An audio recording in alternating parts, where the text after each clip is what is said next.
Have you ever felt invisible?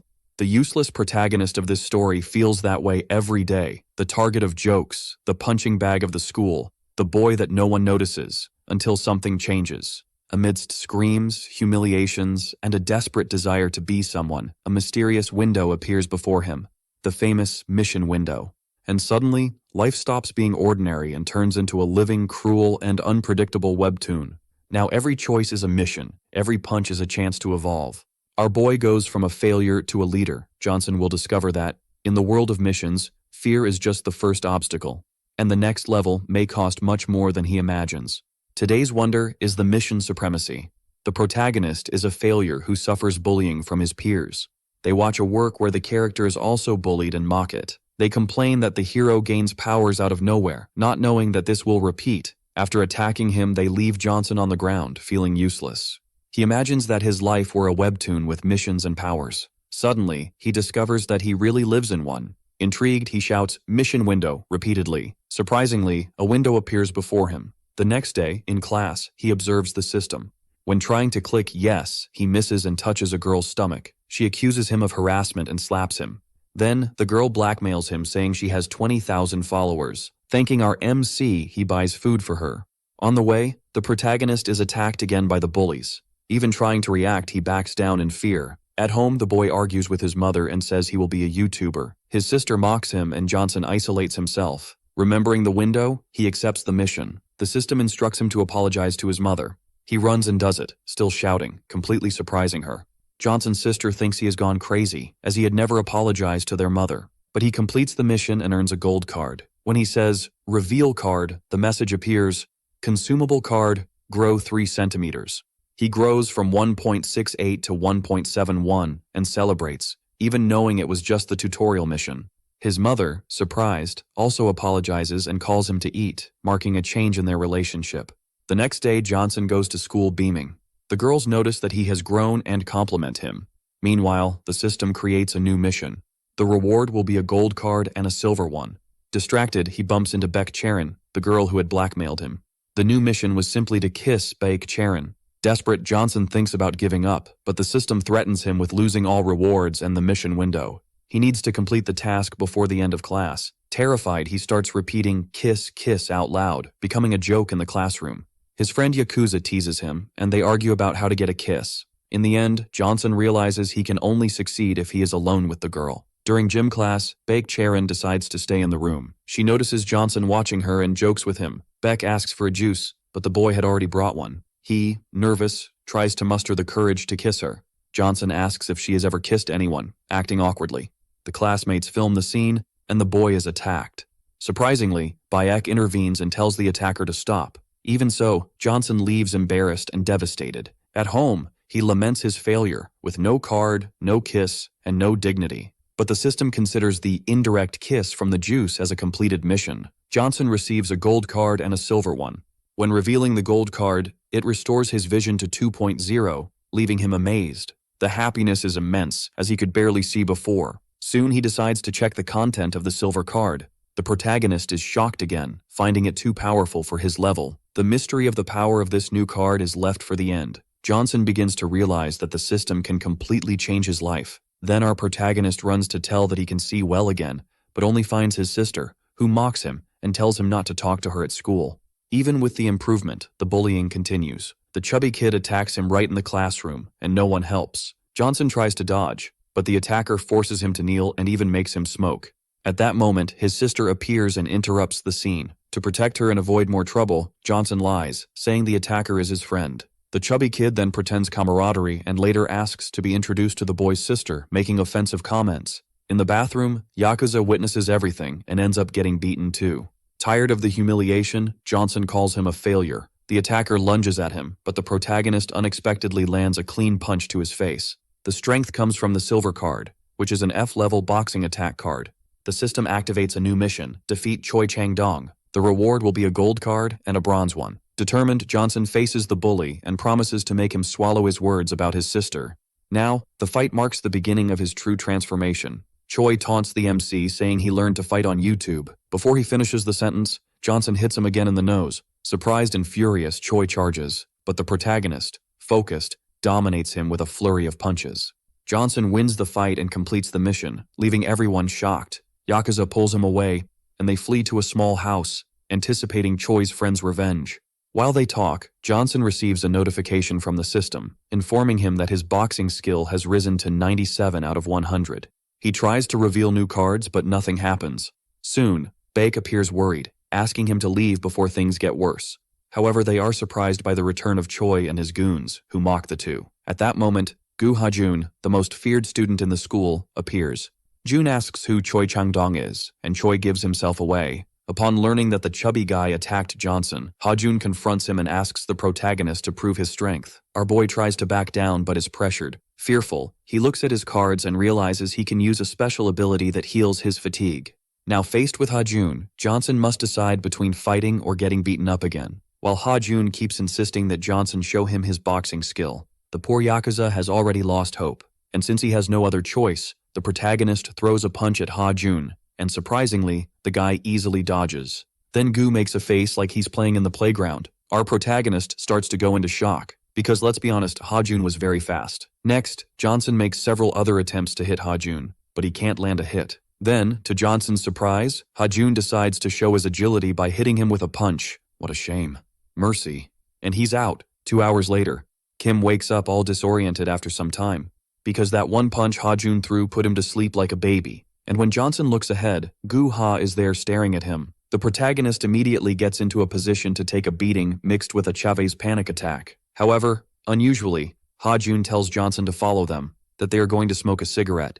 Kim is surprised and doesn't understand anything. Our protagonist was sleeping on the floor. It's really hard to understand much. And now outside, Johnson is among the delinquents. Then the guy points the cigarette at him and tells him to smoke. Funny how no one asks anything here. They just command. Then, the protagonist ends up saying that he doesn't smoke. But in his head, a conspiracy theory is rolling, thinking that the guys only took him to that place because they couldn't beat him inside. Then Hajun just asks his name, which is Johnson obviously, and apologizes for earlier. He says he retaliated and hit out of instinct because the protagonist seems to have talent. So everything Guha says impresses Johnson. Back at Johnson's house, he comments that the missions so far have only been tutorials, and he's getting gold, silver, and bronze cards. Then Johnson wonders, are there stronger missions and stronger cards too? Imagine the abilities that would give cards superior to gold. It must be very overpowered. The next day at school, Johnson and his friend Yakuza appear, scared, thinking the guys would come looking for them. And out of nowhere, someone calls for Johnson. Unusually, the chubby guy appears saying he looked for him everywhere, and the protagonist quickly gets up with his guard up to throw punches at Choi. However, Choi just informs Johnson to go where Hajun is. It seems the chubby guy has become a messenger now. Apparently, this was the result after getting beaten by our protagonist. Well, folks, seeing the school leader doesn't seem like a good idea, but if he runs away now, it's best he doesn't show up at school again. So Johnson gathers his courage and goes over there. And there is Hajun with a bunch of people, as always, smoking a cigarette, which causes cancer. The guy tells Johnson to sit down while the girls are whispering, until someone calls for him. To our boy's surprise, it's the possible future girlfriend of the protagonist, worried about him again. And someone asks the protagonist to sing a song since they are at karaoke. So Johnson decides to use that high-tone card and starts to sing. And the people start to be impressed with the boy's talent. And I start to feel second-hand embarrassment. Even Hajun was impressed. The girls start to compliment Johnson, and the guys also begin to ask if he is friends with Hajun. And Hajun himself replies that yes, and says his name for everyone to hear. Then, Johnson feels happy believing he won't be beaten up that day, looks at Guha, and thinks he isn't as bad as they say. And for the first time, the next day, the protagonist wants to go to school. Johnson's life began to change, all thanks to the missions. But why do I feel like many problems are going to appear soon? Am I the only one feeling this? And speaking of problems, Hajun appears out of nowhere asking if he is going to school. Then the protagonist gets all happy because the guy invited him to go along, and it was at that moment that the main mission began. Yes, the tutorial missions are over. Now it's for real, folks. And by completing this mission they gave him now, he will be rewarded with a platinum card. And it was when Hajun called him to leave that the mission appeared. The mission to fight against Gu Hajun himself and win. The guy is the leader of the Gangbuk Seo prep school, and the protagonist only has 3 days to complete it. That's right, folks. Now it's going to be harder. And besides the main one, the system activated a secondary mission for him. A mission where he can obtain more cards from now on. But for that, You all will have to like the video, otherwise the system won't give cards to anyone here. As for Johnson beating up Hajun, he could ask to train with the guy, and then he could go in pretending and knock out Gu-ha. Although, with the reflexes Hajun has, I think it's practically impossible. So the protagonist starts to freak out, not knowing what to do, while the guy notices and asks if Johnson wants to say something to him. The result of this was the protagonist in shock, not knowing whether to eat or think about life, although he could easily do both. Even his friend seems a bit tired. Obviously, that's because Hajun is also at the table. Then the Yakuza asks Johnson why the guy is there, and it's obvious it's because the protagonist is his friend. And the worst part is that Hajun is being very polite, saying he will leave first. It doesn't even seem like he will want to beat up Johnson later. Then, out of nowhere, the protagonist says that this is easy. The Yakuza asks if he is easy, or what the protagonist wants to do with him. Then Johnson tells him to shut up. But what the protagonist thought was that he could simply give up on the mission and continue being great friends with Hajun, being protected forever. And when he arrives greeting Gu-ha, he sees the guy smashing the chubby one on the pavement. While Choi is getting beaten up and apologizing at the same time, Hajun seems indifferent. The poor protagonist can't believe what he sees. Who has to come and rub this in his face for him to understand is his maybe future girlfriend, Baek Charin, the girl who can barely cross her arms. Look at that. And she says that the guy is being beaten up because he hasn't paid them lately. Kim knows this well, since he is one of the guys who pays or used to pay the most. And all that money goes straight into Hajun's pocket. So she warns Johnson, saying that since the guy has been nice to him lately, it's good for him to know what kind of person Hajun is. And when the protagonist looks ahead, there is the smiling guy asking if he has been there for a while. By the guy's happiness, it doesn't even seem like he is beating someone up. The protagonist says he arrived at that moment and has something to ask him. Then Johnson asks Hajun why the guy is so nice to him. Surprised, the guy asks what the boy is talking about. Then Hajun says, it's because Johnson is very good at boxing. Then Gu says that before meeting the protagonist, everyone was like insects to him. No one had strength for anything. At that moment, that thought returns to Johnson's mind. If he just gives up on the mission and goes back to being the same as before, Hajun won't want to hang out with him anymore. And he will want to beat him up just like the others do. Then Gu-ha wants to know why he is so curious, shaking him like a doll at the post, saying that he can tell what is happening. He can indeed believe it. Tell him you want to smash him in the face to see what happens. But thinking it over, the guy might actually like it. If you tell him you want to throw punches with him, he's probably going to enjoy that. And since the protagonist has no choice, all he can do is train to try to surpass Hajun. But obviously that won't be easy. The guy is practically the Mike Tyson of life. So all that's left for the protagonist is to play his cards and hope the guy trips and breaks his neck on his own. Because going toe-to-toe with him is going to be really tough. And other than that, everything's fine. So, while Johnson is resting, this group shows up asking him for money to pay for their fare. And when the protagonist says he doesn't have money even to buy a better tank top, that's when the guys ask if he still doesn't get the situation, saying they're going to tear him apart. So the protagonist repeats that he doesn't have money, and the guy insists that he will beat him up. So there you go. You messed up, you got hit, buddy. Quickly, the guy brings his hand to his nose and says, so you're the type that hits first. Of course, they came threatening the guy. He's got to get punched in the nose. And with that one punch the protagonist threw, he managed to evolve the mastery of the jab that was missing. Now that it's at the skill limit, it leveled up to rank E, and the protagonist feels it right away and is very happy. Then the guy tries to catch him off guard and receives another punch in the nose to wake him up. Apparently Johnson is faster and stronger now. And even with the guy semi-knocked out, he hits him again to make sure his nose will be nice and swollen later. Furious, the guy tells his henchman to finish him off. Obeying the leader's orders, the guys head towards Johnson. But it was at that moment that the system created a side mission, the mission to fight 5 at the same time and win. These missions are getting easier and easier, huh? There's even a secret requirement that we don't know what it is, because it's secret, right? And the system even lets him give up on the side missions. So when he thinks about giving up, the guys are already heading his way to smash him. Then, out of nowhere, he does this thing here, which I didn't understand, and calls everyone for a fight. Why did he do that with the tank top? It's giving me secondhand embarrassment from this protagonist. Is it just here? The protagonist is an idiot, but at least he's getting strong. That's what matters. And from what we can tell, he only gains points for this card by hitting the guys and not training alone. Kim even used the high-pitched card to say he isn't afraid of them, even while crying. Now that's courage. The guys watch him with psychopathic expressions, asking if he trains boxing, and suddenly, they charge at him. They seem a bit disturbed too. The protagonist, wearing his feminine-style X-shaped tank top, throws a punch at the guy without hesitation. The man falls to the ground, eyes wide open. I don't even know where I am. The The protagonist even wonders if he finished the guy off, but it seems he was just knocked out. Well, at least now there are only 4 left. After several attempts from the others to revive the guy, the protagonist finally understands that a punch to the chin leads to a knockout. Now he learned. One of them shouts to capture the protagonist while the others start to prepare, and here they come. Then the protagonist also charges forward, of course. Obviously, he wouldn't just stand there. If they surround him, it's almost certain to be his end. But it seems they finally caught up to Johnson. However, our protagonist apparently is out of strength. It's the others who are smoking, but he's the one who is out of breath. They keep saying he's tired, that he has no chance, but the protagonist suddenly pulls out the famous Dragon Ball seed.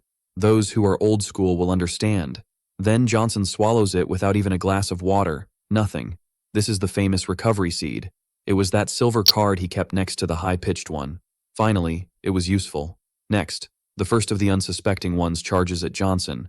Then, the protagonist delivers a powerful jab to the guy, dodges forward, and lands 5 more jabs. The opponent is left confused, wondering, but wasn't this guy tired? Now it's no use complaining, idiot. Especially since the second one has already been knocked out and defeated. But that tank top of his still looks strange, we have to admit.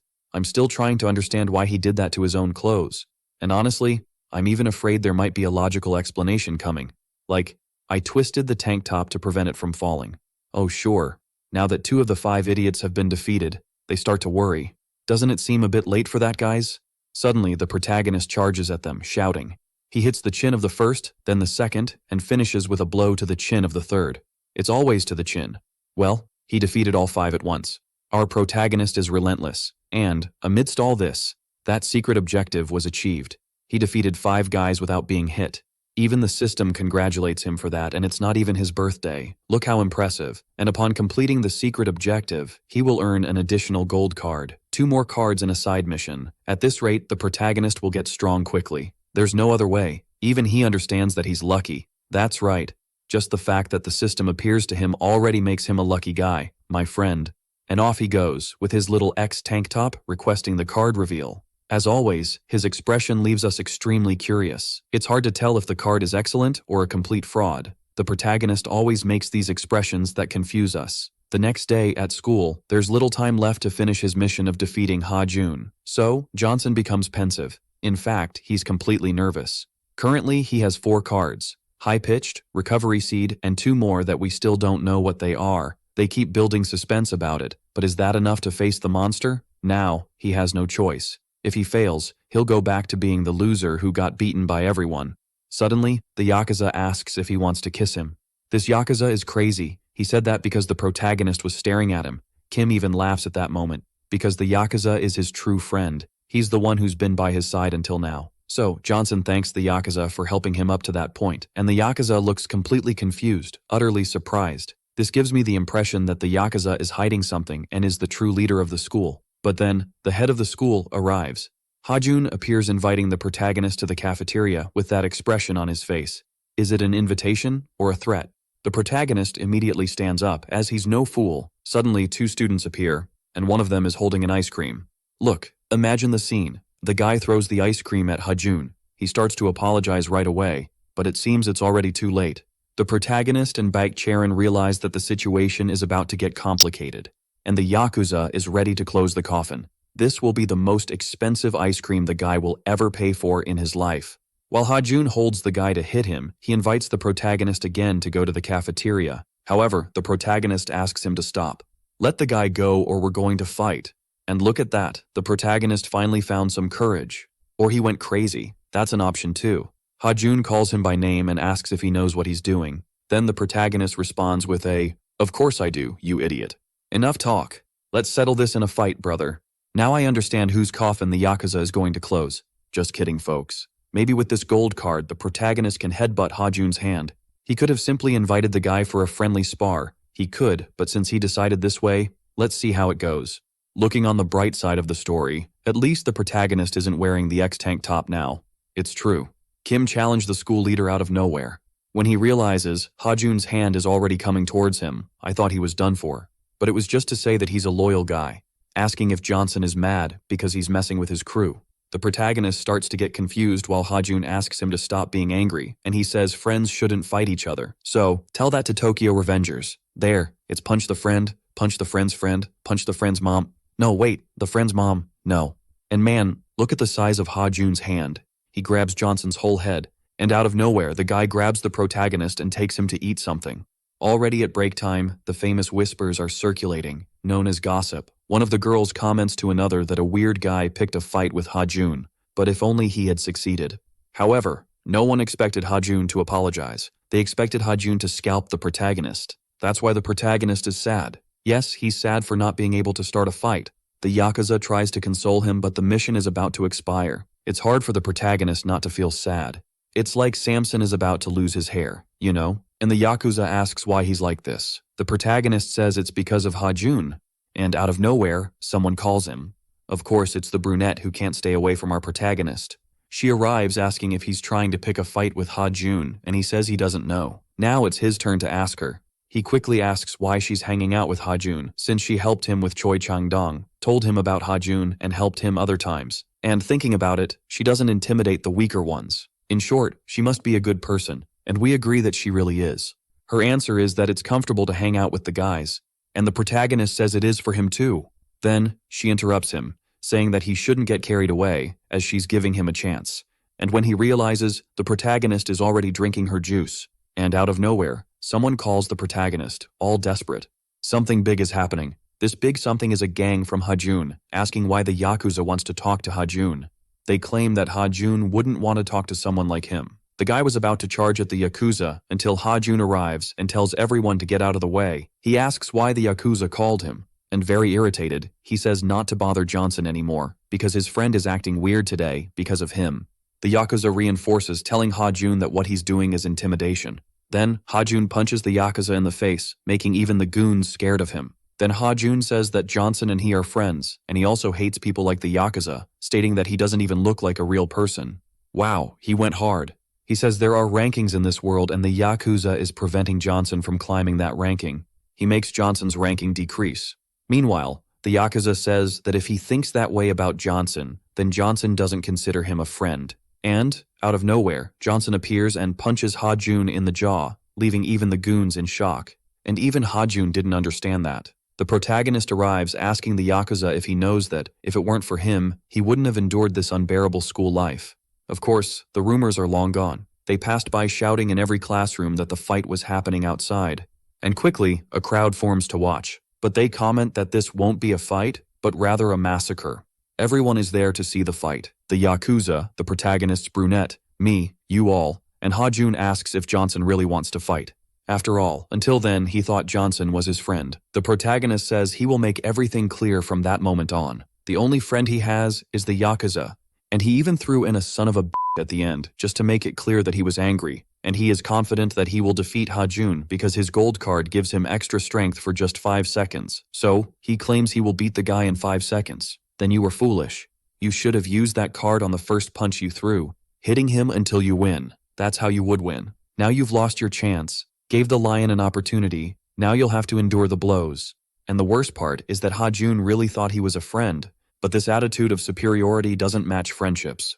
But from what we see, the fight won't be at the arcade, folks. And do you think the protagonist can win this fight playing fair? The protagonist currently claims he will win the fight in 5 seconds, so everyone thinks he has some problem. And the troublemakers start saying that today will be his funeral. I'm thinking that too. Look at Hajun's size next to Johnson. It's not going to work. But it's obvious that the protagonist prepared for this. He comes in with a punch to Hajun's face, leaving the Yakuza impressed, the protagonist's future girlfriend too. But the problem is that he missed the punch. In fact, Hajun comments that the 5 seconds he mentioned have already passed. Everyone is impressed, saying they felt like they were watching a boxing match. They are more impressed with the protagonist who was a loser and is now a loser boxer. Changed a bit, right?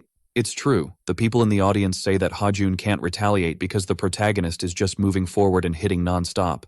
But I don't think that's what's happening. The idiots there started to panic, not knowing what to do if Hajun loses. But Hajun losing to such a tired protagonist is almost impossible to happen. It's easier for me to win the lottery without ever playing than for that to happen. Yeah, maybe that's a bit much. But Hajun advances and punches the protagonist in the ribs, which, my friend, that punch to the ribs was meant to break the nose.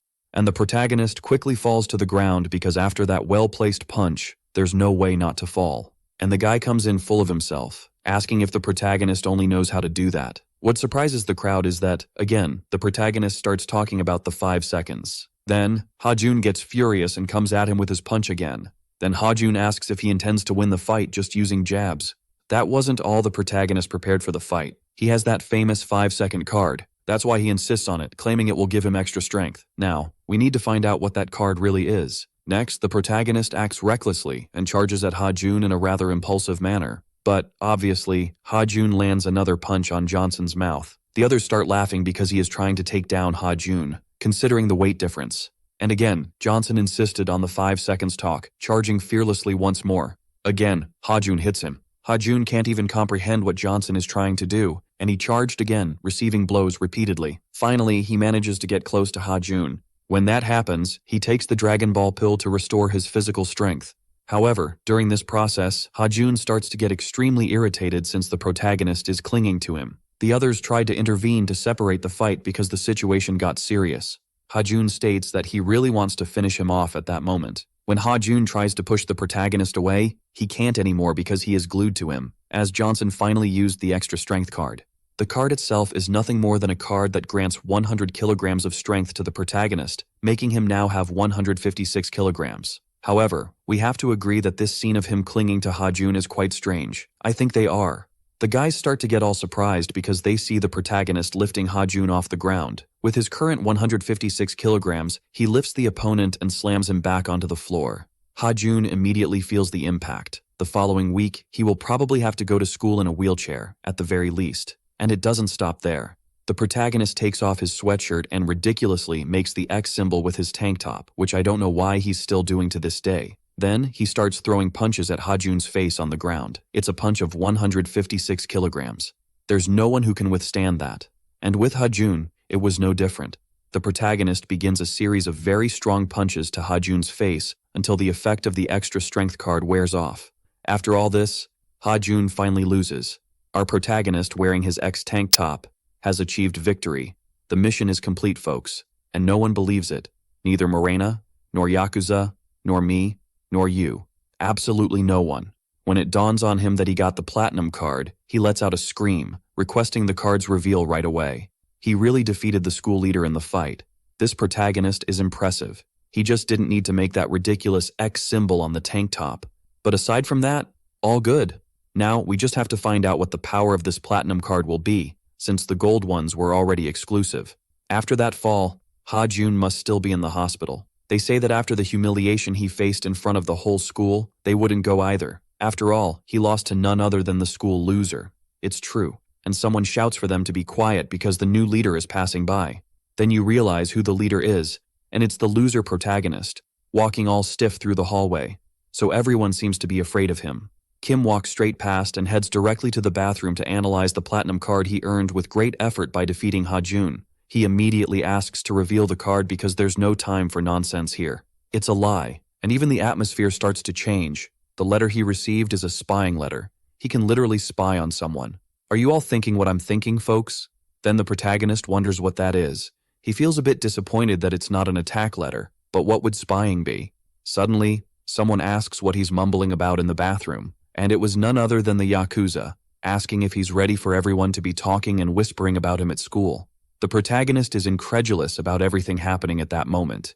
Even some girls comment that he's cute, but one of them is quickly interrupted, saying that it's a trick. In the end, he's worth nothing. Yet somehow, everyone is talking about him. It's curious that when he was a loser, driving a Beetle, no one noticed him. Now they only talk about him. Very well. And people are commenting so much that they've already started saying that Johnson here hit Hajun's father. What absurdity. Can you imagine Johnson hitting that guy's dad? It doesn't make sense. But the worst part is that this really happens in real life. People exaggerate the situation 30 times more. Jorginho tripped while trying to grab a candy and fell in the street, and they say he jumped from the 57th floor with a parachute to grab a briefcase full of money, and the rumors about the Yakuza are that he's the son of a Yakuza and is 48 years old. What absurdity. The part about being 48 years old I can almost believe, but regarding the Yakuza, it gets complicated. And according to the students, they fought for 3 days and 3 nights to take over the school, but now the guy is walking upside down, until he suddenly headbutts someone out of nowhere, and that person seems to be gigantic. This guy wants to know if he knows any Johnson who hit Hajun. The protagonist, scared, already says it's him, Johnson. And suddenly everyone bows wildly. I say wildly because it's almost surreal. Our protagonist, as always, is in shock, not understanding what's happening, but it's obvious it's because he has become the new leader of the school, Gangbuk Seo. And the protagonist, a loser as always, starts saying he's not the leader and that they shouldn't bow to him and that they should get out of there. Then the guys are indignant because they want to be led by the protagonist and leave disappointed.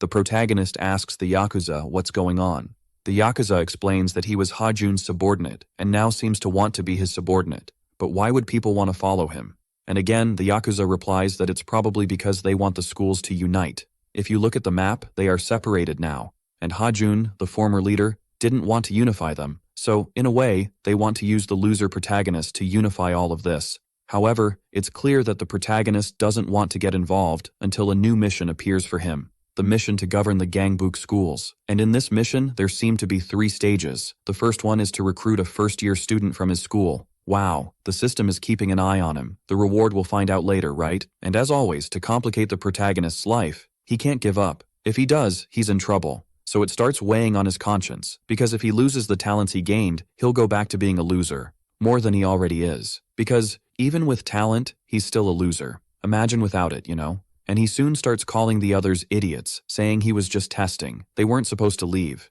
The oldest even gets emotional. I believe this guy has some obsession with the protagonist. And the protagonist, with the most irritated expression of all, asserts that he will take over the leadership of the school from that moment on. Then the guys get very excited, but it's obvious that a tear rolls down the protagonist's face because he knows he's in trouble. And already in the classroom, the protagonist feels a knot in his stomach. He knows he can't panic because it's exactly in moments like this that the missions hinder him. And by the way, he notices a large platinum letter of his. He needs to test this on someone today. However, the concept of spying is very vague. It's hard to know exactly what that means. Suddenly, his future brunette arrives, asking what he's doing and if he's really the new leader of the school. And the protagonist stands there trying to explain himself until she gets really serious, asking why he's looking at her that way. She starts to wonder if he's crazy, and he suddenly says, "Spy." She's like, "What the hell is this, man?" But it's obvious he's using his ability. He's spying on Beck Charon, which makes her all embarrassed. But that's where the doubt arises. Is he spying in the way that I think you think we're thinking? Well, the protagonist is a perv, but it seems it wasn't the peeping we were thinking. When he uses the spying ability, what he sees are the abilities of a person. He kind of visualizes her stats, you know? And the girl is there saying she feels sick, asking what he did. Poor thing. I say poor thing because she has strength E, speed D, but she does have some intelligence. As the saying goes, not everything is about breasts. I mean, flowers. It's true. So the protagonist stops to think and concludes that he should use this ability on himself too. And he realizes that his strength is crap, the speed is even worse, and he has a bit of stamina, but he's smart and has a lot of potential, and that's what matters. The rest, we gain with cards. And, out of nowhere, the girl stands up and slaps Johnson in the face and leaves telling him to go to you-know-where. But in the end, he realizes that this new power of his is impressive. Imagine being able to see the stats of guys before jumping into a fight. If he sees that the guy is strong, he just runs away. But the problem isn't him, it's the stupid bullies they've gathered, because those guys keep causing trouble with everyone, scolding everyone. The guys are now afraid to walk near the protagonist, scared of getting punched by them. And in the bullies' heads, everything is wonderful, saying they're happy with the new leader. They are indeed, and the protagonist starts to whisper for them to say what they have to say and get out of there. Then the guy remembers he has to give out the monthly payment, and the protagonist starts questioning the blood in the envelope. The guy says it's from the first-year students. They were beaten up to give the money, but if the protagonist doesn't want it, there are those who do. Check out the Yakuza pocketing the money. The Yakuza's record is just getting bigger. The dude is a loan shark now, beat up the principal, is a Yakuza's son. What else do we have to add to his resume? And after the protagonist keeps refusing the money, the guy starts to think that the protagonist is refusing because it's too little. I feel like the first-year students are going to get beaten up even more because of this. But the protagonist just wants them to get lost. And out of nowhere, the protagonist decides to spy on the bully over there. And guess what? The guy is actually pretty smart. I didn't see that coming, and on top of that, he has average resistance, strength, and speed. But the potential, that's going to live under the bridge. The guy even blushes, but I think this time it was because of the skills the protagonist used on him. The girl also reacted that way. Or the guy is just really crazy. The protagonist was already leaving when the guy talks about an inauguration ceremony. And guess what? Again, The main mission has been updated. That's right. Now he has to do the inauguration ceremony. Wow, man. And there's no choice. He'll have to do this ceremony.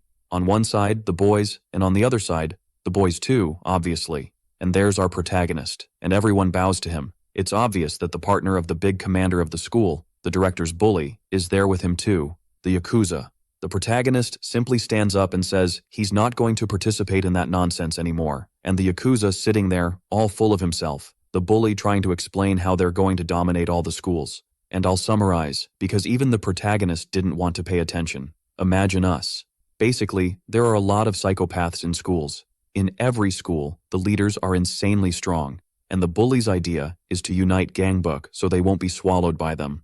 And while the protagonist is asking if the guys can't just swallow each other, the Yakuza is there asking for water from the guys, making them fetch water for him. That guy knows how to leverage power well. And no, the guys can't swallow each other because they have their eyes on this school right now. They heard about a guy who walks around in an X-shaped tank top who throws punches at everyone. No way he's being recognized because of that stupid X tank top he wears. Even the protagonist gets annoyed there. But the guys only know this because the one spreading those rumors is the delinquent himself. Who needs enemies when you have allies like that? The protagonist gets really angry and tells the guys to stop following him, and the guy keeps asking if he's going to the Gangbuk meeting, and the protagonist says he's not going, that he has more important things to do. And already in the protagonist's apartment, look at the most important thing he had to do.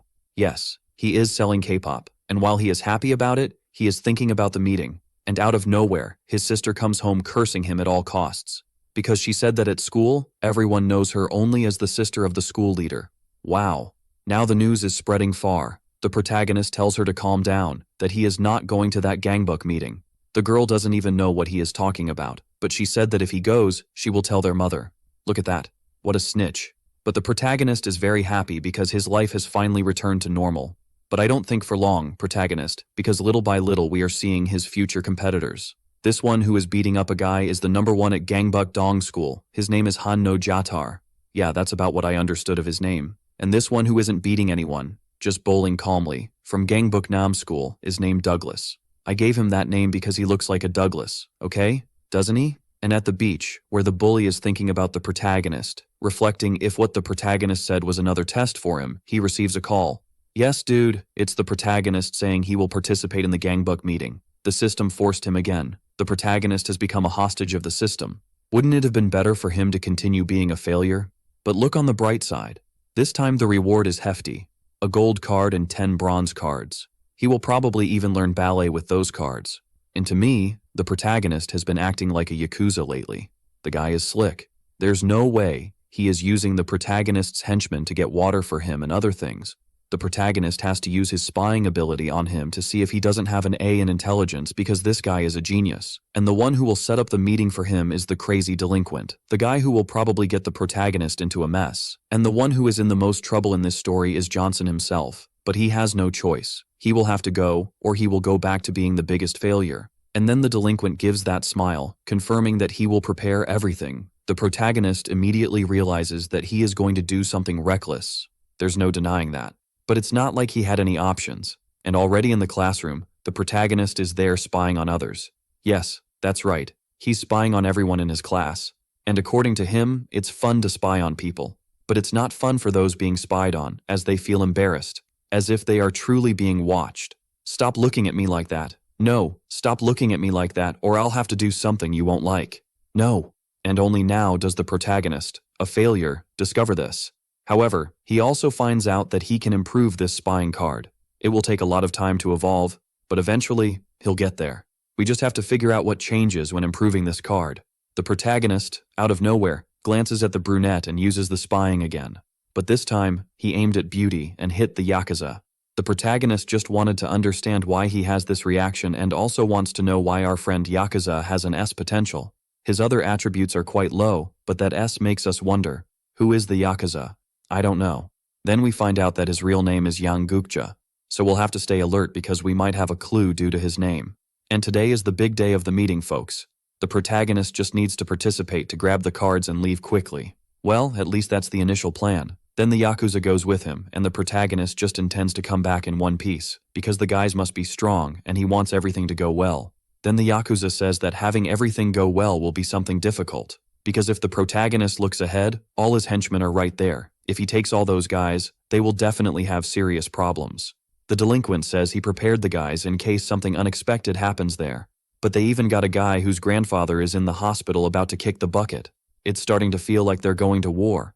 The Yakuza already warned the protagonist to prepare his heart because today dinner will be in hell. My God, the Yakuza is truly the best character in the series. The protagonist tries to convince the others to stop the mess while the other students just watch. It was at that moment that the protagonist told everyone to go home, taking only 3 with him. The delinquent interpreted this differently, realizing that the protagonist doesn't need more than 3 people to face everyone, and everyone is sent home, including the guy with the grandfather. This time, the team will be the Yakuza, the villain, Johnson, the coward, and this crazy guy. I have a small problem. There's no chance this will work. No way. And as always, at another school, a guy is being beaten up by the rank 1 there, apparently for no reason at all. This guy will be a problem for our Shinobi Alliance. We'll have to seal him just like Madara. Luckily, this old man here stopped the guy holding his arm, although the old man also got beaten up. And it was at that moment that another henchman of his arrived, saying that the meeting would start soon. Well folks, this crazy guy is going to participate in the meeting. And this is the location, an abandoned building, where the Gangbuk School's meeting will take place. The protagonist mentions that even if someone is gathered there, no one will know because the place is very isolated. The delinquent asks if the protagonist intends to finish everyone that day for talking like that. This guy has already misunderstood everything. There's no way to know if he's just pretending to be crazy. And the protagonist enters the place scared, afraid of getting hit right at the entrance, but the guys welcome him well. When the guy introduces himself as Kang Seok, the protagonist makes a pun, saying that his name has only 1 syllable, Seok, Seok, Kang Seok. After that, the protagonist sits down for the meeting. I think the guy's going to be pretty irritated with the protagonist now. I'm going to finish you off, man. But the protagonist just wants to finish the mission so he can leave, but it's still not complete. The reason it's still not complete is that not everyone has arrived. And speaking of which, look who just arrived. Now the situation got interesting. The guy arrives already talking nonsense. Douglas greets the guy calmly, and the others just lower their heads to avoid being noticed. When the protagonist realizes he completed the mission and got all the cards, he stands up to leave, but halfway there, the guy grabs him by the neck, asking where he thinks he's going, since he came there just because of Johnson. Now the situation has soured. He says that, since the protagonist defeated Hajun, he must now fight against him too. But I assert that, without opening the new cards he earned, there's no chance he can beat this guy. Moreover, the cards he got are also bronze. I believe he can't win even with the cards. Take back what I said. Worse, now I want to see the protagonist use that spying ability on this dude, so we can know if the guy is really that strong. However, if he uses it now, he'll have to run for at least 3 days and 3 nights. So, I think it won't work out. Let's save it for next time. But suddenly, the guy is impressed with the protagonist because he's laughing in the face of danger. But he hasn't gone completely crazy like the Joker to be laughing like that. It's just that if he acts any other way, the system will probably complicate his life again, forcing him to fight the guy, just like it did with Hajun that time. And the K-pop band member keeps looking at him. So the protagonist freezes up and stays still so the system doesn't mess with him again. But the guy's perception is totally different. They claim that the protagonist not only provoked the sucker Kang Seok, but is also not backing down against Han no Jitar. They even say that the protagonist is studying the guy's movements, looking for a weak point. Look how I see this scene in 2 seconds. Alright, I can't take it anymore, but the guys are blinded by the Johnson in the tank top. The rumors just keep growing and they're getting more intense. So much so that last time they said the Yakuza hit the director. Now they're saying that the Johnson in the tank top is holding other people's families hostage. Look at that. It's unbelievable what comes up. But who will take advantage of this situation is Douglas himself, who will attack them while they're tired. Then you look at the protagonist's face, the one who's going to get tired in this fight. Are you kidding me? And who starts laughing next is Han no Jitar himself, because no one had provoked him like that until now. And out of nowhere, another dude shows up saying they can't fight. Han no Jitar immediately grabs the guy's head, asking if he's gone crazy. And I'll tell you, the guy didn't even take his hand out of his pocket. The dude is tough too. Han no Jitar was about to smash him, but then the guy says they should be careful with Douglas, because if the two fight, Douglas would definitely interfere at the worst moment. So, the guy tells Han no Jitar to calm down, saying that this won't be the last time he sees the Johnson in the tank top. Other opportunities will come. The guy is aware, that we can't deny. He laid all the cards on the table, literally. Probably this dude's intelligence must be at least an S. And when Han no Jitar looks at Douglas, he's there waving shamelessly.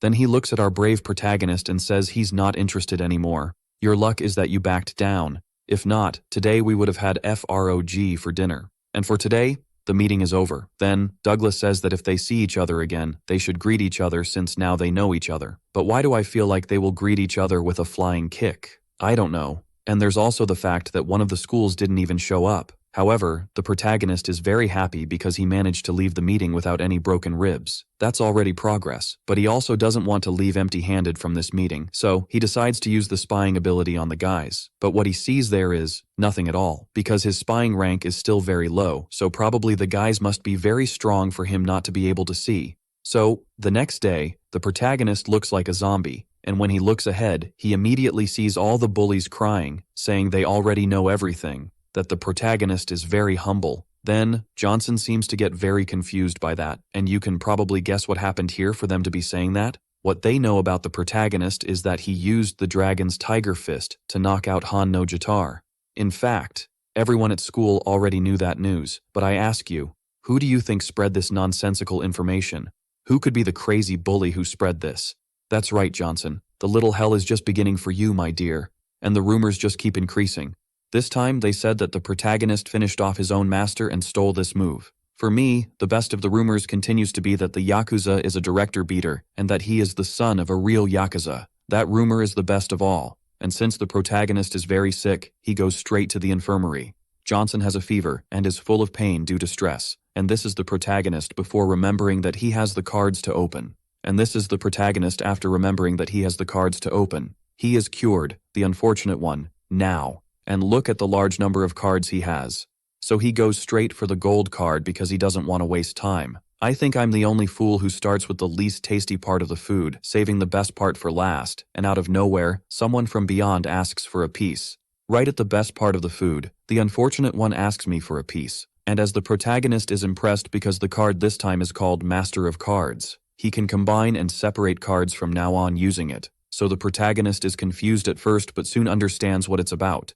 Then he commands to reveal all the bronze cards, and here are all the cards, and unfortunately, of all of them, there isn't a single card that is really worth anything. So Johnson uses the combining skill on 2 of them, and successfully, he combines a silver card. And impressively, he got very lucky right from the start because he obtained a boxing cross. Now his punch arsenal is starting to get interesting. Another skill for the protagonist. Johnson, upon understanding how the combining card works, even blushes. He has the greatest treasure in his hands now. He just needs to be lucky enough to open it and not get anything rusty. And of all the remaining cards, he decided to combine 4 more. And again, he is lucky to get 2 silver cards from the 4 bronze ones he had combined. The 2 cards are about sports, making 3-point shots and taking penalties. They wouldn't be bad in other circumstances, but at that moment, they wouldn't help the protagonist at all. So, with the silver cards in hand, he briefly thinks about whether to combine them, looks at the gold card, afraid of messing up, and finally decides to combine the 2 silver cards. And impressively, another gold card comes out. And when he looks, the card is called Master, Please. Its description is, how dare a slave retort? Is the protagonist now going to build a harem of tough guys? The protagonist, as if he doesn't want anything, comes and hits himself. I see that this chapter will be about masochism, and it's obvious that this slap he gave himself hurt a lot. But why did it have no effect? Probably because he hit himself. But even so, the main mission begins. We just hope it doesn't involve something like beating up Goku, Saitama, or something like that, because then it won't work. And this time the mission is to recruit 4 members for his group. With that, he will earn a gold card. But the protagonist is suspicious. There has to be some catch to this. It can't be that easy. Hey, Yakuza, do you want to join my group? Sure, that easy? And yes, he has already gotten one of the 4 members. And then you see who is coming down the hallway. Of course, the protagonist asks if he wants to join the group too. The guy even drops what he was holding because, in his mind, the protagonist is finally going to form a group to unify Gangbuk. This guy is really out there.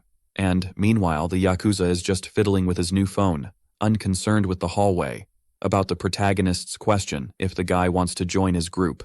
After kneeling and stating that from now on he will only call him boss, the protagonist regretted inviting him and left the place with the Yakuza, and the Yakuza calls him boss, still mocking him. That's right, now it's becoming complicated to think about who to invite to the group since the missions will probably be related to these people. Therefore, he will choose to use spying more to find more capable individuals. It is at this moment that, while he is deep in thought, someone casts a shadow over him. And it is none other than the protagonist's brunette. Johnson gets up right away. It's not the Johnson you are thinking of. It's him. So the protagonist asks what she is doing there. She is there because she lives nearby.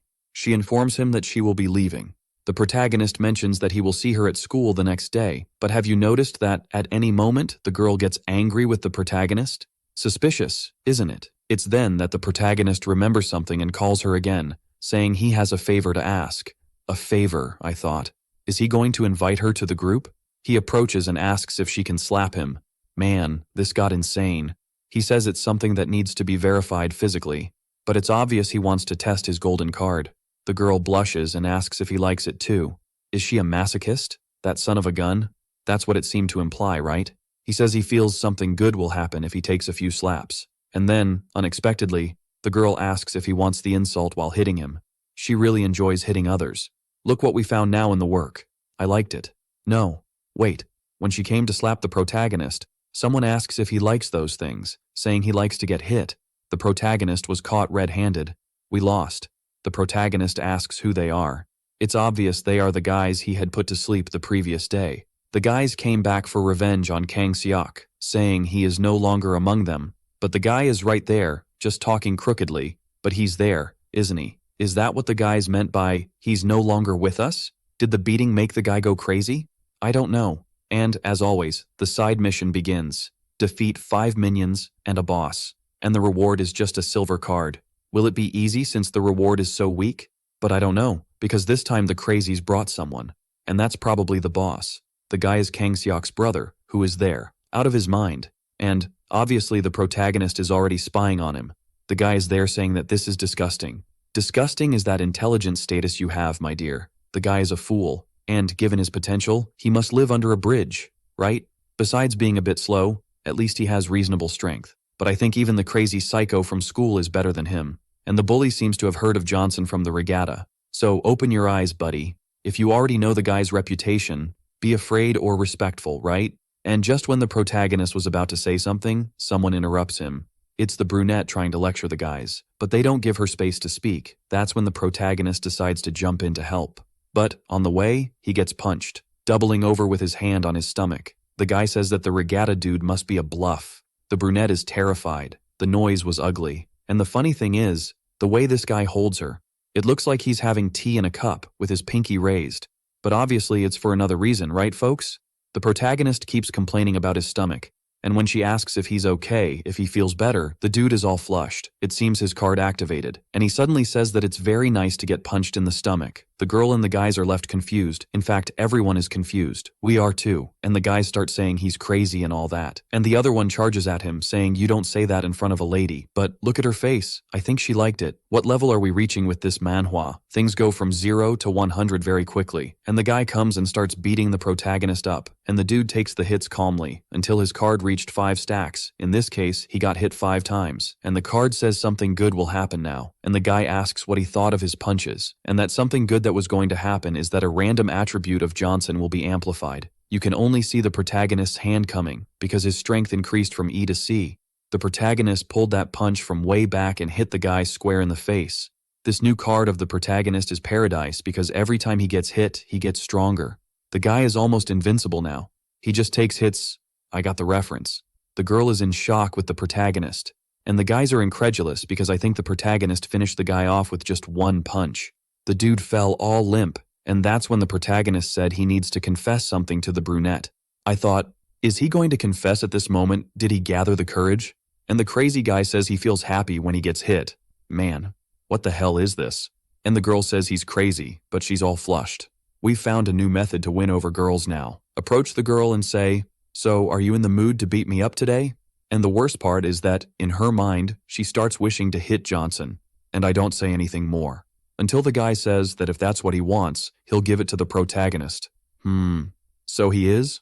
My 5th grade mind will never go away. And the worst part is that, comparing the two, it might actually be a cool fight. In fact, now the protagonist has made an X on the tank top. So, we lost. Johnson in the tank top versus Park, brother of Kang Seok. So all the guys rush in like vultures after carrion.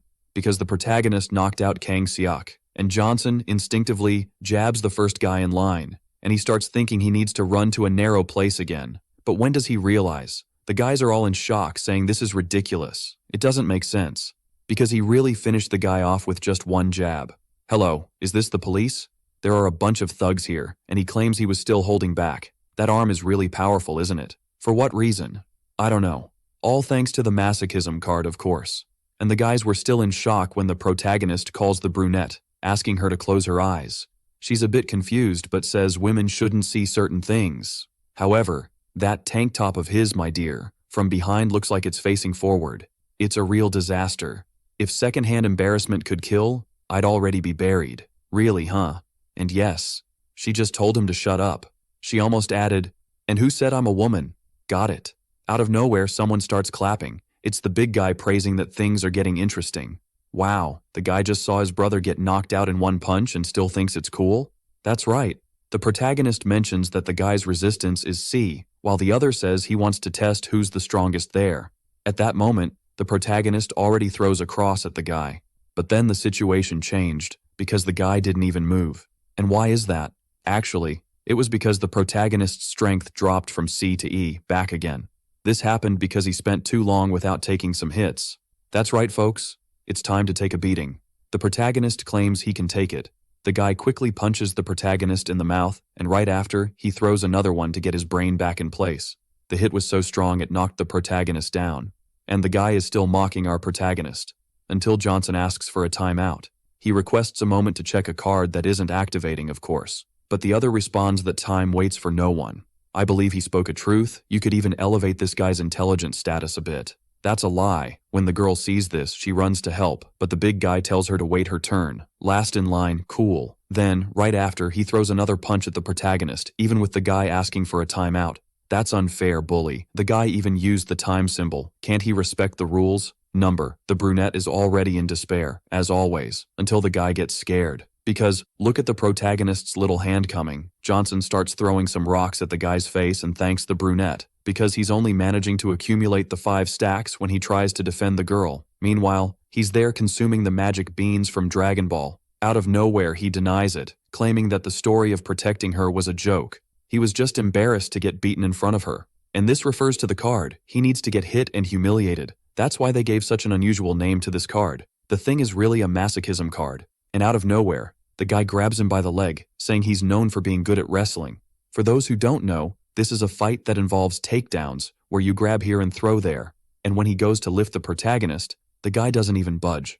Of course, Johnson is using the overload, and he already applies a strike to the guy's back to adjust his posture. Speaking of which, adjust your spine there, folks. I know you're sitting like a hook. The miserable is a miserable.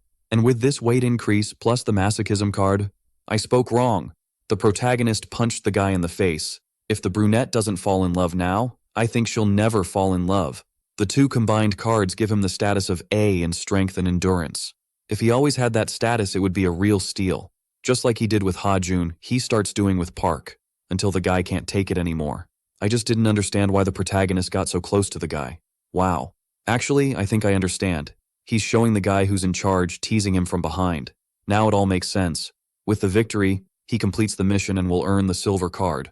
The next day at school, the protagonist is downcast, thinking about the creator of the system and the death of the goat, as always.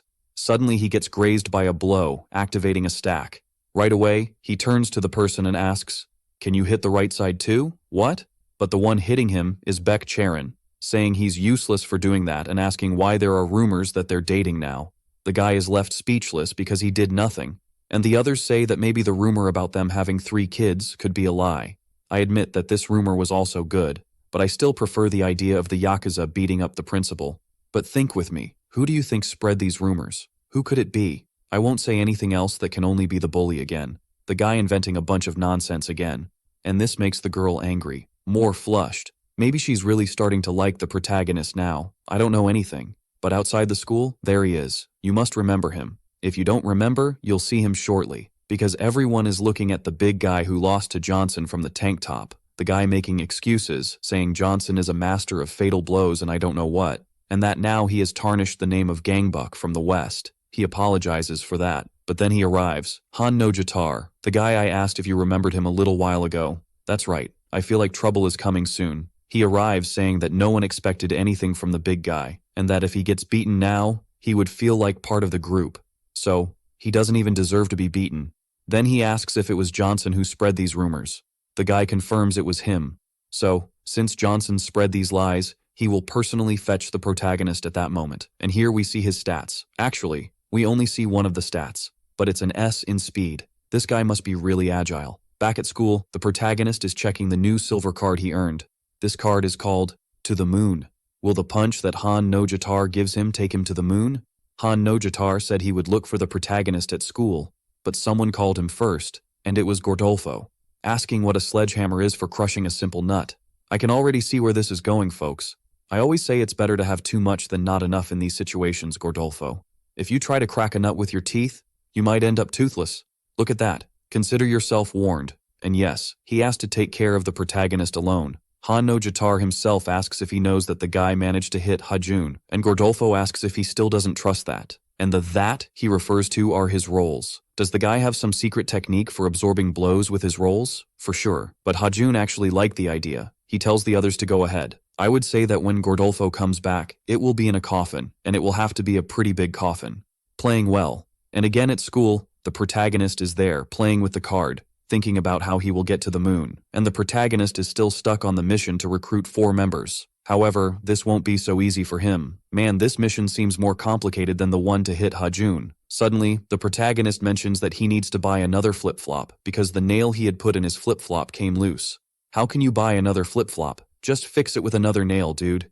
And guess who showed up right when he bent down to pick up the flip-flop? The brunette of our protagonist. And yes, he is literally. I don't even need to explain much here. He starts trying to explain himself, but as always, he gets punched in the mouth. He says everything has been going wrong for him lately, but she just replies that she will see him at the police station.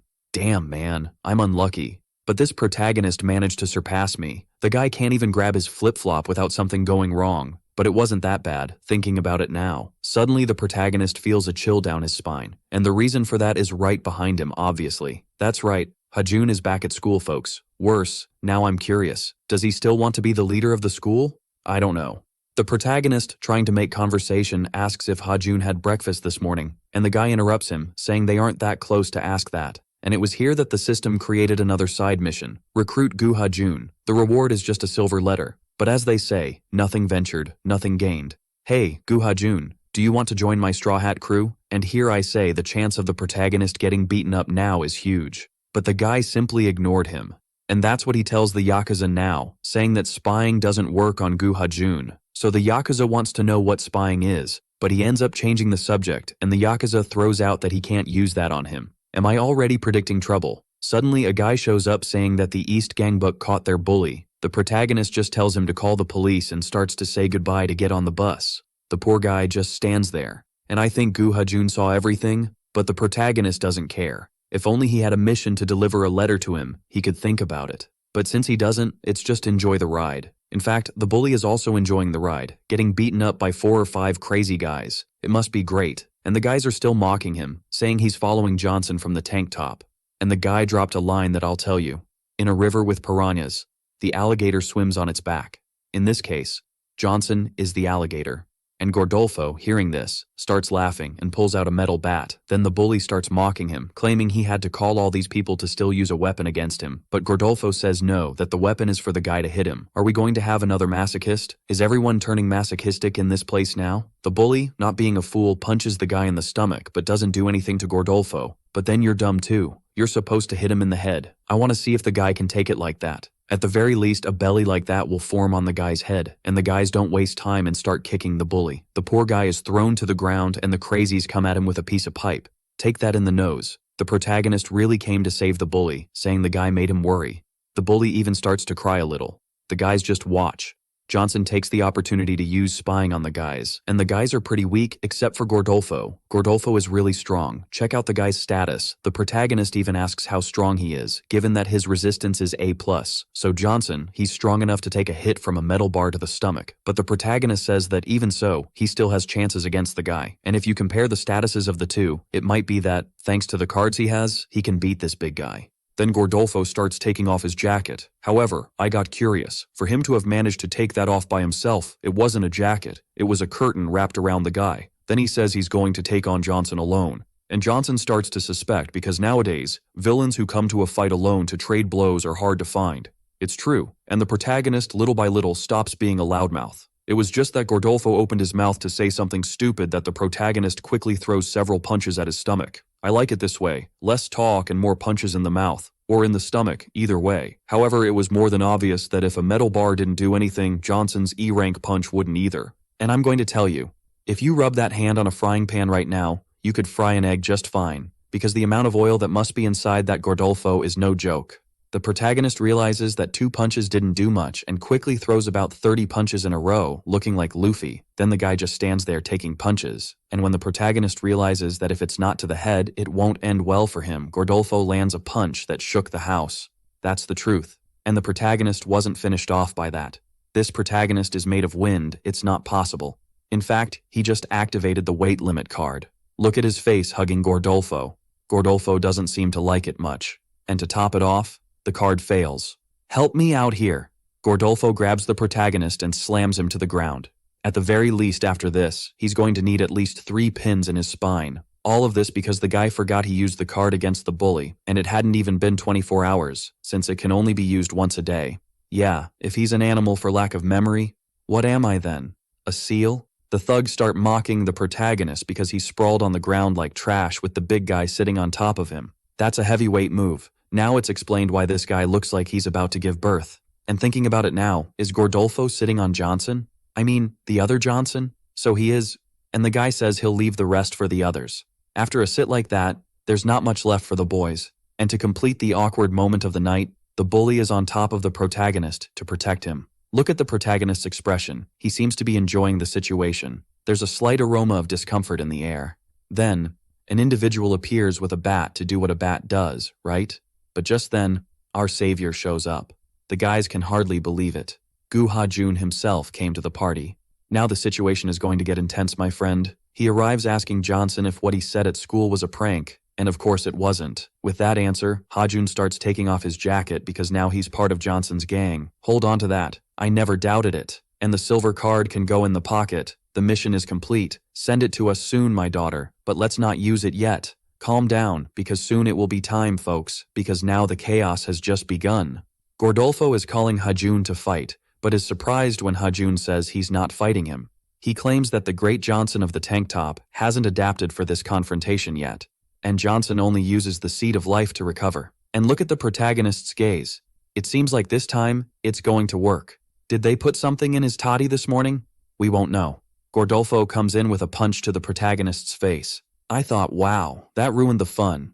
But this is part of the plan, folks. Relax, everything's fine. Then he takes another and another until finally 5 accumulations. Now the situation is going to heat up. With the force of E to C, the punch the protagonist threw pushed Gordolfo back. And it's no use saying it didn't hurt, holding the melons like that. When Gordolfo looks again, even Hajun is surprised because the protagonist is soaring, way above the fat guy, and that's thanks to the moon card he won. It makes him jump higher. But Gordolfo is happy because he had already caught the protagonist in the air before. But this time it's different, folks, because the protagonist is finally taking it seriously. The last card he got when recruiting Hajun was a spinning kick from Taekwondo. Observe the impressive kick. It landed squarely on the fat guy's nose. And the best part, look at the triumphant face of the protagonist. Yeah, chubby, it didn't work out for you. In fact, someone needs to call a crane to lift the guy off the ground because it's not going to happen with hands. But literally, no one believed it. And with this magnificent performance of the spinning kick, the protagonist earned his gold card. And he quickly sends for the gold card to be revealed, folks. I got chills. What an incredible chapter.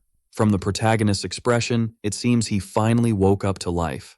Are we finally going to have an ultra mega powerful protagonist of the galaxies? Number. And I almost forgot, folks. I recently noticed that most of you are still not subscribed to this channel, right? In fact, you haven't even hit the notification bell. I caught you red-handed, you know? Help us out, people. So activate the bell and subscribe. Or are you just going to keep using me and abandoning me out there? How cruel. Jokes aside, folks. After Johnson asked to reveal the gold card with a psychopathic look, the mission gave him 2 cards, but only allows him to choose one of them. The other goes straight down the drain. It's obvious that Johnson starts to panic, not knowing which one to choose. I would just send a, "my mom told me," and be done with it. Meanwhile, Gordolfo is on the floor, unconscious with his eyes open. I don't know if he was finishing off that filthy guy. When one of the goons looks up, there's Hajun telling him to grab Gordolfo and leave. How cruel, Hajun. You don't even know if the guys brought a forklift this time to carry the guy. Can you imagine having to carry Gordolfo in your arms? I believe someone will arrive there without a spine. By the way, folks, fix that spine. I'm watching. So, back at his house, the protagonist says he's very tired, and suddenly, he hears a different sound. Then he finds his sister listening to and dancing to K-pop. Johnson is thinking, what the hell is this? And he goes straight to the room because she starts talking a bunch of nonsense to him from the other side of the door, asking if he's doing drugs with the school bullies. Next, he goes straight to the cards. He needs to choose between the card called Inside the Card, which will literally reveal which card he will win in each mission from now on, and the card Welcome. This is by far the best Grandmaster card and wants to go to him. But for us, that doesn't make sense. I didn't understand any of this, but apparently, it seems to be better than the other one. At least it's the one that piques our curiosity the most. But then you ask, which card did the protagonist choose? Unusually, none. He fell asleep and hibernated. Well, after the fight that happened today, I would at least sleep for 3 days straight. I wouldn't even get up to eat. Just kidding. Already in the second Gangbuk of last, I think Gordolfo is about to have a heart attack, especially when he sees Han no Jatar arriving. The guy throws himself on the ground, saying he can smash him, and it's at that moment that the little hand appears. I think the situation has soured for Gordolfo now. At school, the protagonist is brown-nosing Hajun, and I can't even say in which sense because Hajun himself is asking what he's doing there in the bathroom looking at his tool. Then Hajun asks if he should go alone after them, but at first, it doesn't seem like a good idea. And when Johnson asks if Han no Jatar is going after him, wanting to mock, at that moment, Hajun responds, quite irritated, that he should stay away from that guy. Han no Jatar is no fool. Hajun himself has never really fought against him. Just to give you an idea, he only sees him as a tremendous son of a mother. Yeah, you thought I was gonna curse, but not this time. And speaking of the guy, he's still there to slap Gordolfo. The chubby guy was even prepared to lose a few teeth in a slap, but Han no Jatar wants information from Johnson first. He says he won't break Gordolfo's face if he tells him everything Johnson did. And look, that's why Hajun says he's very smart. And he's smart like that because he's a great manipulator. And Gordolfo gives half-baked information and soon takes a punch to the stomach. And yes, he left his face in a bad way with a single blow. This dude is a monster. If the protagonist had seen this now, he would just say, "We lost," you know? And why do I say he's a monster? It's because another one of his statuses is now on display. He has an A+ in intelligence, folks. This individual must be exceptional. There's no denying it. I have no idea how the protagonist will manage to defeat this guy. And by the way, he's at school with the security guards bowing to him. As always, he doesn't want any exaggerations. However, the Yakuza is there, acting like a boss.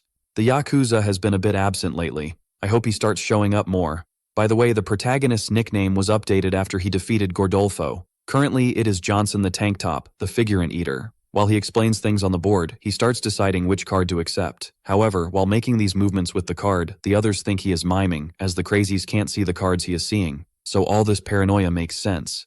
Among the two cards, he decides to choose the welcome card, in this case, the card that will come to him. But suddenly the guys get worried because the protagonist has frozen, like the famous freeze from Chavez.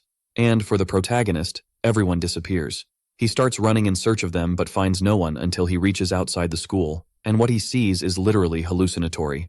Don't worry, you didn't misunderstand. It is indeed hallucinatory. The thing makes no sense. There is a giant card talking to him, the Grandmaster card. It says it will clarify all his doubts. Wow, I also need clarifications because I am more confused than the protagonist right now. The guy is in shock, asking questions. Suddenly Johnson hears another person's voice from the card, saying that he is a lucky boy for already having received a welcome card. Look, to me, he would be a lucky boy if he had a card that increased his tool, right? This makes the protagonist think that there are other people completing missions too, besides him. Then, the Master card mentions that he doesn't need to know this information at the moment and that it is full of doubts, but doesn't trust him to answer yet. Is this card mocking him? It said it would answer everything, and now it's being evasive. It's the first time I've seen a card playing coy. The card states that if he unites all of Gangbuk, he can trust him more. The protagonist starts complaining, and the card exposes some truths to him, stating that his vision has improved, that he is taller, and has freed himself from intimidation. And that was just gold cards. Is he satisfied with just that? There are still diamond cards, masters, and grandmasters. Imagine the abilities that could come with them. The guys were all worried, thinking he had been finished off. Except for the Yakuza. The Yakuza wants them to come up with a uniform to wear. But for the protagonist, that's enough. He just wants to go home today. But before leaving, he calls the bully and says he will unite all of Gangbuk. This, in the bully's mind, already gives him the authority to spread this everywhere. I think I will change his nickname to Gossip now. What do you think? When the protagonist leaves the school, he sees a couple, and suddenly the girl starts hitting the guy. This is thanks to our protagonist's spying, and he uses the spying even to level up the card. And then, I ask you, is there anyone better for him to test this card on than our brunette Beck Charon? I really ship this duo hard, but he sees something different now. The way the stats are displayed has changed, plus it shows weight and height. He also sees her quite flushed. By the way, this girl literally weighs a bag of cement. I just hope he doesn't let her know that he is aware of this, or else the house will fall for Johnson. And it is in this alley here that our protagonist is analyzing his cards. Am I the only one feeling that this is going to cause trouble? What is he doing in an alley? So, he starts thinking about which of the cards he will combine, since he needs stronger cards now. Since he doesn't know Douglas and Han no Jatar, so he even says out loud that he needs to avoid Han no Jatar as much as possible now, and guess who was in front of him, hearing everything he just said? The guy comes in kicking him, which took the breath out of him right away. The guy starts taking off his jacket, asking if he isn't going to fight back, and the protagonist uses the recovery seed to run faster when the guy attacks. But that's the end of the line. Han no Jatar just wants to know how he defeated Gordolfo being so weak. Then, the protagonist says, "Spy." The guy is completely confused because it makes no sense. But pay attention to the monster's stats, buddy. 1.81 meters tall, 68 kilograms, 3A and 2S, one of which is an S+. It can't be that this guy is smart, handsome, and strong. He must have some flaw. At a minimum, the tool. It has to be a small tool. If not, that's a lot of injustice in life. If the guy doesn't have the small tool, we lose. And check out the protagonist's appearance next to the guy. Anemic, all bruised, 3 pins in his spine, messed up knees, and still has 7 kids to take care of. And it was at that moment that the system created a side mission. Fight against Han no Jatar and win. If you succeed, receive a platinum card. There are also secret conditions to be met. But beating this guy full of tricks? Forget it. The protagonist approaches the guy and asks to choose a day to fight, since if they fight now, no one will see, and there will be no way to prove anything later. Actually, yes, Johnson. We are here. You can fight. We are watching everything. And wouldn't you know it? The guy agrees. The protagonist states he will call personally, and Han no Jatar says goodbye with "see you next time." Yeah, my protagonist. This time you got away. But suddenly, literally out of nowhere, the protagonist uses the card all the way to the moon. Yes, folks. He found the courage and is coming down from up there to attack the guy from behind. Look at that wickedness. If he doesn't finish the guy off now, he won't get another chance. It needs to be a precise strike. So he uses extra force along with his taekwondo kick, but the guy, from behind, dodges the protagonist's attack. That's right, folks. Now the situation is going to get complicated, my brother. The guy comes at him, and now it's his turn. He delivers a spinning taekwondo kick to the protagonist's face, who instantly loses consciousness. Han no Jatar says that his footwork is bad, but the technique is not to be discarded, and the protagonist is there, sprawled on the ground, totally wrecked. He failed the side mission. However, he achieved that secret condition. First defeat to a strong enemy. He received the card while still lying on the ground, and he got a diamond card, folks. Wow, man. If he had won, he would have received a platinum card. By losing, he got a diamond card. The guy who gives the missions deserves some credit, right? Congratulations to you. But I hope this card is really good, because otherwise, it will be impossible to defeat this crazy guy. When the protagonist starts to wake up, he finds the gossiping guy touching his face. What an absurdity, man. The protagonist wakes up like Rapunzel, saying that Han no Jatar made a surprise attack. Now the guy definitely made a surprise attack. Who came to surprise the guy? I say that the beating he took was deserved. Good thing the gossiping guy found him lying in the alley and brought him to school. Otherwise, he would still be there. And the protagonist admits he was totally defeated. He's a failure. But why could he beat the fat guy and got crushed by Han no Jatar? Maybe the strength that stays in the stats isn't what we imagine, right? And suddenly, someone comments that he is very lucky. And it's none other than Hajun. So I ask you, what does Hajun want with him? The guy is always showing up where the protagonist is. And since the protagonist isn't foolish, he quickly uses the spying ability on him. And this guy is strong too, right? 1.86 meters tall, 83 kilograms. Check out the kid's stats. A A fight between Han no Jitar and Hajun would be interesting to see. It would be about 2 hours of straight brawling, but now the protagonist wants to know if he should take a bus or buy a guava. Buy a bus and get a guava. See you another day. Guys, don't ask me unnecessary questions. It was better to see this dialogue this way than in a shameful manner, like the protagonist always does. Trust me, the protagonist told the gossiping guy to leave the room because he wants to see the new card he got, and this is a diamond card. But he won't always take a beating and get a good card, right folks? We don't even know if he will get a card when he gets beaten up, so it's not good to always rely on luck. But since he got it, let's make good use of this thing too. Reveal card. The card of the moment is Save in the Cloud. It's a summoning card, but what it does is still a mystery. I hope it doesn't summon the devil. Other than that, it can do anything. So, in Han no Jitar's Gangbuk, everyone is praising him. But he says it wasn't that hard. Yeah, we really have to agree with him. Next, he tells the crazy guy to go conquer Johnson's school, but he asks the blondie to take him along because Hajun is there. And this he that Han no Jitar is talking about is this park gun here. This guy must be really crazy. He was even taking some medication. And he sends them to Johnson's school because he will personally take care of the South School now, Douglas's school. Lastly, he will conquer the North School, which has a monster, folks. The guy must be huge. And back at the protagonist's house, his sister is begging him to stay in the room. But look at his expression, as if he were going to do that. The poor thing keeps begging, saying she will do anything if he doesn't leave the room. Then he says he will go out just in his underwear now since she is asking so much. I highly doubt it, you know? And again, she keeps cursing him behind the door. But what matters now is the card, right folks? Not Johnson showing his tool. And since he is in a completely safe place, which is his own house, he starts using his card. And the whole room shines. It gets all chaotic in there. Until the copy cloud was successfully summoned. Yes, that is a copy cloud. Then the sister goes to answer the door, because her friends arrived with lunch boxes, folks. They came to visit with food in hand. They already earned points with me. So, feel free to come in. And the girl came to help the protagonist's sister with Tico Teco. Remember she was dancing with K-pop earlier? That's right. So, she asks if the background eater is home. The sister starts getting all embarrassed. She doesn't want to show Johnson to her friends, while the other friend is just eyeing the bedroom door. You want it, don't you, girl? We are noticing that interest, and Johnson is in the room with the desperate one because the cloud is talking to him. He is schizophrenic. It's like that, don't worry. And the cloud says that the moment it is activated, it will automatically copy. So he quickly activates the card, just as the sister enters the room saying that the girls want an autograph from him. Can you imagine the mess that will cause? And she sees the cloud. In fact, the cloud grabs her to make a copy. It was too good to be true, right folks? For sure. That famous fan service will happen in the work now. Honestly, I wanted to see the fighting and not the fan service. But if there are no rats, hunt with a skunk. You can't have everything in life all the time. Next, the girl was released after being copied. So, Johnson asks his sister if she is okay. The protagonist wants to know what she is feeling, if she saw the cloud. And she says it felt like something grabbed her. Maybe there are ghosts in this house, bro. There you go, now we are safe. She didn't see anything. In fact, she went to the living room to tell her friends, who were still mocking her. Congratulations. And the protagonist, in the room, very quietly, holding the cloud, wondering if it went wrong or not.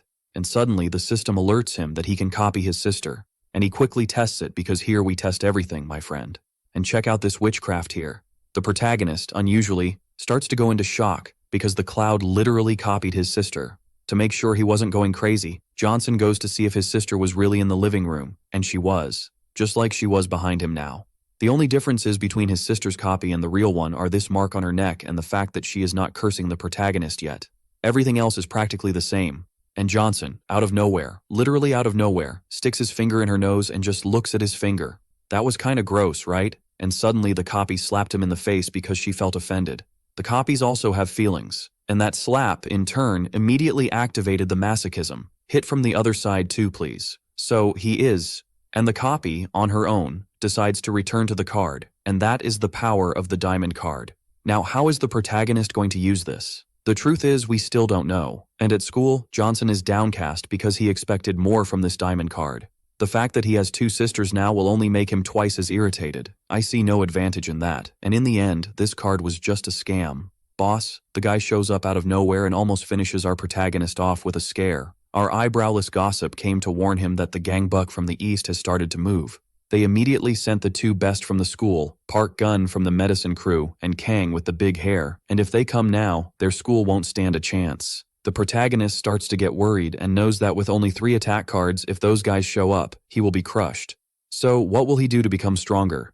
At that moment, someone calls him. It's Hajun asking what he's doing there since he doesn't even smoke and that's a smoking area. So the protagonist seizes the opportunity to ask Hajun to train him, and of course, Hajun simply refuses. And it was at that moment that the protagonist had an idea. If Hajun doesn't want to, he won't have a choice.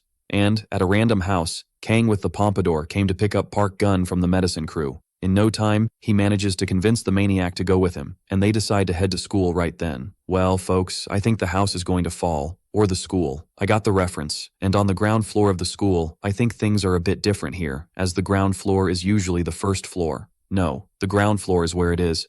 It's the first floor. It's the first floor from top to bottom. Exactly. Hajun and Johnson are on the roof. Johnson throws a jab at Hajun's face, landing it perfectly, increasing the mastery of his punch. But why is the protagonist so happy to hit Hajun? Of course, it's because it's a copy of Hajun. It's not the real Hajun. He wouldn't take a punch so easily. But even being a copy, it retains the stats. Can't we send the copy to hit the enemies? Imagine making 3 copies of Hajun and sending them after the guys. They won't stand a chance. And Johnson says the cloud can block the hits. I just want to know what Hajun thought when he got caught by the cloud. Doesn't he want to finish off our protagonist now? So, now that he has a puppet at his disposal to refine his techniques, he can increase his mastery as much as he wants. He's there punching, kicking, increasing his mastery like crazy. And it was at that moment he heard a sound, the sound of you leaving a like. Yeah, it wasn't quite that sound, but I want to hear that sound too, okay? Number. But it was the sound of his strength status increasing to level D, folks. Look at the happy face of the boy. The problem is that the guys are already arriving. If they took longer to get here, he could have improved his technique a lot by constantly trading punches with the fake Hajun. Now, a curiosity is to know what his status will be when the guys arrive, to see if there will be a good fight. And this time, we are already at the protagonist's school, where those little friends of Johnson's sister are chatting calmly. And this one, I'm already shipping with the protagonist, right? She's the one who was eyeing Johnson's door. We're on to you, naughty girl. The problem is who's watching them, right, folks? I think the situation just soured. The guy said he wanted Hajun and Johnson, but I think when he sees Hajun, he'll end up regretting it. But now he says he's going to have fun. I want to see him have fun after the protagonist puts him 7 feet under. And it's in the schoolyard that the 3 musketeers are, Yakuza, Johnson, and Gossip, and the guy without eyebrows is saying that Johnson is different today. He's kind of Ben 10, kind of scary. The guy even says his energy is different, asking if he's been training or something. My friend aimed for the toe and hit the top of the head, right? And the protagonist says he feels like breaking a pole today, for no reason at all. This protagonist seems different, right? Is today the day, clan? And it was at that moment that a crazy guy came running in, all desperate, saying that the guys have arrived. Yeah, folks, I think today is the day. The crazy guy says they are bothering some students, and the protagonist starts to think whether it's worth helping them or not because that's how he is, until the guy says that the punks are messing with the girls from our school. So the situation is more complicated, right? Those punks are going to dine in hell today. And as they were heading out, look who appeared in front of him. Gordolfo came back to take another beating, folks. He's a regular, right? VIP customer. We're going to have to start giving discounts to this guy. The guy's there, worried, asking why he's there. Of course, it's to restore his morale. The crazy guy was made a clown at his school, and all the others start saying they will help the protagonist. But he tells them to stay in front because he will solve the problem here. Then, Gordolfo starts to wonder if he has gone crazy, because if it weren't for Hajun distracting him that time, he would have never lost. Yeah, I don't know, Rick. This seems fake, right? Gordolfo even asks if Hajun is hiding nearby. And of course the protagonist says that Hajun won't come. And Gordolfo gets startled again because the protagonist says he alone is enough to deal with Gordolfo. I think the protagonist has gone mad. And nearby, in an alley in front of the school, where the crazy guys are bothering the girls, saying they will give them money. And it's when they start to approach that they see the girl's face clearly. Then, the crazy guy is enchanted by her, saying she could be an idol or something like that. Whoa, that's the girl of my dreams. Good thing the gossip arrived just in time, and the guys know him. But they don't understand how he knows they were there, and who gets impressed is the guy without eyebrows now. Because look how many crazy guys are there. It's the famous 5-to-1. This is gang formation. Call the police, man. Then, the individuals keep mocking when one of them takes an improvised defensive stance. Soon after, they clash. And it's not because they found out the guy has no eyebrows, okay? It's because one of the monsters has arrived, folks. The guy who fought 4 days and 4 nights with Johnson for the #1 position in school. What? Is it the Yakuza? No, we lost. Wait. I'll get back into character. The #2 of Gangbuk, Diablo, Yakuza. We're saved now, folks. The girls get all excited, commenting that by the name, the guy must be competent in fighting. So I ask you, why does he have this reputation, right folks? The guy doesn't even feel ashamed to spread lies. And the worst part is that he believes his own lie, thinking that the Yakuza is a skilled fighter. But look at the Yakuza's expression. We're in trouble now. And the crazy guy gives a thumbs up, which motivates the Yakuza even more. I already warned that this will cause problems. The guys are like, wow, he didn't even take his hand out of his pocket to come meet us? The guy really trusts his fighting skills. So, the guys decide to attack all at once. We lost. And out of nowhere, the guys stop. Because check it out. Who just arrived, folks? With his whole hand still red, he's throwing a punch, right? You rascal. And he says the guy was stronger than he expected. Learned to be Ben 10 now. Look how he left Gordolfo all beaten on the ground. Yeah, dude, respect our protagonist from now on. Otherwise, it will just be jabs to the nose. He already comes switching places with the Yakuza, and the Yakuza claims he left a bit of fun for him. Wow, Yakuza, you left all the fun. You did nothing, come on. The miserable is a miserable. And Kang with the long hair comments that he is stronger than Gordolfo. And indeed, looking at his stats, he seems to be really stronger. But instead of going to fight, he sends the henchman first. Doesn't want to mess up his hair, huh? Number. And everyone rushes towards Johnson. He improved his cards so much that they now have critical damage attributes. Johnson simply hits the guys with all his strength. And guess who got all excited seeing this? That's right, folks. I think we've won, right? And here the new mission was generated. Beat the long-haired guy. But this only grants a silver card. So, I believe it will be easy, right, folks? The long-haired guy himself starts to retreat because he knows he will be defeated in the fight. The protagonist says he doesn't want the henchman and insists, just bring Han no Jitar here. The protagonist has gone crazy now. This is how I like it. Here we talk with flying kicks, folks. Now send another one, because these extras have all been defeated. Today I'm having frog for dinner. Then, one of the handsome guys approaches from behind. You know when you're about to get hit by a car and the driver brakes just in time? So it has nothing to do with what happened here. But he escaped being finished off, he did. Look, he's a good fighter. What a powerful man. But there was one person there who didn't consider him a good fighter. But the question that won't go away is, what level is the protagonist at now? The Topato says he is at the same level as Gordolfo, because that's what Gordolfo told him, that he would only lose if he let his guard down against Johnson. And I regret to inform you, my friend, that you fell for Mario Games' trick. The protagonist delivers a spinning kick that will, at the very least, leave the guy unable to move his jaw for about 3 months. Eating through a straw, you know? He will have to ask someone to chew his food for him now. And you think it's over? Yes. Look at the protagonist coming down from the heights, still using the additional weight card. The hit was so strong that it even increased the power of the blow. If this guy isn't finished off now, he is immortal. No way. The Yakuza and the eyebrowless guy are celebrating because the dude will have to go home by ambulance now. And the protagonist thinks this is the first time he's used his fists in front of some ladies. Wow. Protagonist. Don't say that. You're winning us over. The girls, I don't even need to say, are pulling the young girl away to leave against her will. He came out on top in this situation. And just as they are walking away, someone calls out to him. And isn't it the girl asking for his number? We finally won, folks. But now comes that damn question. The masochistic brunette or this young lady here? Which one are you rooting for? Comment what you think, because now I'm curious. The girls are worried, asking if she doesn't know the rumors about him, that he kidnaps girls. But she says she just wants to thank him properly. We've leveled up in life, right, folks? And just when the protagonist was about to give his number, a guy starts talking about how they have to laugh while they can because soon they'll be screwed. I just want to know how this guy is still alive. He just got run over by the protagonist, and the Yakuza, to scrape the edges of fame, goes over and steps on the guy asking what he's talking about. Then the guy says that soon number 5, Gion Park, will arrive, and he will destroy Hajun. But I don't think it will be that easy, right folks? Hajun immediately tells him to leave because he wants to train now. And check out the muscles on this guy. The dude says that Han no Jitar sent him to break Hajun since Hajun lost to Johnson. Then he says that the next one he's going to take down is the... But before he can finish his sentence, Hajun quickly goes after the guy. Here's that famous saying that the dog that barks a lot doesn't bite. His status wasn't bad, but against our gigantic monster Hajun, you're very far from home, my dear. And since he needed an excuse to stay close to Johnson, he sent the pincher to inform Han no Jitar that he is now part of Johnson's regatta team. And already at Soha's apartment, she is reading a little book while talking to her mother. And her mother says goodbye. This girl's name is Yang Soha, 17 years old. And it wasn't that nice book she was reading. No, folks. She was reading something about prison behind this book here. In summary, from what I understood, she is another masochist, folks. Does the protagonist have a gift for attracting masochistic girls or what? It can't be. And speaking of the protagonist, he is there in his building, thinking about how he will recruit the last person. Then, he has the brilliant idea to summon the cloud, but he ended up summoning it right in his lap. Man, do I need to say something? These authors are all crazy. They root for incest. It's not possible. But the protagonist's idea now is to recruit the cloud for his group. And she agrees since she has no choice, because everything the protagonist commands, she does. And just like that, he completed his mission and earned the gold card, I'm the Crew.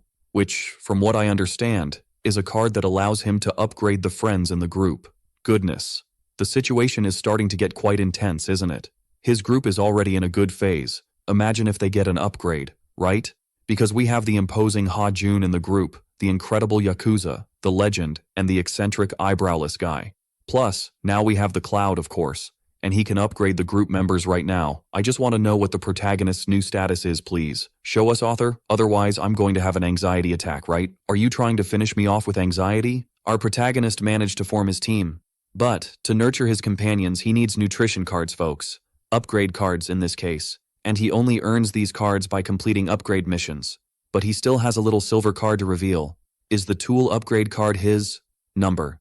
And when he reveals it, he gets a boxing card called Weaving. Not this time, right folks?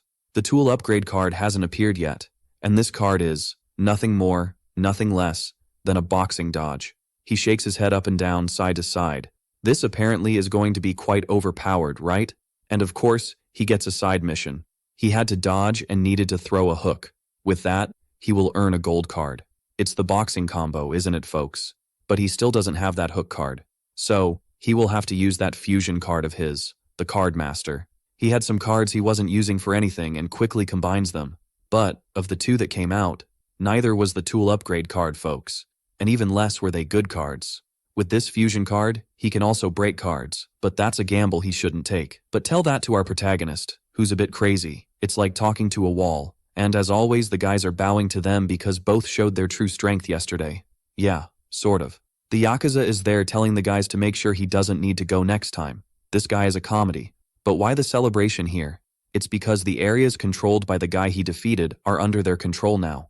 But Johnson himself says that if he goes there now, Han no Jitar will definitely come after him, 100%. And it's not that easy to catch a frog in its own pond.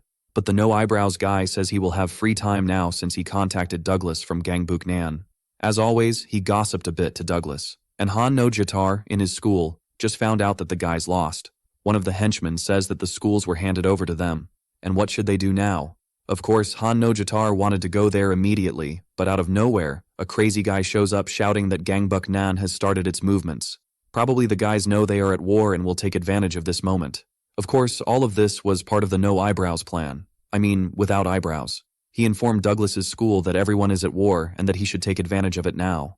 Han no Jitar quickly orders to send the number 2 from the school to Gangbuk Seo, because in the end, Johnson is just a weakling in his mind. He can always crush him whenever he wants. So now he has to deal with that son of a gun Douglas first. He keeps thinking Johnson is weak. After you lose all your men and are alone, it's no use crying. It's true. The no eyebrows guy is there asking Johnson to praise him for the good job he did. But Johnson can only think about how to defeat Han no Jitar now. And the no eyebrows guy even asks if he wants something like strengthening the organization internally. But it's no longer the bodyguard he desires. He wants something different. And at that moment, some girls walk by saying that rumors say he can't even flush the toilet by himself anymore. And I don't blame anyone for saying that, right? Because look at how many henchmen are walking with him lately. But he needs to open his eyes regarding the commanders of each school they just dominated. Because as they were subordinates of the Pompadour guy, they will probably rebel against Johnson and side with Han no Jitar. So, it would be good for him to be there and calm those guys down. And it's at this moment that a personal nutrition mission appears. It's strange to talk about nutrition. It gives the impression that he will have to eat now. But it's to nurture his status. And this mission is to discipline the school and bring the guys to his side. The rewards are several status nutrition cards, folks. Wait a minute. I see the Yakuza getting monstrous, right? The guy already thinks a lot of himself. Imagine the Yakuza throwing a punch and knocking someone down. The guy's ego will be through the roof. Because he already knows how to pose as a tough guy. He just needs to be a fighter now. And of course the protagonist wants those cards. He gets all happy talking about going to the schools at that moment, but the no eyebrows guy suddenly tells him to look ahead because the masochist number 2, Soha, is right in front of him. He asks what she is doing there, and that crazy guy, while the no eyebrows guy is all dazzled by the situation. The girl tells him that she has plans with Daehyun today, since they are friends and study at this school. The protagonist just says it's all good, have fun then. And out of nowhere, she calls him again, asking why he didn't reply to her message. She mentions that she sent him a message, but he didn't respond. Look at the face of the no eyebrows guy. Oh, bad boy, you are a complete trash, right? The guy teasing the protagonist is really funny, and the protagonist says it's all right that he will reply to her. So, see you later. Wow, protagonist. I'm liking what I see. Unlike the guys who become dogs, the protagonist is making the girls chase after him. And the poor girl is there, saying she managed to talk to him today, all happy. And guess who was watching this? Saying, look at that loser Johnson. I know nothing, right? Soon we will have a duel of sadistic beauties for a protagonist, and out of nowhere, we cut to a group eating and drinking, wondering what they should do, whether they should follow Johnson or what. And out of nowhere, one of them asks if they can't shut their mouths. This guy is the number one in the school, Jung Jinsu. He says they will stick with Han no Jatar until the end. If Johnson shows up, he will finish him off. But not with that status, right, my dear? Total pig. Speaking of status, I really want to see the protagonist's status. It's been a while since they showed that crap. I'm going to burst with curiosity. And, out of nowhere, someone says he should go to Johnson then, if he wants to be finished off like that. The guys start saying it's a joke, and it really is Johnson who showed up, asking what they are doing on a mountain. And probably the one who said those things before was the no eyebrows guy. I need to stop smoking. It's crazy. And out of nowhere, the crazy guy tries to hit the protagonist. He uses the wave recklessly, and pay attention to the protagonist's face, like he's about to pop a wheelie now. And who gets annoyed with this guy is the no eyebrows guy, saying he is more cowardly than Johnson himself. No one can be more cowardly than Johnson himself. And out of nowhere, the protagonist uses a hook. But how does he have a hook if he didn't have one before? I don't know. It's because he got one last night, right folks?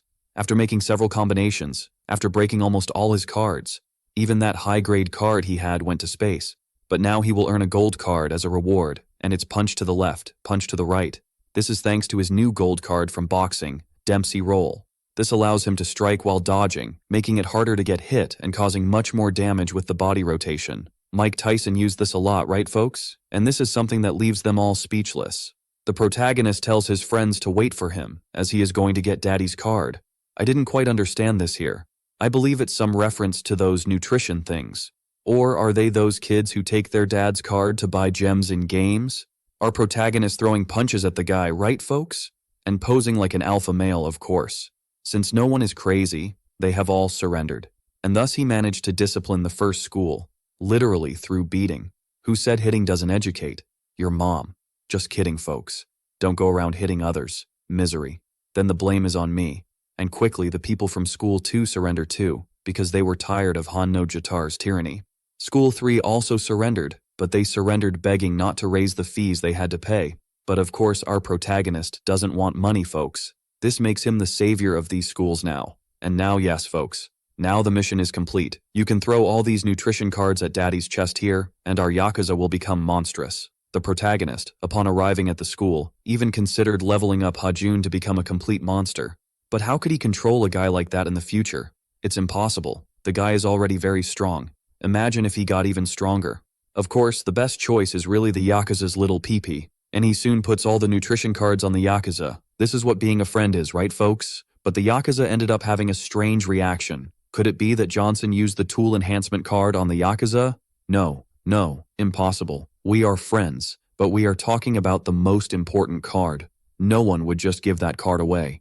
The protagonist's concern now is to find out who the leader of Gangbuk Nan is, the number one over there. And for the first time in his life, the gossip doesn't have that information. Because when someone becomes the leader of an area, they must have some background, some information about the guy. But all that is known about this crazy guy is one thing. He is extremely strong. I'm really hoping it's just a gossip on their side spreading this. Because I believe they also think Johnson is like that, in that way. Because the amount of things this guy spreads is unbelievable. And the eyebrowless guy, upon leaving the place, starts to think that everything is peaceful now. But he knows that Johnson can't take care of things inside and outside the school at the same time. He needs someone to handle things for him inside while he's out there beating others up. But who would be suitable for that, folks? Of course, it's the protagonist's brunette. So guess who just had an idea involving Bike Charon? You two have to go on a date. What do we think about going to Puvila? That's a terrible idea you have in your head, you jerk. I'll tell my mom, and you'll see. The girl gets furious, saying they aren't that close. And the worst part is that even the protagonist doesn't know what Puvila is. And the eyebrowless guy explains that it's a place famous for girls taking bikini photos by the pools and posting them on Instagram to gain followers. Now it makes sense why she slapped you. Johnson himself says he deserved that slap, and while the guy was lamenting, someone approaches him from behind. And none other than El Diablo Yakuza, asking why he was left out of this discussion. Has the Yakuza changed after improving his personal status? I admit I'm already looking forward to seeing this guy throw punches, right? And do you remember the brunette who didn't want to go to the pool just a little while ago? She didn't want her friends to go to her job, saying it would be nice to use the boys to gain followers at the pool. You see, folks, it's these ones that keep torturing us, mere mortal warriors. I will never betray you again, Diego, with your boss, I promise. But come back to me, Diego, and after the girls insisted, she agreed to go. We won, folks. Soon we'll have sadists in bikinis. So check out the guy's style. The Yakuza even came in a suit to go to the pool, and he just wants to know why Hajun came along. And it was because Johnson here said he just invited him for the sake of it. No one expected him to come along. It's like when you go to someone's house and they offer you coffee, and you weren't supposed to accept because the coffee isn't even ready. So if you accept, they'll have to make the coffee still. It's more or less like that. And there are the girls. This manhwa artist has a gift for drawing characters, right? I'll tell you, folks. And out of nowhere, the protagonist starts looking at Baek Charon's bag. Then, she suddenly comes out of nowhere and slaps the guy. What a healthy relationship this is, right? I like it. This is a true tsundere. In a bit, if she notices the guy looking at the ground, she'll slap him too. It's true. And not far from there, known as the battle area, a guy comes running in a hurry to give a warning to Kang Seok. This guy is the #1 of Gangbuk Nan from the north. He tells the guy that Gangbuk Seo, which belongs to Johnson, is on the move. The guy just says he thought Johnson had brains. It seems that apparently Johnson's people are already inside their territory. Now I understand why Hajun came along. At the very least, he must have realized that this territory belongs to that guy. But the burning question now is, does the protagonist, with all his strength, or the monstrous Hajun there, have any chance against this Megazord? Because, look at the veins popping out of that guy's arm. I think we lost, right, folks? Cancel the pool, cancel the bikini, let's go back home because I'm even feeling sick now. The crazies are all excited for this gathering. I just don't understand why Yakuza is so embarrassed, because Hajun is looking at him. Is it Yakuza girl, perhaps? Playing hard to get, he already is. Just missing the rest now. It's true. The girls start making plans to separate from the boys. But why is our protagonist following them? I don't know. Of course, he gets beaten up for it. He gets beaten and still likes it. The eyebrowless one tells them to get in quickly, as time is short. They will stay for 2 days and 1 night. The guys will sleep there. I thought it would be like a water park. So a lot is going to happen in this dorm pool, including, from what we can see, a lot of fighting, folks. And this here is the possible group that will start getting pummeled. You can't start directly with dessert. We have to take it slow. As you may know, extras are strange beings. They look for where to get beaten. They could just walk away. However, they insist on taking a beating. It's impressive. And since our protagonist is generous, he decided to give them this gift. Already in the pool, the girls are just taking photos to post on social media, and it seems they took about 30,000 photos to choose just one. What is this? I believe this is something typical of women because when men take photos, even if they come out with their eyes closed, we post them. We are bold, no doubt. Suddenly they start commenting on Hajun's body, saying they would even go on a date with him if he were nicer. But you must be wondering, where are the sadists in bikinis? And where's the protagonist's brunette? Here she is.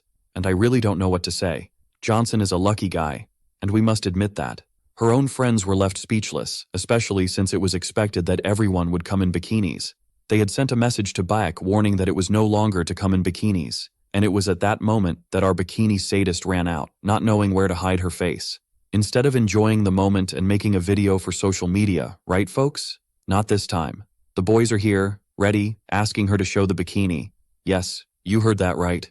In fact, that's what she thinks, because when she asks Johnson, he says, that's not it. But if she wants to show it, we are ready. No one will refuse. And as the conversation goes on, the brunette starts saying that the atmosphere is getting boring and that maybe she should go home.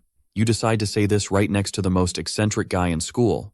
The eyebrowless one quickly suggests a game, and whoever loses will have to shave their eyebrow. Hey dude, I want to see who will say it's boring now. The guy even asks if she wants an easy game, but she replies that she just doesn't want anything boring. And 5 minutes later, she is arguing with Johnson, fighting and claiming that he lost. And he doesn't back down, stating that she also lost. It sounds like a couple's argument, doesn't it? I don't know anything. After analyzing for a while, the eyebrowless one decided who the loser will be. I don't think whoever wins or loses really wins or loses. Everyone will end up losing. Even the girls noticed the malice because when the eyebrowless one said that no one lost, Beck Charon was almost shaving Johnson's eyebrow. It was then that the crazy guy suggested another game, so she gets curious to know what it would be. This game, my friends, will take place in this closet. I think the dirty minds know what it's about.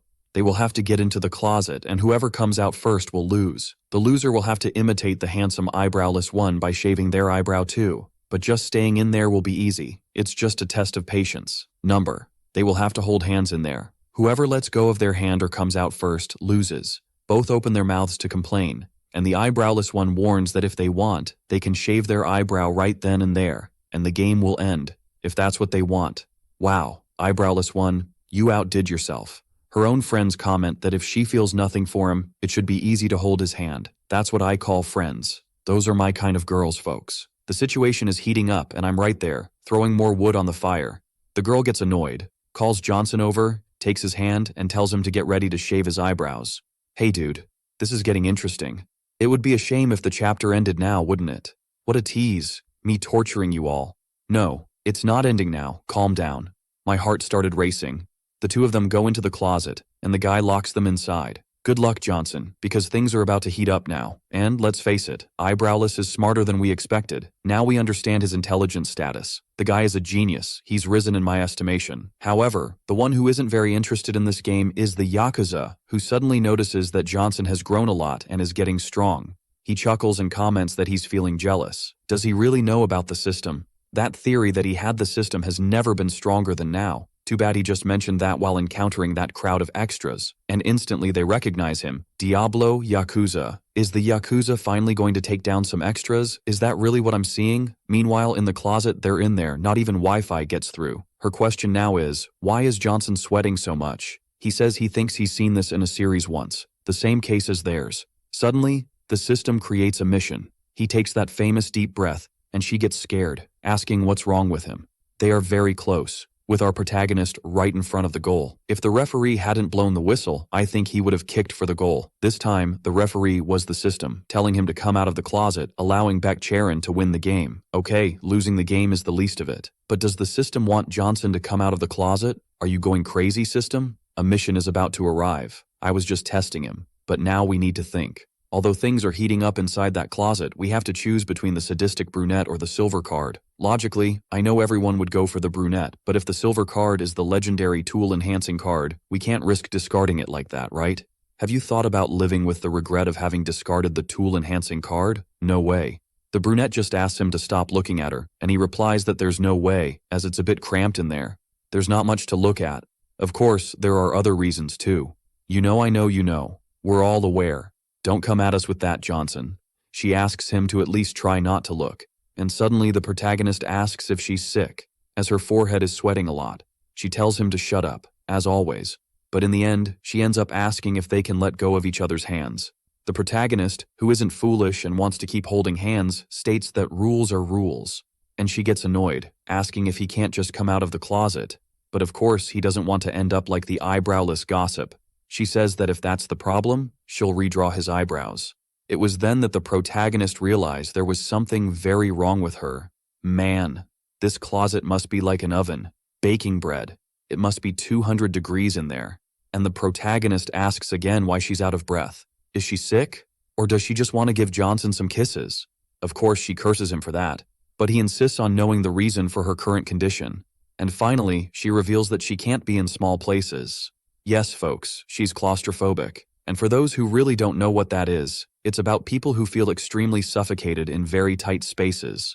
In fact, we always ask if someone has claustrophobia before entering our basement. So she tells the protagonist that she's been through this before. In the past, she was bullied, roughly halfway through high school. She was bullied just for having fierce eyes. They forced her to eat until one day, they locked her in a cleaning room and left. Since then, she developed this phobia. Poor thing, right? Looks can be deceiving. She keeps lamenting having shared this with him, but she didn't expect the moment in the closet to last so long. And the protagonist, hearing all this, starts to remember all the times she helped him. Then he claims he's leaving now, which confuses her. He also mentions that he had no idea about all this, and that if she faced difficulties, she should have been informed earlier. And he praises her, saying she has handled everything very well so far. Wow. Protagonist. Don't come with those speeches, because you can win us over like that. But it was at the moment he went to open the door that he discovered it was locked from the outside. He starts shouting for someone to open the door and asks Baek Charon to wait a bit. However, when he looks at her, he realizes that the poor girl is crying. Come on, this isn't right. He doesn't hesitate and activates the extra strength, breaking the closet door with a single punch, thus completing his mission to earn the silver card. Of course, he lost to her, which is why he earned that card. So, get ready to be eyebrowless, dude. And, besides losing his eyebrows, he injured his fist. He was threatening the gossip when suddenly the brunette grabs him from behind, thanking him for everything. She says that if he shaved his eyebrows, she would draw them back on for him. And you know things can't just go that well for our protagonist, right? He needs to make some mistake. He quickly clarifies to her that he didn't punch the closet door because of her. He did it because he had a slow reaction. I think that's more or less what he meant. How rude. Dude. At least that's how the translator interpreted it. She starts to think about what kind of reaction he had until she realizes, and she turns all red. And of course the swear words that followed were quite something, right? But our protagonist is a bit slow, we have to agree. Instead of the poor guy just saying something to her, he had to let it pass. I understand that the work isn't a romance, but I'm starting to get anxious, dude. The single Johnson isn't the path we want here. And suddenly, we cut to Baek Charon's friends, who are crying. They say they didn't know Baek was claustrophobic. The protagonist says it's okay and that he will never forgive them again. Wow. Heartless dude, and he says this while sporting a huge smile. Now that I realize, he really is eyebrowless. This is unbelievable. The girls comment that he looks very happy to be eyebrowless, asking what happened inside the closet. I won't even tell you. Nothing much happened, and suddenly, the gossip appears, saying they are in big trouble now. The protagonist wonders, big trouble? What's going on here? Tell us. It seems the Yakuza was surrounded by 3 guys from the local school. They just waited for the Yakuza to be alone to attack him. Then the protagonist asks if they are the same guys who were waiting for them at the entrance when they arrived. The gossip confirms that yes, it's them. Then, the protagonist, very calmly, tells them to leave the Yakuza alone. The two start freaking out, asking him to save the Yakuza. But he insists that it's okay, guys, because the current Yakuza is not the same as before. Dude, is today the day the Yakuza is going to take down some extras mercilessly? Yes, it is. The guys stare at him and ask if he's scared. And he, very relaxed, just watches. The guys even think they were mistaken because this guy doesn't look like the Yakuza, he looks more like an idiot. That's what they comment. These individuals have pretty mediocre status. However, their leader, wearing the NFC shirt, has a decent status. Very good. But suddenly the dude charges at the Yakuza. You know when life flashes before your eyes? No? Well, it was at that moment that the Yakuza heard Johnson's voice, telling him not to doubt. Because if he didn't doubt, he could really become a Yakuza. The nutrition card this time, he bets his life on it. And we have to agree, both cards are incredible. But what stands out the most is this one. The card called Sistema. The group member can now use the system, which consists of military martial arts styles. The Yakuza suddenly throws a punch at the dude, mixing in a move I can't even describe. He almost did that famous martial arts move. The Yakuza has become Jet Li, folks. Finally, we won, folks. With one blow, the dude met Jesus. This is the new strength of the Yakuza. And even without fully understanding what happened there, his body moved on its own. He comments that this is really cool. The guy started asking if he was hiding his strength on purpose. But wait a minute, guys. Are you scared now? Don't be frightened, guys. Or do I need to teach you how to breathe again? I think I forgot to introduce myself. I am the Diablo Yakuza from Gangbuk Seo, and the fight is about to heat up now. Goodness, just hearing about it. That ending was insane. Finally, our monstrous Diablo showed us his strength. The Yakuza still has a lot to show in this manhwa. I'm sure of it. And as for the brunette, I'm even happy with their relationship now. Even though the work isn't a romance, I hope there's a little bit of romance. Am I the only one thinking this way? I don't know. Our Yakuza showed us his true strength, and now he's threatening these guys, claiming he will close his eyes. So, they can come at him. I'm telling you, the Yakuza is too humble. The guy is doing everything to balance this fight. The guys come at him talking nonsense, and he just gives them a tap on the nose. I can see they're going to leave here straight to a place where they do nose jobs. Not to mention the Yakuza's hand positions. The guy is kind of rock and roll, but suddenly that dude says he's bluffing and lands a punch on the Yakuza's face, claiming he doesn't know his place. But look at the Yakuza's expression. He's not going to hold back anymore. And sideways, he manages to hit the guys. He even asks if he didn't warn them that he is the Diablo Yakuza from Gangbuk Mission. The dude positions himself like a clumsy heron. That was the debut of our great Yakuza. The guy's ego must be breaking the ceiling now. So much so that the eyebrowless guy keeps asking him how it went down. And he, in a mythic pose, says he only did it for the girls. It's really gratifying to see the Yakuza getting the attention he deserves. He is a true icon. Johnson himself feels happy because it was just him getting stronger before, and now the Yakuza is also evolving, especially in his blackmailing. He starts asking the eyebrowless guy to fetch him water, but the girls say no one is going to get water right now, and that he should leave their room. The eyebrowless guy remains formal, wishing goodnight, while Johnson just comments that he'll see him tomorrow. The girls were even changing clothes, asking each other if they brought comfortable outfits. And Johnson replies that yes, he brought a nice outfit. The other girl says it's good he brought that outfit. So, wait a minute, what is Johnson doing here? Of course the brunette slaps him, and off he goes. Sad. There are two possibilities, to succeed or not. I didn't succeed. It really didn't work out for me, but it's all very quiet today. He starts to find it strange because he should be fighting the guys since he invaded the area of those dudes. But where is Hajun? It seems he went to meet someone who knows him. The guy himself mentions that it's strange for Hajun to have called him, but he was curious and ended up coming. Apparently Hajun came because he was worried about his friends, thinking the guys might attack him. However, the other man says he only left him alone because they were with Hajun, and he adds that he'll say one more thing. Take your hands out of your pockets when talking to me. Now you can go. Gu Hajun. Wow, this guy commands respect, right? He's probably that top one we saw. I just don't understand why they're making drama to hide him now, since I already showed him before, but whatever. However, why do I have the impression that this man is Gu Hajun's brother? Am I the only one getting this impression, or am I going crazy? And I believe Johnson is far from being able to scratch this guy for now. He will still have to face Han Nojitar and Douglas perhaps before thinking about confronting this one, because this guy must be very powerful. And here's our protagonist back home. His sister is super curious, wanting to know what the pool place is like. And the mother finds it strange that her son has friends. Exactly. So Johnson doesn't even argue with them, does he? He really is different, but of course it's because he's very tired. But what about that letter the protagonist got when he came out of the closet? He immediately sends it to be revealed. The letter is called Boomer, and at first, it's a card that increases the probability of things.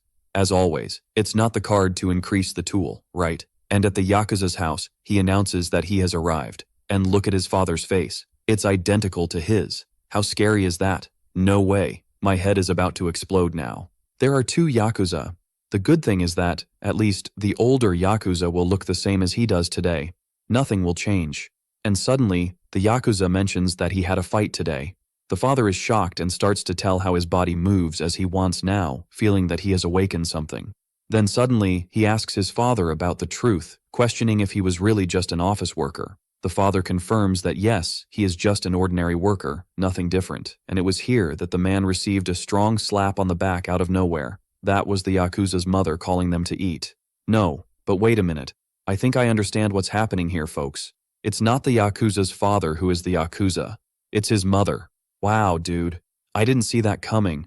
Look at the hidden tattoos on her arm. Not to mention the slap with immense strength. Does what I just said make sense? Or am I just imagining things? I don't know. Comment below so I know.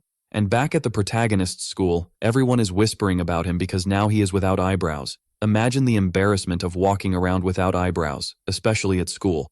That must be really strange. And suddenly, someone grabs him by the arm. It's our Baek Charon, dragging him somewhere. The girls start speculating that they are going to kiss. What? The rumors in this school are going from 0 to 100 really fast. The poor guy wants to know what's happening this time. He's going to get beaten again for something he didn't do. And she just told him to sit down because she promised she would draw his eyebrows. And now she will do that. He thanks her, but she mentions that this position is uncomfortable. And then, folks, she just sat on his lap to draw. Okay, I admit I didn't expect that either.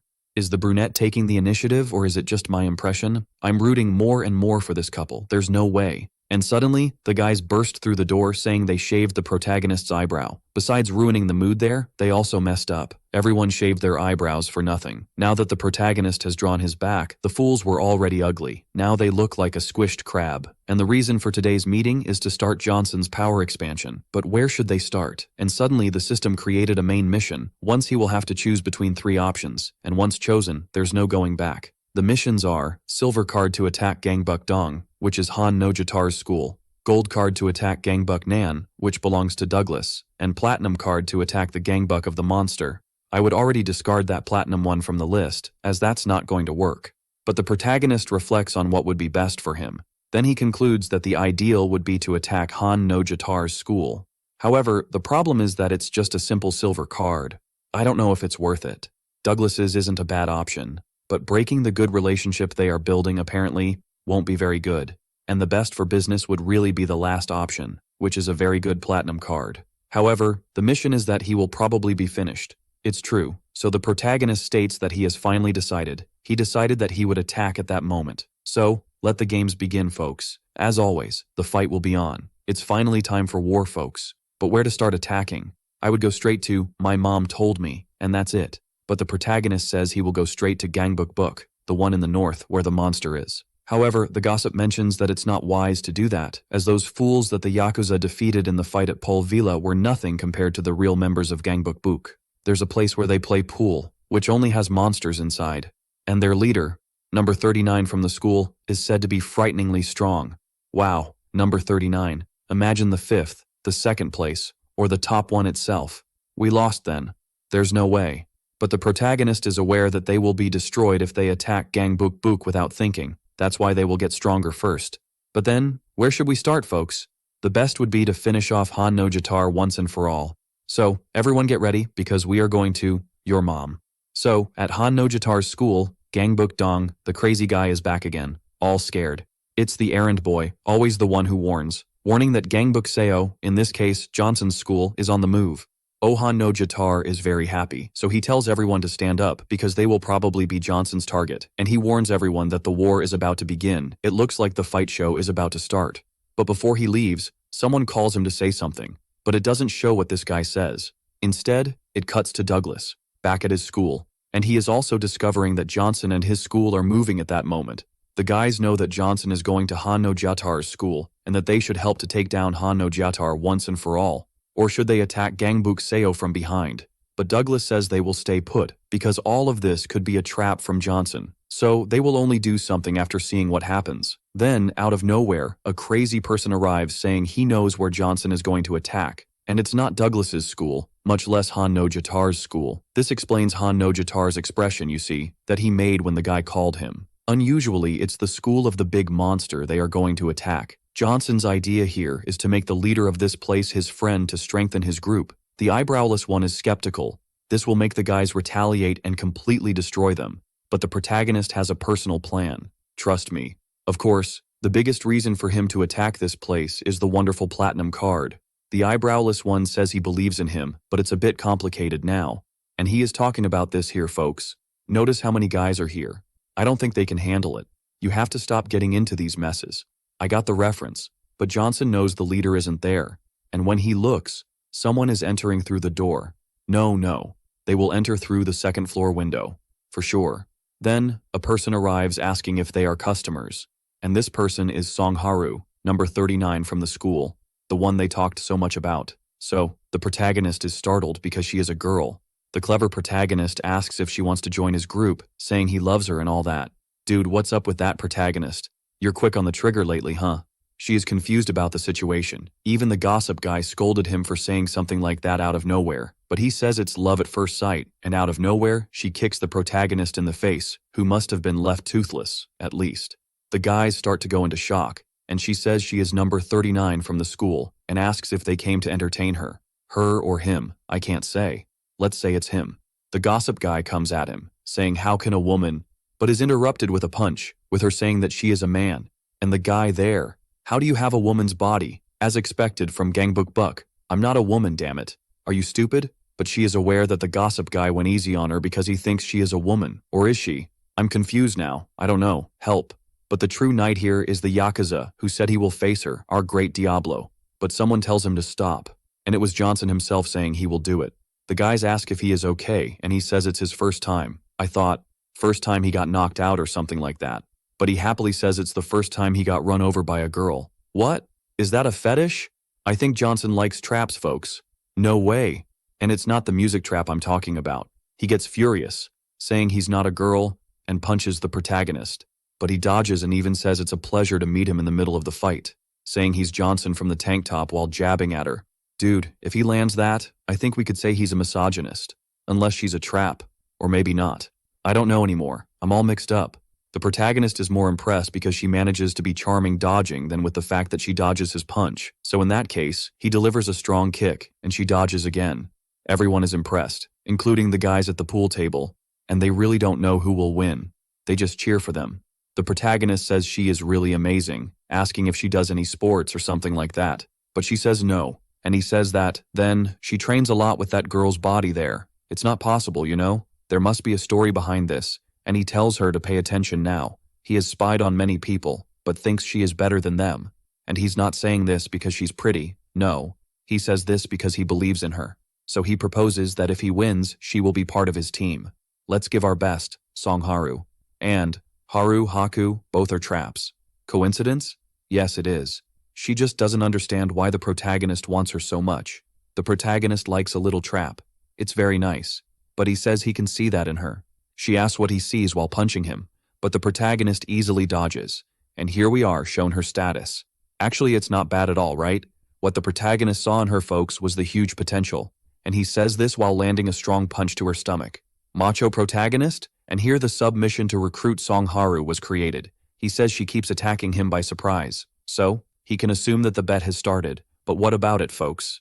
Do you think it's good to have this girl on the team? Or this boy? What do you think about it? Comment so I can know. Is it a girl or a boy? I think it's a girl. But the girl says she doesn't want to join his team while punching him. But the protagonist again easily dodges and punches her guard, which man is enough to bend the arm. The protagonist wants to recruit her at all costs, and he won't give up on that. Until she punches him, telling him not to get distracted.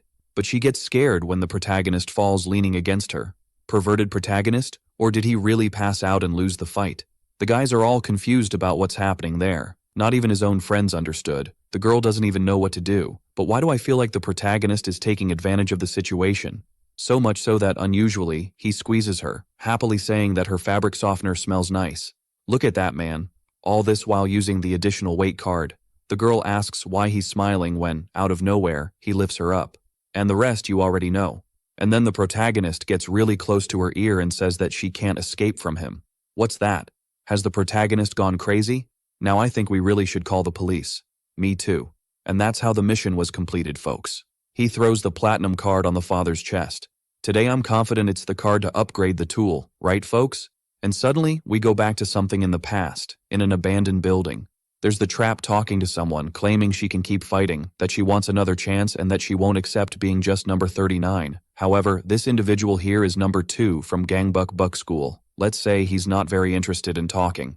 The only thing he said is that she should be grateful for at least getting the 39th position in the school, and that she will be responsible for a pool hall, because the place for the rejected is down there. From what I understood here, he granted her the 39th position because she is a woman. Got it? That's why she insists she's not a girl in this context. We've unraveled the riddle. Now we are the Syrup Holmes gang. Or maybe I guessed everything wrong too. There's that option. And she wakes up startled on a table, with someone saying she can't get up yet.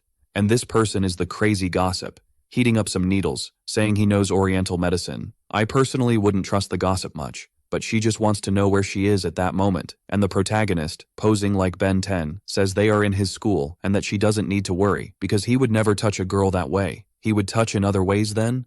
The girl was already about to leave, but he states that now she is part of his team. She insists she doesn't want that, and then he comes, serious, and asks if she really doesn't want to. And he does this while using that boomer card he won, remember? This card increases the probability of persuading someone, folks. He quickly says it's for her own good, asking how old she is.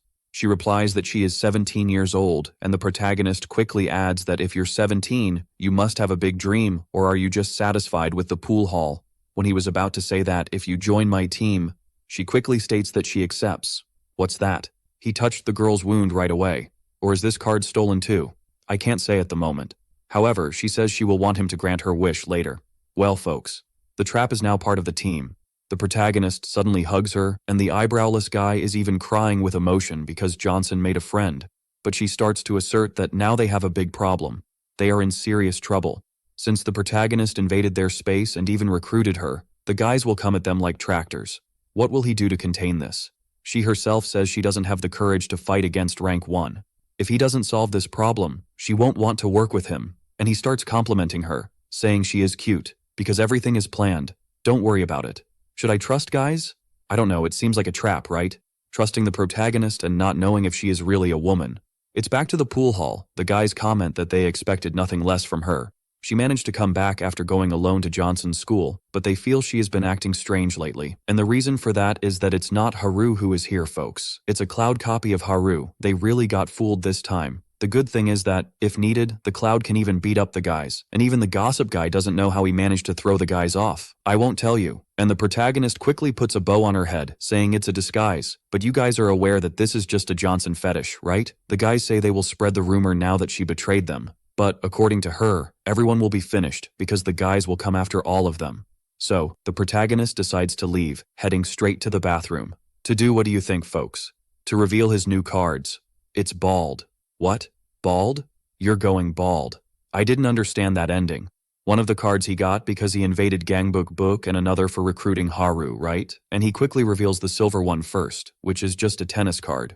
It will probably be destroyed later so we can see if the tool enhancement card comes, right folks? And speaking of the tool enhancement card, that's the one we want. Who trusts me that the platinum one is the tool enhancement card? Type enhance the tool in the chat now. I trust. There's no way it can't be her. The protagonist pulls on the go-go. Because there's not even Wi-Fi now, and the card that came, folks, is the diaper, in this case, diapers. The description is, I wet my pants. What the heck is this? This was supposed to be an attack card, says the protagonist, because the tool enhancement card isn't, folks, and it's very strange. On top of that, and suddenly the system creates a nutrition mission, probably related to the new card. Or not. I don't know.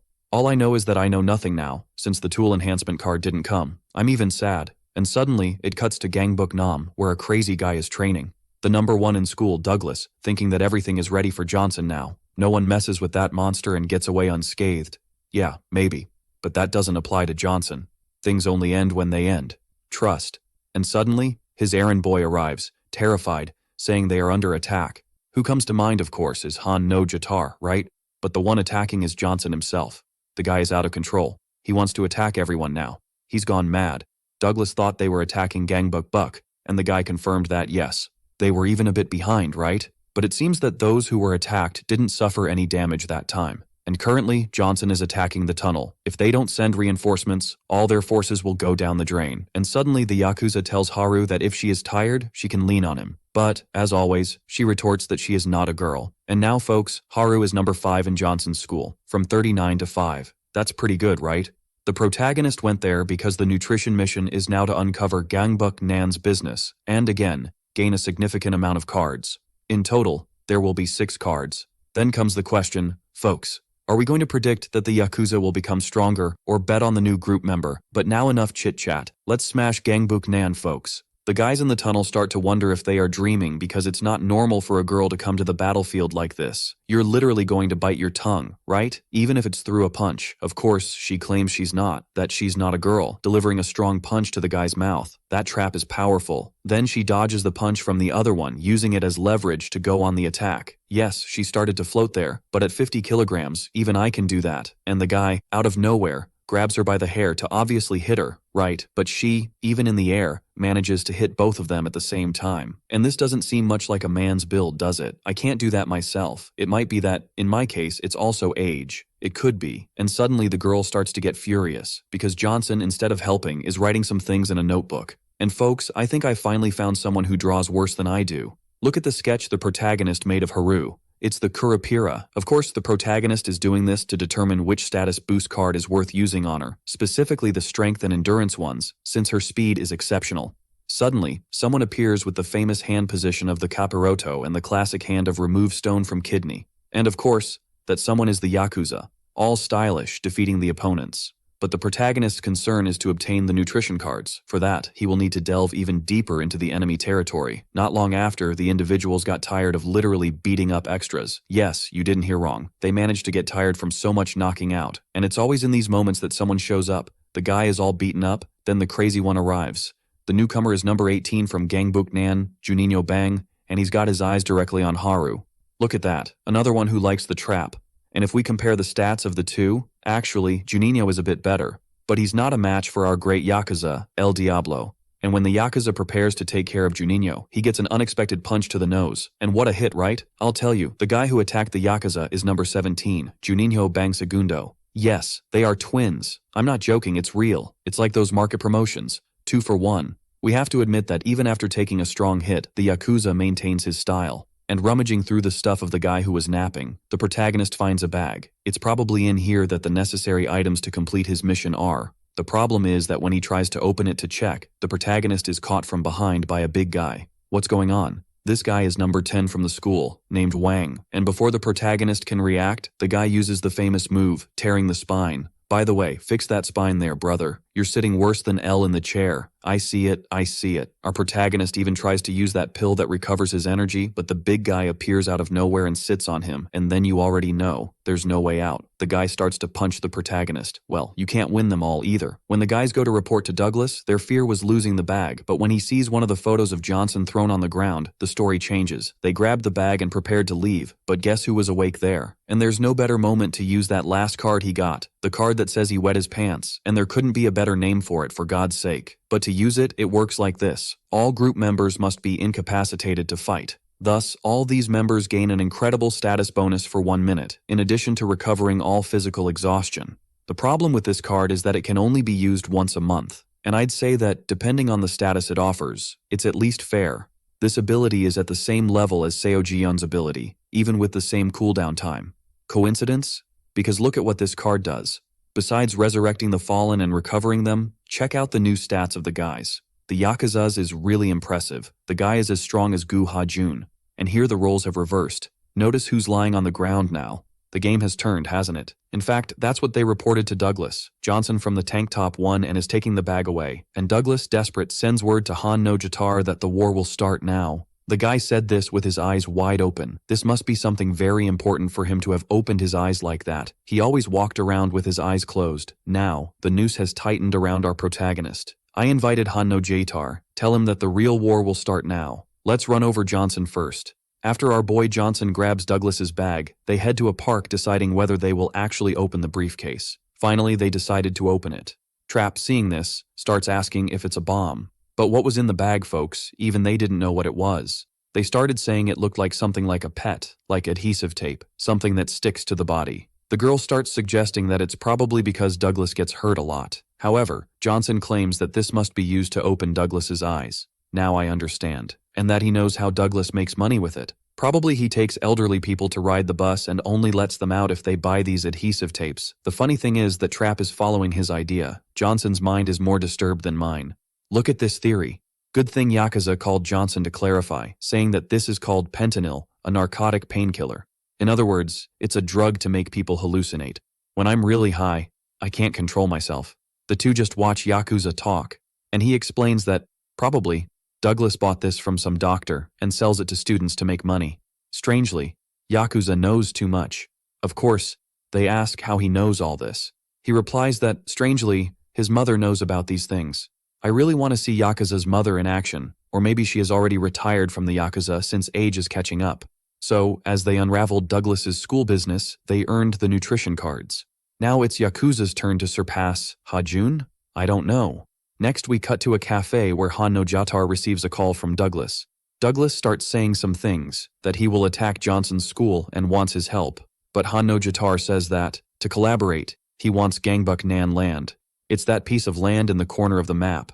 If he cedes that territory to Han no Jatar, he will defeat Johnson along with him. And wouldn't you know it, Douglas agrees. He says they should go together now.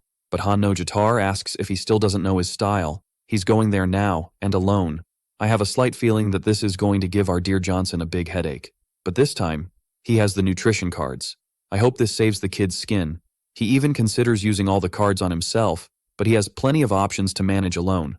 So he doesn't need that. He should use them on Haru, since Yakuza already has those martial arts cards. Yakuza is on the goal, folks. Make him stronger. I support 100%. Me too. After thinking a lot, Johnson realizes something. Someone is trying to contact him, and it's one of his henchmen warning that they are under attack from Han no Jatar. It's at this moment that the son cries and the mother doesn't see. 3 of the strongest are already in their area and are already hitting our friend without eyebrows. He even tries to take one last breath, but soon receives a punch in the face and another in the ribs, plus a blow to the back. The guy is really getting beaten up. I'm screwed, and it ends with the big guy sitting on top of him. However, the big guy is talking a lot for someone who has already been beaten up by Johnson that time. Still, he keeps getting into the mind of our friend without eyebrows, saying that he is souring the strength of Johnson's team. He is responsible for making the team weak. And I'll tell you, this hit hard in the guy's mind. He's even crying. Suddenly, Johnson receives a call. It was Noya, with the phone of the one without eyebrows, informing that a war has started. While Johnson runs there, he receives a message from the system, saying that the one without eyebrows is full of confidence now, and that his awakening is about to begin, and the guy starts to get up with a piece of wood because he has awakened. His potential, which was F, is now shining brightly. And observe the expression of the crazy guy, full of determination. The chubby one charges at him to smash him, and because he has awakened, our eyebrowless one gained a special card that allows him to handle a weapon with ease. His strength will increase according to the tool he uses, and he quickly breaks Gordolfo with several blows. Could he be our new wooden boy? I don't know, but the crazy guy is even shining with the wood in hand. I've never seen a guy so happy to be holding a piece of wood. And of course, check out his new status with the wood in hand. And now he is no longer the eyebrowless one, as he now has eyebrows painted with ketchup. So he comes charging in to take a hit. However, the two crazy guys are not intimidated, claiming that he is still outnumbered. In fact, he would be at a disadvantage if Hajun hadn't arrived on the scene. He came quickly and, unfortunately, forgot the lighter. So, light a cigarette for him. The guys start asking why they should light his cigarette, but it's not for them to light. Call Han no Jatar here. He will light it for me. Oops, he called for a face-to-face brawl now. I want to see this. Han no Jatar against Hajun. Let the fight break loose. Soon we return to our wooden boy facing Gordolfo, who tells him to drop the piece of wood. Let's drop the wood on your head. However, the fat bastard has good resistance and learned to defend against blows. So he retaliated, hitting the eyebrowless one in the nose. Well, the wooden boy was defeated.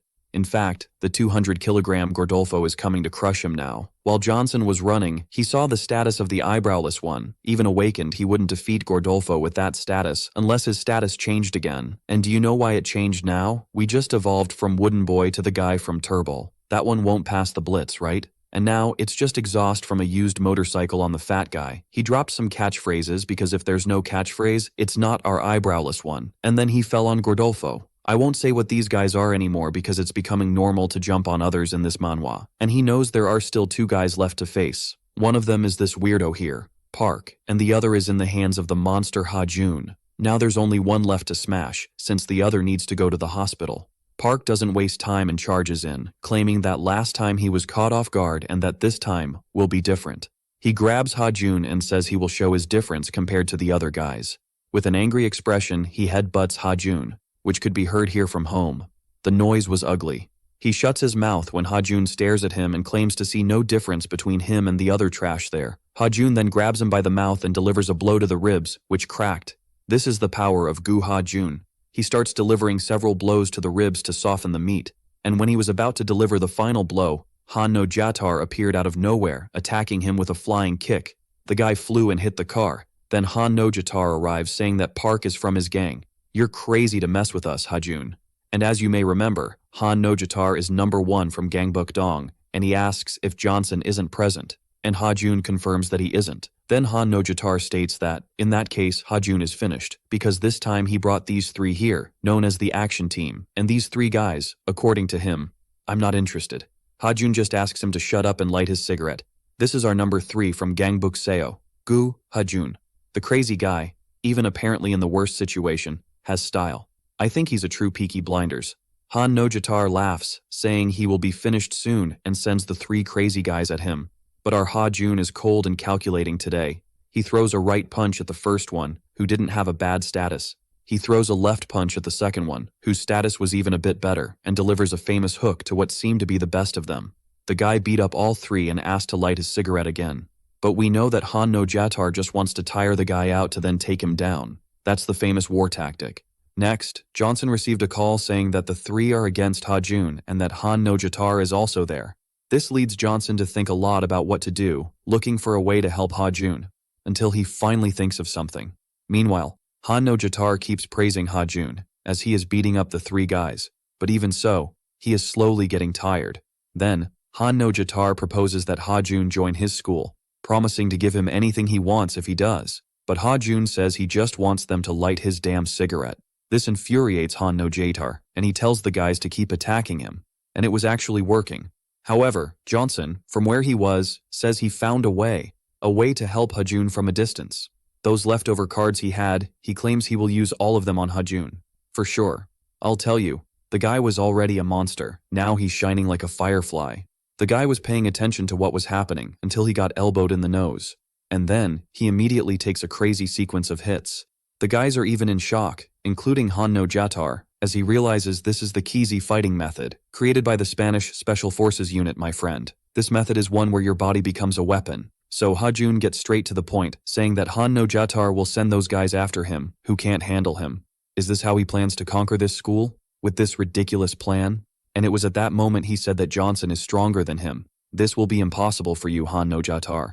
This school is impossible for you to dominate. And notice the difference in Hajun's new stats, folks. The guy was already a monster. I don't even know what else to say about him. He is now transformed into a Megazord. To give you an idea, the authors of the work are even making marks next to the stats because there's no more space to add power. And I'm even more impressed because he's praising Johnson, stating that Johnson is stronger than him. And Johnson is wondering what's happening. After using so many cards, why haven't Hajun's stats increased significantly? Probably he needs more cards to rise to an S rank, or even a more powerful card. Therefore, the only thing he can do now is run to help the guy, since there's still no teleport card. And meanwhile, Hajun is just smashing the guys in a fight. He's hitting them in every way. He looks like a sugarcane mill. None of the three there can match him. It's just punches, making their noses cave in. The guy is literally a background character who beats up background characters. When one of the guys goes to catch a breath, he comes in furious and finishes the guy off. But we only see a little foot in his fountain. That little foot was Han no Jatar swatting a mosquito off his head. And what a hit. He starts saying that the feeling of kicking is good, and that's why he was expelled from a contest. But of course, my friend, kicking the guy's fountain, you really deserve to be expelled from that thing. That kick, folks, was right on the temple. I call it a fountain because it's like a computer. If it shuts down there, the whole computer shuts down. And he's all dazed, seeing three Han no Jatars. Han no Jatar likes cowardice. And Hajun was defending everything. If the guy didn't have the famous Sarakura leg, Han no Jatar is hitting from a long distance with his legs. That's right, folks, Hajun is close to defeat. Han no Jatar comes running and delivers several kicks, then climbs on top of him, assuming the biggest ballet position to finish off Hajun. And he would have, if Hajun hadn't pulled him by the leg and punched him in the chin. Take that, you deserved that. Thought it would be easy to invade Gangbuk Seo? At least, toothless, you'll go back home. But Hajun is destroyed, folks. He really says he lost. Han no Jatar asks what? But it wasn't to him that Hajun said that. He really admitted he lost today, but it won't be like this next time. He said that to Johnson from the regatta, who just arrived. He asked Johnson to finish this, and look at Johnson's face. Is there going to be a fight today? Then I'll go look for popcorn. Han no Jatar starts asking if he thinks he can win today, and I think that, in a one-on-one, he might, right? Johnson himself says that this time will be very different from the last time. He says this while crossing his arms. Yeah, Han no Jatar, I think you've lost, my dear. Lower your ego and hurry up if you don't want to get hurt. And, in a one-on-one he would, right? But since when does Han no Jatar play fair? He brought the whole damn school to throw punches. Yeah, Johnson, I think we're in trouble now, right? Han himself says that going around without plans, he would never unify Gangbuk like this, you know? And to make matters worse, Eyebrowless says they have a problem now. Douglas's group is coming for revenge, and Han no Jatar says this is war. You never know when you'll be hit from behind or if you'll ally with enemies. He says Johnson just jumped into this mess without knowing anything. Yeah, I really agree. He says he's being nice today because Johnson's school is going to disappear from the map. And for him not to recruit people again, he should at least take one member from Johnson here and now. But Johnson asks him to wait. He suggests they make a deal. Just let us go. Han no Jatar starts asking why he should let the guys go. And of course, it's because of the scholarship, right, folks? As a trade, he could give them the scholarship. That scholarship could cause great damage to Douglas's school. And Han no Jatar can take Johnson at any moment. He doesn't need to worry about that. And in the end, he even uses Han no Jatar's words against him, talking about being attacked from behind or allying. This is the moment. But Han no Jatar says he just needs to take this by force. Look, power. You can try to take it by force, but come here and try now then. I'll set the scholarship on fire and you'll lose everything, my brother. Man, even Han no Jatar laughs at the kid's cleverness, you know? It looks like we're going to make a deal, right? I'm just sad I won't see the fight between the two now, but better to get out of this alive and fight later, because otherwise, I think this crowd is going to sour. And here was Douglas when he received a call from Han no Jatar. He says on the phone that he won't hit Johnson anymore, and that the boy Douglas is naughtier than he is for the things he's been messing with. It seems they will have a lot to talk about now. Well, Douglas, it looks like you lost the party, and again, Johnson's Gangbuk CO. He's apologizing to everyone for surrendering like this, you know? But as long as they haven't lost their area, it's all good. However, now they realize they need a strategist because the situation is complicated, and that's when Eyebrowless said he knows one. Someone very powerful, both in internal and external strategies. The former number 2 of God Dogs, the former caretaker of Gangbuk Seo. The guy's name is Jing Jiang. Many people tried to recruit him, but no one succeeded because he was a loner. And that, of course, is what was invented about the guy, right? And it was here that the system created a new nutrition mission. The system wants Johnson to recruit this guy. Having him on the team, he will be able to dominate this world. And as a reward for recruiting him, folks, Johnson will earn 4 high-level upgrade cards. Is this the one we use to pass rank S? And of course, I really think we were missing a nerd in the group. We already have Trap in the group, but I still want to see Johnson's fight against Han no Jatar. We go back directly to Johnson wanting to know where Jing Jiang lives, but Eyebrowless gets all tangled up trying to speak. He says several tried, but no one managed to recruit the guy, because the guy himself says his talent should no longer be used for war. Man, the way it's looking, the guy is a genius of the continent. He's the new Albert Einstein. It can't be. Of course, they won't give up before trying. So, after a while, here we go to see Jing, but they are stopped by this kid here, who tells them to go back, saying the guy is in a promotional match now. The Yakuza starts asking if the guy knows the famous Johnson from Regatta, because the Yakuza is a troublemaker. If there's a chance of a mess, he already has a stick in hand. However, Johnson instructs him to stay calm. After introducing himself, he asks the man to inform his superior about his presence. They were even getting ready to leave, commenting that after the 3rd visit, the boss would certainly accept. Then, the Eyebrowless one tried to speak, but Johnson interrupted him incessantly, until the Eyebrowless one points at the man and claims he is the sought-after Jing Jiang. Impressive, right? If the Eyebrowless one hadn't been there, he would probably have lied about his identity. The group soon began to say it was a mistake to come here, as the man is somewhat intimidating. Meanwhile, Johnson seems excited to have found the guy. If he's crazy, then what is Johnson?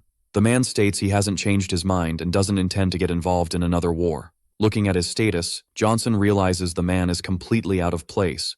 However, his intelligence is impressive, and he keeps insisting he won't give up until he sees Trep fixing her hair.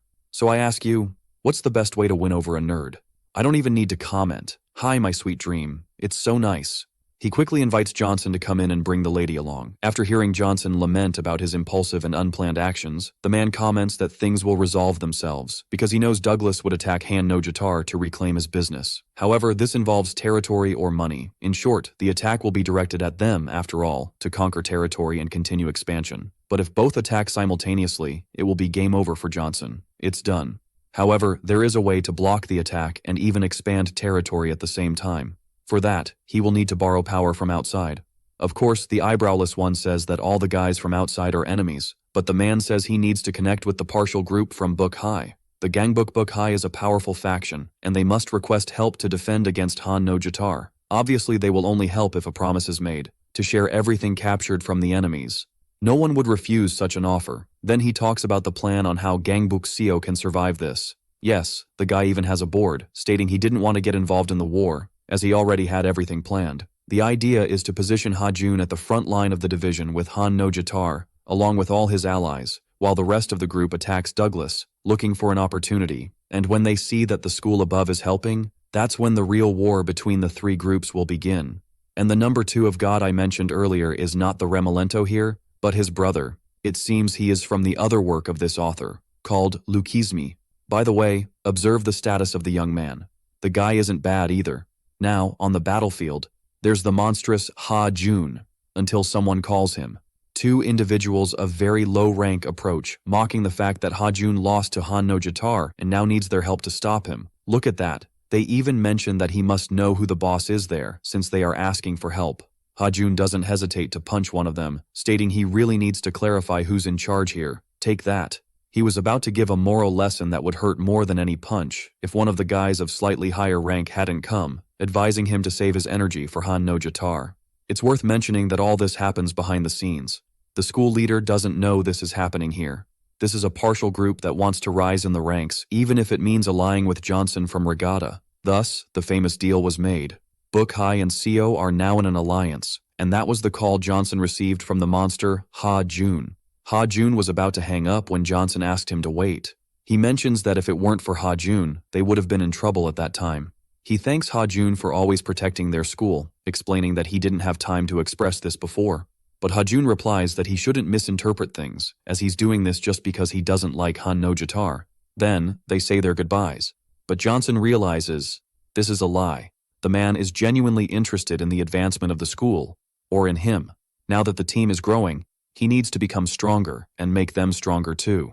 Spotting a bus, Johnson has a brilliant idea. The folks at Book High are noticing something strange. They are puzzled by the presence of a guy with a bag on his head. Of course, this man is Johnson, who breaks into Buck High to get more missions. This was his genius plan, and it didn't take long. The system created a mission for him, to assess the strength of Buck High. For this, he will earn a diamond card. Wow. Is this where our legendary tool enhancement card is?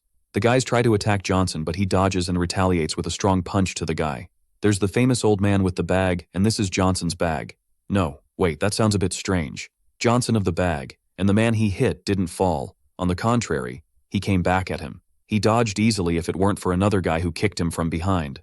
Well, Johnson, it seems you've walked into the lion's den, my friend. They are all beating him up. Of course, most are attacking from behind in a treacherous manner, but he chose this himself. He can deal with it now. To top it off, he got kicked by the bald guy. He's confused about being in Gangbuk territory, but those pool guys were so weak before. Why are they so strong now? I don't know. In fact, the 5 came at him again, and the story repeats, 5 against 1. And in the end, it's Johnson who comes out battered. Coincidence? I'm noticing. The guys, after beating up Johnson, were leaving, but one of them hears something. Johnson's bag starts to rise. Of course, it's thanks to that masochism card, which makes him enjoy it more the more he gets hit. And after consuming a Dragon Ball recovery seed, it's Johnson who goes on the attack. After a while, he calls Yakuza, panting. This leads Yakuza to make jokes, of course. You're getting a beatdown, huh, you rascal? This irritates Johnson, and he says he'll continue the conversation. He informs that he's training in enemy territory, as Han no Jatar and Douglas must be under a lot of tension. This will buy them time, and this time should be used to become stronger. The situation is complicated, but Yakuza asks if it's safe to trust Nerdola, who passes on the strategies. And it was at this moment that Johnson heard something strange on the call. He heard Yakuza making an awkward noise. What's that? Yakuza is joking, but Johnson knows he can't trust Nerdola like that. However, Eyebrowless this time was very beaten up, and this of course was the result of him acting without thinking, without a strategist. He doesn't trust Nerdola much either, but in the end, he has a plan. The plan is to get strong. If you get strong, you just go around punching everyone, and that's it. And that's exactly what he's doing now, folks. The mission has been updated. He has already checked the guy's abilities and now needs to make Johnson's bag famous. And the reward, you already know, a diamond card. A card to enhance the tool, is that you? Well, for now he can't be seen. So, he will continue this mission after school, folks. He will get stronger, no matter what. But now it's time to go home. Until another day. And suddenly, we cut to a dance club, where there was a DJ playing electronic music. When a guy tells them to stop the music, the boss of the place asks why to stop the music like that. And this guy here is the 20th in the Gangbuk ranking. And they stop the music to announce that a suspicious guy, let's say, is attacking their forces. And when the boss asks the name of this suspicious guy, Johnson's bag, sir, it was Johnson's bag. He was the one who attacked us. And this guy here isn't that insignificant, just somewhat insignificant in this case. And back at school, guess who sat back on Johnson's lap to do his eyebrows? I know. Of course, it's our protagonist's brunette. She's all mad because he was supposed to do this alone, but fool me, I like it. You think I don't know you wanted to sit there? And he says he even tried to paint alone, but his cat scratched him all over. Oh, cat? For sure. There wasn't any fight going on, no. And of course, the scene unfolds as always. She says she won't draw his eyebrows anymore. She leaves angry, and he gets slapped in the face. Standard, as always. Nothing more beautiful than love, right folks? The lovers, as always. And it was at that moment that his mission was updated. Now, Johnson's bag is famous. The protagonist doesn't know how this happened, but he believes it must have spread that a maniac with a bag on his head is beating others up around. Maybe that's why. But when the mission updated, folks, the system now wants him to befriend Soha. What is the system plotting now, right? Wasn't the mission to explore Gangbuk Book? So, does this girl have any connection to the school there? And wherever Johnson goes, he attracts attention. I'm talking about something like him stealing toilet paper. I don't remember that, folks. Am I going crazy, or is that what made him famous and we still don't know? My God, I'm lost. Hello, help. And Johnson was already thinking about how to get in touch with Soha. He doesn't even know how to respond to the girl on the phone since she always chased after him. In short, he has to pay more attention to her now. And here was the protagonist's brunette having a coffee when her friends asked if she likes Johnson, which made her quite irritated, right, folks? But if she got offended, it's because she does like him, my dear. She herself says he's playful, very interesting, and that hitting him is fun. It's just that last part that's a bit strange, but that's okay. Then one of the girls says he's like her boyfriend then, and right at that moment, she looks out the window and sees Johnson talking to Soha. In fact, Soha is giving Johnson some light flirtations, but the guy is standing there asleep, the brunette, all desperate, calling for Johnson. But from where you are, he can't hear you, my dear. And then she turns her back to sit down thinking, it's Johnson. No chance that guy is on a date. But I've said I don't know who, folks. Who forgives a hole is the city hall. Is that right or not? Johnson is out there for business, folks, and she says he can loosen up with her. So, he asks where she would like to go, but she says she doesn't have a specific place. So let's have a coffee, right, my dear? And we suddenly cut to Johnson's mother talking to her daughter, in this case Johnson's beautiful sister, asking why she doesn't go on dates and find a boyfriend. She says her friends must be dating around now, but the protagonist's sister says they don't care about love. And then the mother asks, but what about Soha? Does Soha care about love? But the protagonist's sister says she only cares about her studies, and she even warns her mother that Soha is a perverted, crazy, and disturbed girl. The mother even says she doesn't look like that, but the protagonist's sister studied with her since elementary school, and when she entered high school, she was different. The mother says she must be dating at that age. But a person like Soha, she's crazy. There's no way she's dating, says the protagonist's sister. Well, folks, from what I'm seeing, the girl's fight for the protagonist is about to start soon, the way things are going. But the burning question is, will the brunette finally understand that she likes Johnson, or will the maniac take that trophy home today? Number. Johnson asks what's happening because the girl is undressing in front of him, saying he's the one who wanted to get close to her. He's not wrong, but our Johnson is a bit slow for that, my dear. Take it easy, or the kid will have a heart attack right at the start. And out of nowhere, he's in the living room watching TV, saying her house is nice, but he's getting bored because he's been on the couch for too long. Yes, she brought Johnson into her house. Is there something happening today, folks? For sure. Only Johnson is in the living room, and Soha went to her room. He even asks if she's sleeping because she's taking too long, but she's holding the doorknob, thinking she's going crazy for bringing a guy in there. Not to mention, he's not just any guy. He's Johnson in a tank top. And then, Johnson himself says he has a plan since she's scared to talk to him like this, face to face. She can talk from behind the door if she wants, and she agrees with that. Then, he asks about her hobbies, and she says she likes to read books, just missing to add masochism at the end. Right, my dear? Do you like to read books about masochism? And the protagonist stays there, asking basic questions, like what food she likes, and always looking to see if he updates the mission, but without success. Then, he starts to remember that, when they were little, she was all shy and quiet. The only friend she had was the protagonist's own sister. The protagonist himself didn't talk to her, and that remains until now, in high school. They only communicate from a distance. Online dating works, trust me. Then, out of nowhere, she asks if he remembers elementary school. He says not much, and she asks if she can keep talking then. He even says yes, but he's already yawning, the crazy guy. Could this be the true story to put a bull to sleep, folks? The guy is already sleeping before it's time to talk, and she says that one day he brought her home.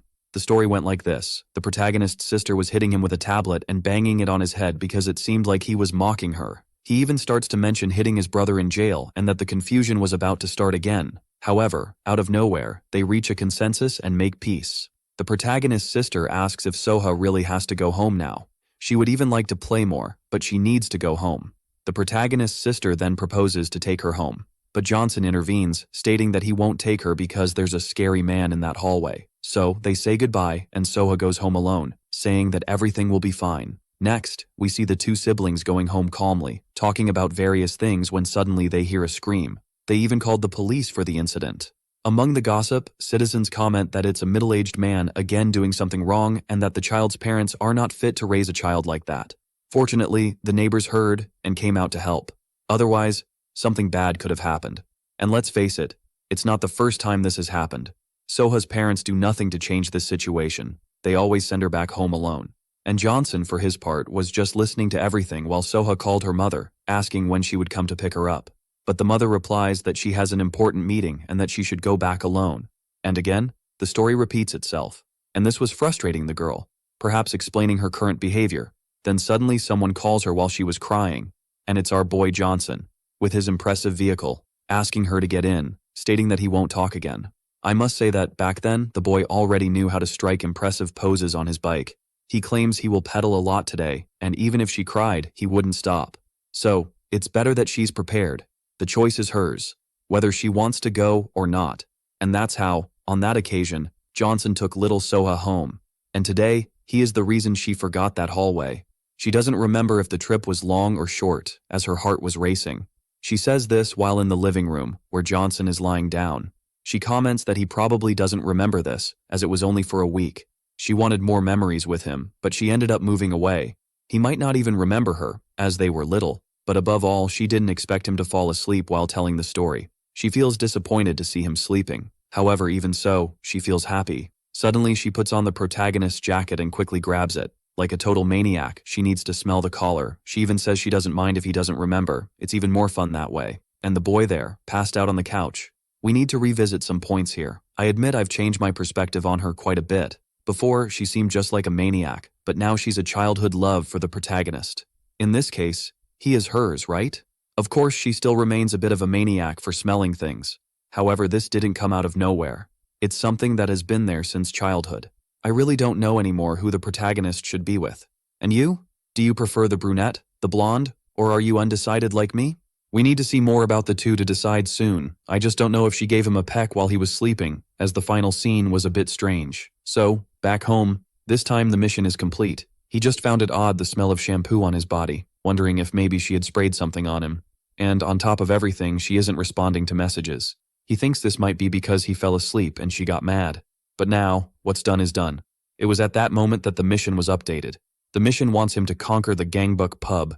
Right then, he realizes there must be many adults inside. The mission is even guiding him this time, as if it were a GPS. So, inside the pub, again, the boy asks the DJ to stop playing because Johnson's bag has arrived at the party. Yes, he must be crazy in the midst of so many men. And out of nowhere, he hears someone saying he is a man with great tactics, and the one who said that was the leader who is always reading something, the 20th in the ranking. He says that what he just said is a quote from Nietzsche. Then the protagonist says he doesn't care who said it. He will take the place for himself, and that's it. The other starts saying that Johnson's bag can't handle him. It's better for him to leave now, as he will forgive Johnson. And then, we are shown that this guy is Yang Cheon-hak. For me, if there's Hawk in the name, the guy is already dangerous. And there's one thing I just deduced here. See if I'm not a syrup Holmes. This guy's last name, Yang, if I'm not mistaken, is the same as Soha's. Her name is Yang Soha. So maybe he is her father or something like that? Coincidence? Yang like her, and the guy is always reading something she also appreciates? Or am I going crazy? The protagonist is really shocked to see the guy's status. The guy is strong. In terms of comparison, we must admit that. Just look at the comparison of their statuses side by side. However, it's clear that Johnson has his cards up his sleeve, right? Not everything here is status. As you must remember, the mission is to take down the guy's bar. But with this crowd, I believe it will be a bit complicated, especially if they all attack him at the same time. If that happens, Johnson will definitely be in serious trouble. It was at that moment that Yang, full of confidence, intervened, saying he was surprised. One of the henchmen even asks, "Surprised by what?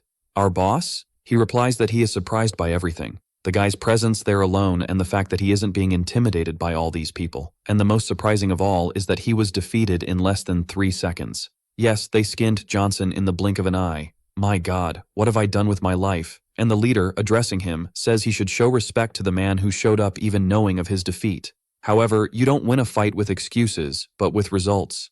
He states that it's time to see what's behind Johnson's bag. That's not wise, my friend. He had already reached out to grab Johnson's bag when suddenly, Johnson grabs him and uses the strength boost card. Now, you already know. The famous move to break columns is underway. That was Johnson's plan, to bring the bar down. And if just one guy controls this, why fight against this whole crowd? If Johnson defeats this one, it will already be game over. And then comes the famous blow that straightens columns. The henchmen are terrified. That's because the individual is lying on the ground, behind Johnson, and when Johnson went to check the mission, it wasn't complete. As I mentioned, he was just lying behind Johnson. Then, the guy starts to speak from behind him, quoting a phrase from Nietzsche. You must ensure that your prey is finished.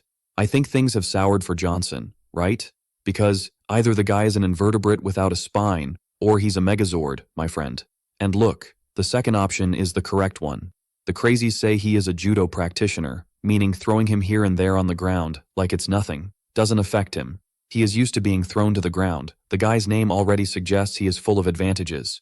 Who am I to disagree? The individual himself claims he was born this way. But born with what? With this S+ rank and resistance status? Look at that unfair situation. I've never started a game with unfair items, or skills, or anything like that, let alone in my real life. It's quite possible that I was born bald, my friend. Wow, I'm a total loser, my brother. And the guy comes with some talk about Johnson, claiming that his skill worked well. As I said, it really seems like it straightened his spine. But Johnson isn't really in the mood to talk. Then he starts throwing jabs at the guy's face, but the guy says that's weak. Yeah, Johnson, now you have two options. Take a beating while resisting or get beaten up with dignity. I got the reference. The guy starts grabbing him by the collar, but he prefers to take a beating while resisting. Right, folks? All I know is that Johnson took a step back, which makes the guy wonder what kind of nonsense this dude is doing. Then he comes in with a spinning kick from Taekwondo. But guess what? Not even that works on the guy, folks. The dude is Iron Man. I really can't believe it. And now, yes, he grabs the protagonist by the collar for real and throws him onto the table. The guys are happy to see the boss standing and Johnson on the ground, but Johnson was just sleeping with one eye open. And since the hacker saw this, he goes to finish the job. Here, the work is complete.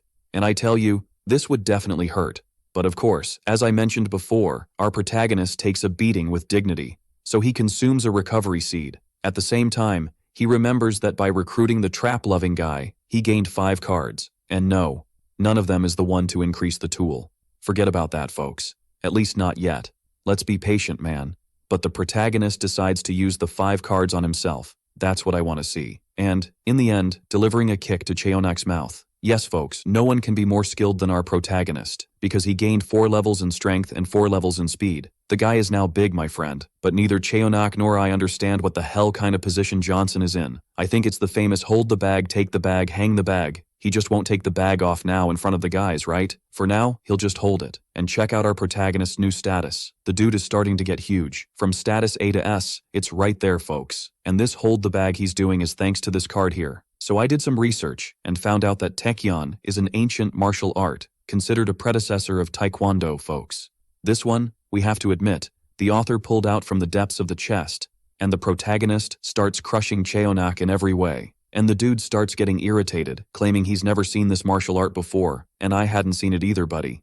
Cheonak's idea now is to close his defense to try to counterattack, but the protagonist closes his hand in a strange way and starts bombarding the guy with punches. And yes, he got into the guy's guard and even smashed his nose. And now it's the protagonist who says that Nietzsche once said, "You can't just let your guard down carelessly." Then the punches start flying, right, folks, with stomps to the head and everything. And he again says, Nietzsche once said, "You must finish well what you started," and he smashed the dude into the ground. Yeah, Nietzsche. Receive it. And now, the spell has turned against the sorcerer. And now, yes, the mission is complete. And we end with our protagonist talking about something with the system, besides stating that their place is the best, thus pocketing the diamond card. A card to increase the tool, is it you? For sure. Then the guy appears thrown on the ground, thinking about the death of the goat. He starts to remember why he wanted to become strong, and it's because of his little sister. Yes, folks, he is the brother of the masochistic blonde girl. I swore it would be a father, but this is fine too. I almost got it right. Seeing all her bad situation, he started learning judo. He even gathered a gang to get stronger, and he said he has no regrets about it because, instead of bothering good people, he would go after bad people. He practiced intimidation. With whom he practiced intimidation? You got it? He was that super protective brother who would invade her room out of nowhere, asking if she was hurt because he heard that the other school had invaded theirs. He even said he would go beat the guys up. But Soha told him not to worry, that someone had already kicked the guys out, and she happily says that it was Johnson from Regatta who expelled them. And that's why he didn't want to lose to anyone before finding the Johnson of the Regatta. And he's not going to lose again, he says. Little do you know that you just lost to the very Johnson of the regatta. And that talk from Johnson about my place being a good place, or the best place, is because he claims he's the only one who can protect Soha. As far as I know, Soha doesn't want protection, no. She wants other things with you, Johnson. Open your eyes, my dear. After getting home, Johnson takes off his saliva-covered mask, as it must be sticking already. How gross. And he falls onto the bed, folks. Johnson himself admits that that guy in the top 20 was really strong. So, imagine what's below 20, and after analyzing the new Taekyon card, he has a rather unusual thought. Should he now merge all his boxing cards, folks? Would he gain the skills of the great Muhammad Ali or Mike Tyson himself? It's a tough bet to make, but he says he worked so hard to acquire them that he's not going to do that now. It's the famous, nothing ventured, nothing gained. But, changing the subject, it's time to open the card he won after taking the guy's pub down. The Great Diamond card, folks. A card to enhance the tool. Is it you? He quickly sends for the card to be revealed. And this time the diamond card is a summoning card.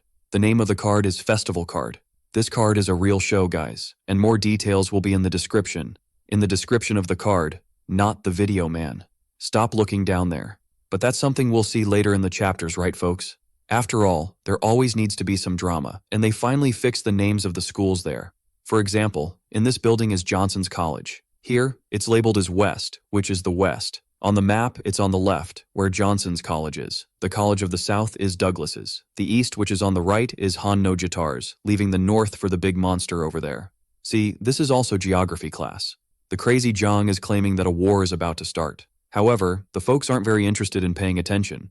Johnson himself is asking the guy to start dancing, and Haru is mocking, asking if he's some kind of war monk. However, it's not time for jokes, folks, because Hajun is currently blocking Han no Jatar's forces at the border, and this is the moment to attack the College of the South, Douglas's school. The Treps fanatic is devising an attack plan where they won't be able to call for reinforcements, and thus, the war will begin, folks. The shy guy without eyebrows will stand guard at their school in case anyone needs support. Diablo Yakuza with the first year will take path A, and Johnson, with Haru, will go down path B. However, they have no idea who will be defending, and Johnson, suddenly, as if casually, lets slip a, "It's strange being alone with you, dear. I'm starting to suspect that this Johnson really likes a trap. Trap is the music, you bunch of polluted minds." And Haru is excited, wanting to fight. Yes, she's addicted to fighting, folks. However, when they open the door, there are some people inside, the fat guy and the two twins. Haru immediately gets scared because they are the guys from that time who blocked them under the bridge, remember? Back then, there were 3, and now there are only 2, and these 3 together are pretty tough. In fact, if we look closely at the status of the 3, they were strong for the time, because it was just Haru blinking there that Johnson quickly delivers a strong kick to one of the guys' mouths. The crazies didn't even understand what happened. And do you know why Johnson is so strong now, folks? Remember the Diamond Festival card? In the description of this card, it says that all cards will get an upgrade. Yes. All his cards seem to be in a real festival, because in the end, all the cards really got stronger.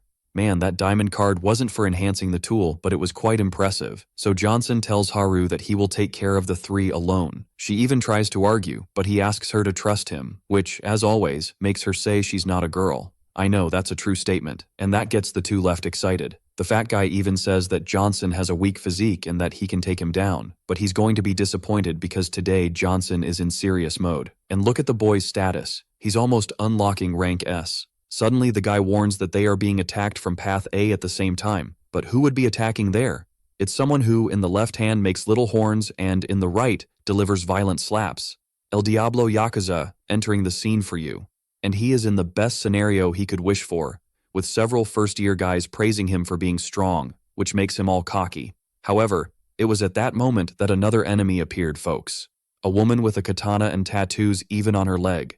Lee Ji-hyun, ranked 9th at the Southern College. She arrives cursing the Yakuza. And look at the woman's status. She's powerful. The Yakuza says he doesn't know if she's stronger than him, but he finds her charming. Wow, Yakuza, are you in love now? She in front of the Yakuza. The guys start claiming she's a kendo master, but he tells them not to make him laugh, because to him, she's just a deer holding a branch. Alright, Yakuza. That was pretty stylish and all, but with your status, my dear, I think that deer could break you with that stick. I'm starting to think the girl is going to beat up the Yakuza, but she's just telling him to shut up and come fight already. And it's literally come to fight, if you know what I mean. Until suddenly, she looks to the side because there's a crazy guy saying she can't do that because she has a soft heart. And the Yakuza just wants to know who that nut is. And when he looks, the guy is already in front of him. This psychopath here is number 8 from the Southern College, Ju Hokjin. And I think the Yakuza just went from A to F, right? And on Johnson's team, Haru is in shock. There are crazy guys sprawled on the ground around her. She can hardly believe Johnson got this strong. She even heard he went to train, but this is too much. The guy tries to throw a punch at Johnson, but he dodges and delivers a punch to the ribs, which I think could already be used for a barbecue, since the meat is well tenderized. Folks, it's literally no chance for that guy. And look, his status wasn't that bad, but Johnson says he can see all his movements. Moreover, Johnson's own status is looking good, almost bordering on S. Wait a minute. Is Johnson using the Sharingan now to see the guy's movements? This is getting a bit too much, I think. And to top it off, Johnson charges in using the Dempsey roll and attacks with everything, leaving no chances for the guy, at least for that one, because Gordolfo got him from behind. And it was at that moment that the system created a revenge mission. The system wants Johnson to take revenge on the guy, and in return, he will earn a gold card? Man, pure humility. A card to enhance the tool, is it you? The guy thought he was going to massacre the protagonist.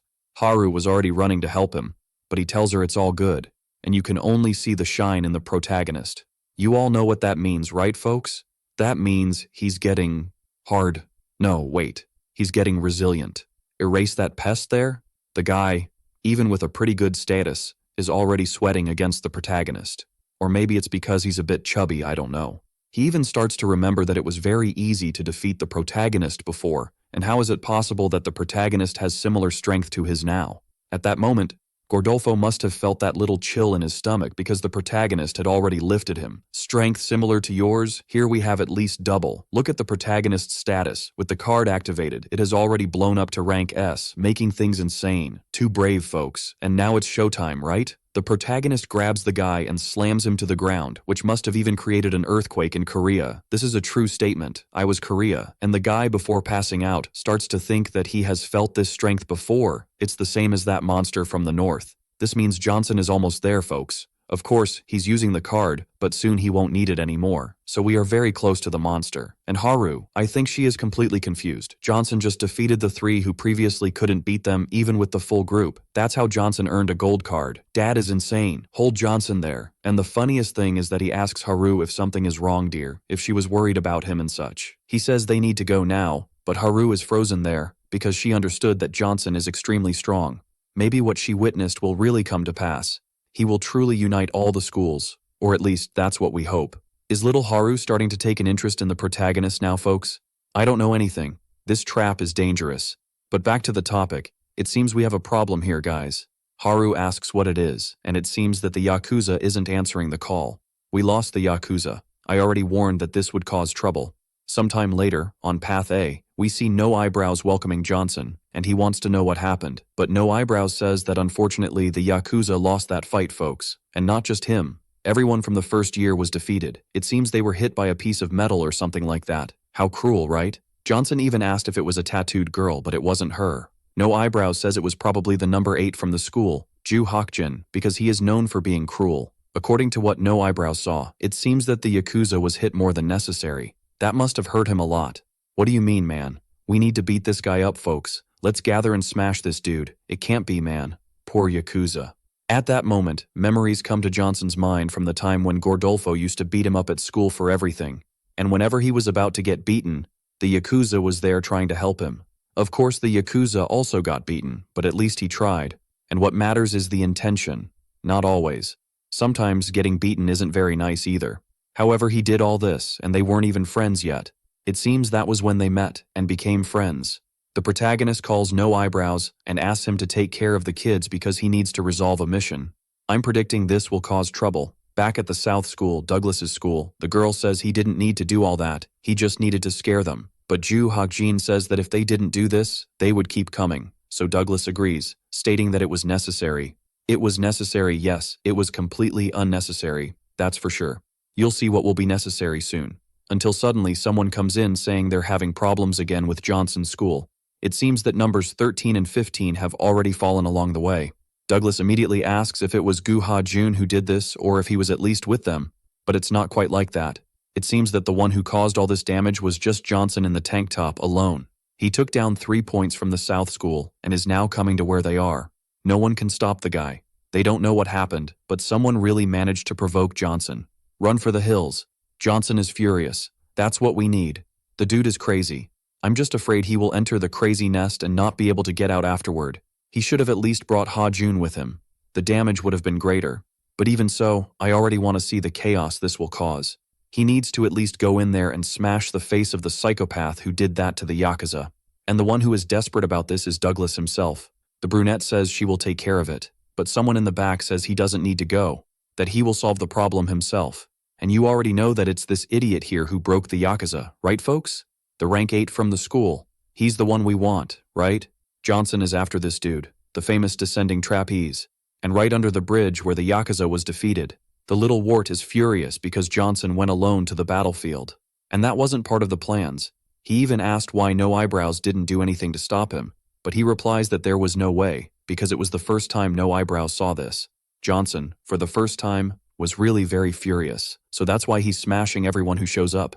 And at these times, some flashbacks come to him, some from the embarrassing school days. As always, Gordolfo back then was having a party with the intimidation. And at this point, the Yakuza was already part of the team that was the target of the intimidation. It started when he tried to give the tablet to clear Johnson's name. I don't know if you remember. From then on, it was just downhill, right guys? Oh, Johnson, as always, was already in shock until the Yakuza suggested they try running like crazy.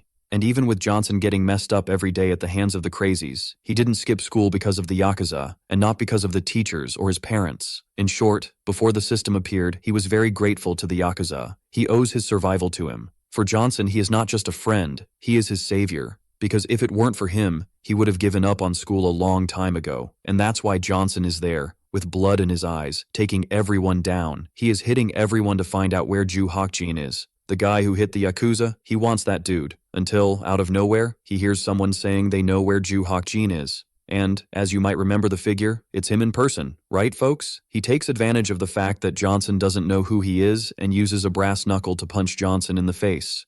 Only after attacking the protagonist does he start saying that he is Ju Hakjin. This guy is incredibly treacherous. Would he really be the 8th in the South School if he played fair? I don't think so. By the way, do you remember that the Yakuza was hit several times by some metal in the head? It's probably that brass knuckle. It all makes sense now. And one thing we have to agree on, this guy has quite an impressive status too.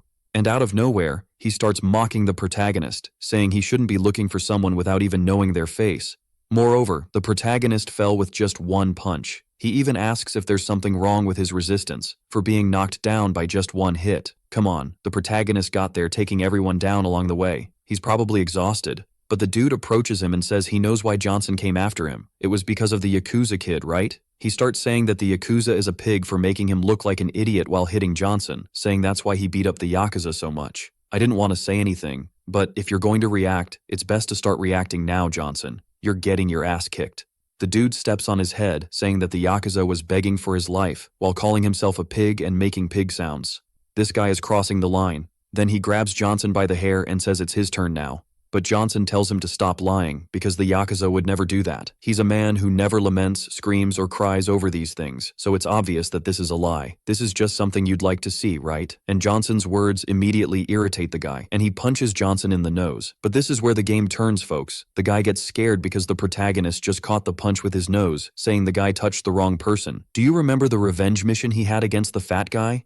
By completing that mission, he earned nothing less than a gold card, and this time the card is called Berserker, and it practically makes the person feel no pain for 2 minutes.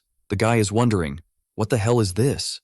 I just punched this dude in the nose, and he didn't fall. And of course, it's because the Berserker is already active. In short, the suicide mode is activated, so he goes all out now. The guy is coming, but Johnson stops him with 2 fingers in his eyes, because if it's to play dirty, we know how to do it too. And before the fun begins, Johnson warns that from now on, he's going to get hit for 2 minutes straight. The guy was still there with his hand on his eyes when Johnson came and gave him a smack in the stomach, and there were still 116 seconds remaining. He hit him on the back of the neck from top to bottom, and there were still 115 seconds remaining. At that point, I think the dude already felt his soul leaving his body. Johnson also slapped him, and there were still 114 seconds. He runs towards the guy, and you can only see his little foot in the guy's face. At that moment, I thought, He already humiliated the guy, now he's probably going to kick like Pastor Naruto. And no. He had both feet in the guy's face, flying kick style. And yes, there are still 112 seconds remaining. He grabs the guy by the collar, warning that they still have plenty of time to play. There are still 110 seconds, not even halfway through the deal. So for us, time flew by quickly, right folks? We blinked here and everything was already coming to an end. And that's where Johnson's berserker mode ended. The protagonist ends up telling him not to mess with the Yakuza, because otherwise you're going to get finished off. He knocked the guy out cold. For us, it went by pretty fast, but the guy took a full 2 minutes getting punched in the face, and Johnson passed out like that. On top of the guy, because it's the reverse effect of the card. By using this berserker mode, in the end, he faints. Just like that. But it's worth it, right folks? You can really cause some damage with this thing. The problem is that the first one to arrive at the scene and see Johnson out cold was the 7th place in the school ranking from the South. Then things got messy. After all those thugs arrived, we were taken to the girl who wanted to be a boy. She is very worried about her companions. Even in the face of all this concern, the group's thinker is very calm. He knows that a rescue in enemy territory is a worrying matter. Knowing all the variables, he has already sent someone capable of carrying out this task. The only one who could enter enemy territory with enough swagger not to be stopped. And he is already carrying our protagonist's body on his shoulders. In front of him is an extra who is very eager to start taking hits. But the number 3 from Gangbuk School is not a message boy. He is a delivery boy, and he just picked up his package. However, getting out of there wouldn't be easy, as number 3 is already completely surrounded. An extra from the other school asked what Hajun thinks he is doing, as he is clearly going to end up getting beaten. Before responding, our protagonist's dear ally put him back on the ground. In a matter of seconds, he was already exchanging punches with the extra, realizing that if it were just one, his life would be very easy. The extra knows this, making it clear once again that the numerical advantage will be crucial. Because all those guys are surrounding Hajun, there's no way he can get out of there without a bit of violence. Having to fight against all of them, the offenders believe he won't last long. The leader of the extras watches closely until an informant arrives to tell him something. Since the information is confidential, he needs to get very close to the extra to deliver it and took the opportunity to smell his neck. Completely startled, the extra let the cigarette fall from his mouth, because more absurd than what happened is the news he just received. Immediately, he had to return to his own school to find out if this was true. Kang Seok was already there waiting for his subordinate's arrival, imagining that he should be fighting Hajun right now. But he said he left his men in charge of that task and ran over to hear the news because he heard something concerning. The one who heard it was a girl full of tattoos and, for sure, without a father present at home. It seems they are being attacked from the east. This could completely change the situation. However, Seok disagrees with that. Approaching his subordinate, he warned that the East is not attacking anyone. If something like that were happening, he would have been the first to know about any news. Completely scared, the extra believes someone is spreading lies. Seok knows exactly who did this. They were deceived by Gangbuk School. All of this was the work of the thinker behind all of them, who must have devised this strategy to help his compatriots. Funny enough, even the enemies have realized it's a strategy, but the girl who doesn't know what's right is still confused. Desperate, she tries to make the nerd do something. Finally, our protagonist is already returning to the safety of his territory. They manage to throw off all those aggressive extras. Seok ended up getting very angry because they are losing the only opportunity to capture our protagonist. He decided to inform all his troops from the south to surround the only escape route to prevent our protagonist from returning to his school. Because on that day, they will completely wipe them all out. Some students from the south who have already received this order have managed to find the place of fun. And in the midst of all that is Hajun, reorganizing the facial symmetry of some people. But while promoting violence, he is on a personal journey, trying to figure out why he is fighting. The most obvious reason seems to be our protagonist, as he must protect him. This conclusion is so unusual that Goku no longer knows when they became friends. The two extras who had just found Hajun, the famous Goku, can't even believe he still has the energy to fight. And our boy is completely distracted with another thought. With an extremely exotic posture and several bodies left on the ground, he called the extras to have fun because this is the first time that he is fighting to protect someone. To this guy's surprise, the extras are a bit smart. They decided to attack what was unconscious on the ground, seeing that it is much more important. A piece of wood is already executing a deadly trajectory, but before it could meet our protagonist's skull intimately, Hajun protected it with his own body. That is definitely going to hurt the next day. Meanwhile, the browless subordinate is desperate. The schedule is getting tight, and he believes his companions won't be able to escape, saying they should have already gone to rescue them. That's why he wants to know from the nerd what the plan is this time. But the truth is that even the strategist of this school gang has no plan for everything. He had literally become a man of faith. His religion is Hajun, everything depends on him now. It was when the girl said she wouldn't wait any longer. She goes to the front line to bring a bit of violence too. She decided she would work as bait so she could give her companions a chance to escape. Before she could do that, the door to that room was opened. Hajun had just arrived with his delivery.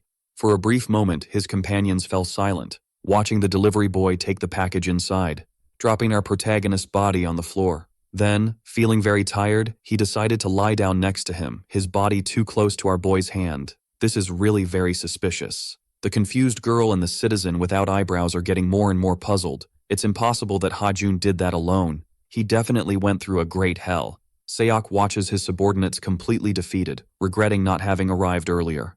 No one can understand how that was possible, and the girl without a father present asked what they will do now. Seok, who was unable to open his eyes, replied that he would end the Western school. If they attack now, the main forces won't be able to retaliate. It was then that their strategist came to bring the news that the East is attacking, and this time, it's all true. Number one of them has already left to practice a bit of violence, and this changes everyone's plans.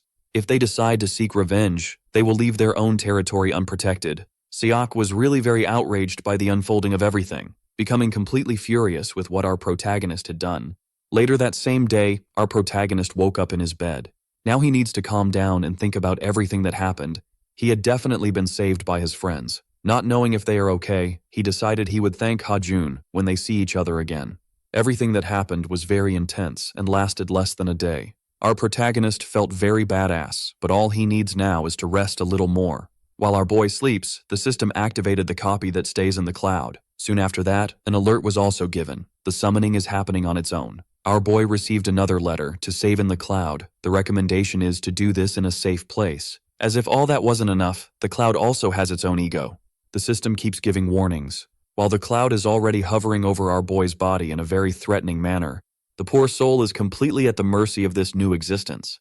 Desperate, the system tries to warn that the cloud is acting on its own, and it is dangerously approaching our boy. As this situation is getting weirder, the author made our protagonist open his eyes, and the first thing he saw was a bit scary. Our boy immediately pushed the cloud away using his foot. He wants to know what that girl is doing in his room, and if she received a bribe from the southern school to attack him. He is still trying to understand why his sister did this, believing she has a strange motivation. It was then that our boy noticed she has a strange marking on her neck. Only then did he understand that what was before his eyes is the cloud. Oddly enough, he doesn't remember summoning any cloud, even thinking he might have done it while sleeping. Trying to find an answer to this, the cloud began to speak to him, which left our boy very surprised, as he wasn't expecting this kind of behavior. Hearing noise from outside, our boy's mother asked if she could come in. He immediately covered the cloud's mouth, informing her that it's nothing and that he would like to be alone.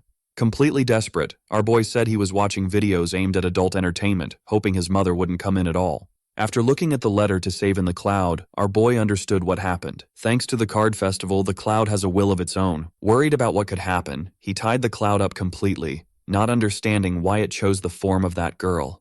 Our boy decided to remove the sticker from her mouth so they could communicate better, trying to instruct the cloud about the need to stay quiet, but the poor soul still didn't understand this concept. Getting straight to the point, he said that the cloud is in the form of a person who already exists, and this could cause problems. Not to mention the fact that it could appear on its own, and with so many windows, it would cause a huge problem. Trying to solve all this, our protagonist told the cloud to materialize only when he asks. This immediately left the cloud upset, as doing something like that is just too boring. She doesn't want to go back to where she was. Our protagonist seems to have considered this opinion.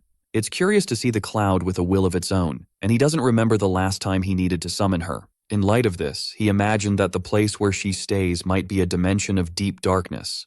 Feeling empathy for her, our boy already has a proposal to work around all her problems, claiming that he would summon her 5 hours a day from that day onward. All she needs to do is cover her face so she can go out and observe the world. Our protagonist would like to know if that suggestion is possible. Before he could propose another option, the cloud ended up agreeing immediately. This left our boy quite excited, as it could solve his new problems. After resolving that, he needed to return to school. Despite it being Monday, the rascal is still very tired. Since he had to keep company for 5 hours, our boy didn't manage to rest enough. It was at that moment that someone entered the classroom saying that our protagonist really looks worn out. It's the chubby Yakuza, who also said that they are no longer of the age to stay up late. Our protagonist is very concerned about him and asks what happened at the hospital. In response, the chubby one said he didn't break any bones. Even so, our protagonist remains worried about the chubby one's health. But what has really been obliterated in this citizen is his heart. For the chubby one, his feelings cannot be healed. He can't stop thinking about that girl who grew up without a father figure. It's just too much for him. The protagonist watches as the chubby one is deeply in love. Soon after that, he noticed that another classmate had arrived in the classroom. He looks back only to realize that Charon was looking at him with a very red face. Without thinking twice, she decided to hit our protagonist, activating the sadistic side of our boy. He has no idea why that happened, as he did absolutely nothing, but he loved receiving that slap. Now he discovers why she is so upset. During the break that day, she confided something to her background friends. She had a dream that day in which she was dating our protagonist. The lack of discretion from her friends, who are now talking loudly about it, made her even more irritated, showing that they are quite mischievous. They want to know what happened in the dream, and lying very well, Charon said they just went out together. But that answer is not enough. Her friends want to know if something lewd happened. Meanwhile, our protagonist is putting more food on Hajun's plate, as that mountain of muscles needs protein. He will never forget that favor, and just by looking at our protagonist, Charon's heart starts racing. Now her friends understand why she slapped our boy. One of them wants to know if she really likes this guy, and once again, lying very well, she said they are just friends. At the South School, Siok is gathering all his delinquents. Those who are in this meeting are the true power of this faction of delinquents. Some of those offenders are surprised by this unexpected meeting. The tattooed chubby one believes he knows the reason for it. They must have a meeting ahead with all the schools. A boy sitting by the window thinks the hypothesis is correct, but there is another issue that brought everyone together. It's our protagonist. He has been causing headaches for everyone. This gray-haired boy sitting by the window is the number 2 at the South School.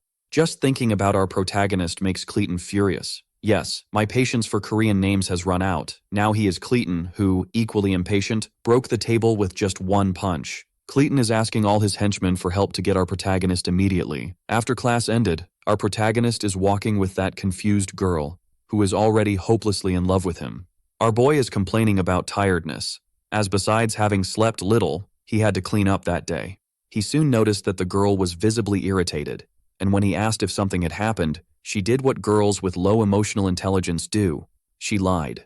But our protagonist knows she is acting differently. Imagining he must have done something wrong, he would like to apologize. But that is only making the girl even more upset. And energetically, she said that nothing happened.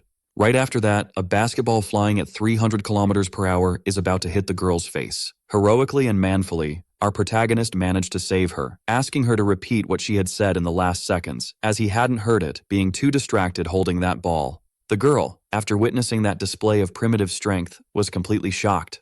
Our protagonist still had the decency to return the ball to the careless boys, who weren't paying attention to their surroundings.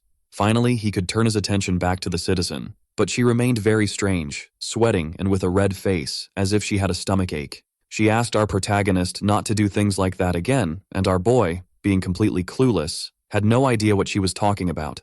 Even so, she still had the courage to invite him to lunch, but our protagonist would have to decline.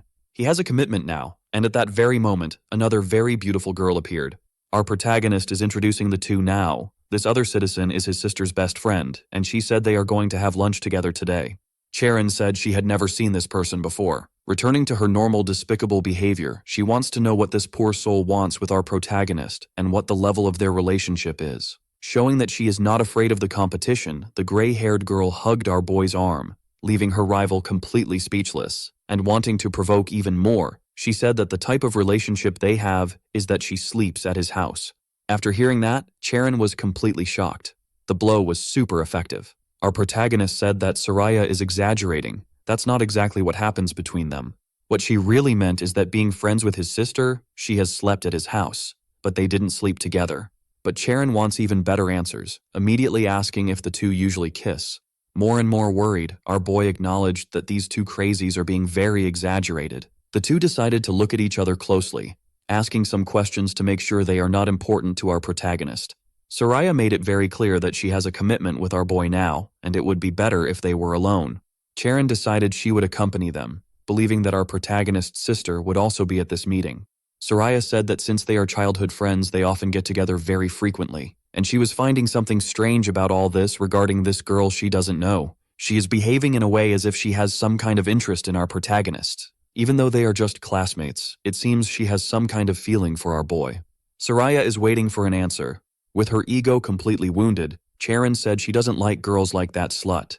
Leaving there, she made a point of bumping into Soraya's body, saying she didn't care if they were going to eat food or crap, because now she is going to her own house. At night, she is now talking with her friends. While immersed in a large bathtub to wash her twins, she revealed she was very upset, since what she really wants to know is what those two clowns were doing alone in each other's company. On the phone, Charon's friend doesn't see things that way. No matter what Soraya had done with our protagonist, what's really strange is that Charon is upset about this situation, since she even asked if the two had kissed. If she didn't have any feelings for our protagonist, she wouldn't have done any of this. That's why things are strange. The friend now asked for a bit of sincerity, wanting to know what Charon is feeling now. And she ended up going further, asking Charon what she would feel if she knew those two were dating. Because since she dreamed about our protagonist, she is clearly denying the obvious, and her friend is starting to get irritated with this situation of eternal denial. She asked once again for the poor girl to think very carefully about what would happen to her if she knew those two were touching each other in forbidden ways. Charon was so outraged that she told her friend to shut up immediately. That was the best possible response, as it confirmed all the suspicions she had harbored up to that point. It was at that very moment that Charon also realized that her friend was indeed correct. Realizing that she likes our protagonist, she tries to return to the denial period but is stopped by her friend's uncontrollable laughter on the other end of the phone. The next day at school, our protagonist is gathered with his subordinates. It's time to take attendance. The strategist and Haru, the gender-fluid girl, are already there. Also present are the chubby Yakuza and the browless thug. Super powerful Hajun is also there, who deep down seems to have romantic interests in our protagonist. Now that everyone is gathered, our protagonist can state the reason for this extraordinary meeting. The day has finally arrived. Eyebrowless Marginal wants to know what our boy is talking about. It was then that our protagonist revealed that the meeting among all the schools is approaching. The leaders of these factions of juvenile delinquents gather to decide what the price of soda and candy will be in the school cafeterias. Our boy is calling his allies to go with him.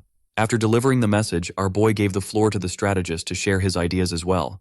It seems that the last meeting was merely a courtesy. Everything will be very different this time. And the presence of the strategist will change everything in this team, telling everyone that it's time to fulfill a purpose in this new meeting. It is extremely necessary to celebrate an alliance with the Eastern School. The war against the Southern School is not over yet, and in light of all the problems, an alliance could make life easier for all of them. If the West and the East can cooperate, there's nothing the South can do to stop them, leading to the inevitable defeat of Cleton, the boy unable to open his eyes. Our protagonist clapped for this and asked if all his henchmen had heard, for it is time to go to this meeting, and they need to do it immediately. This is the order our protagonist has for his future prisoners and members of the margins of society. At the chosen place for the meeting, Cleton is already present, accompanied by his main henchmen.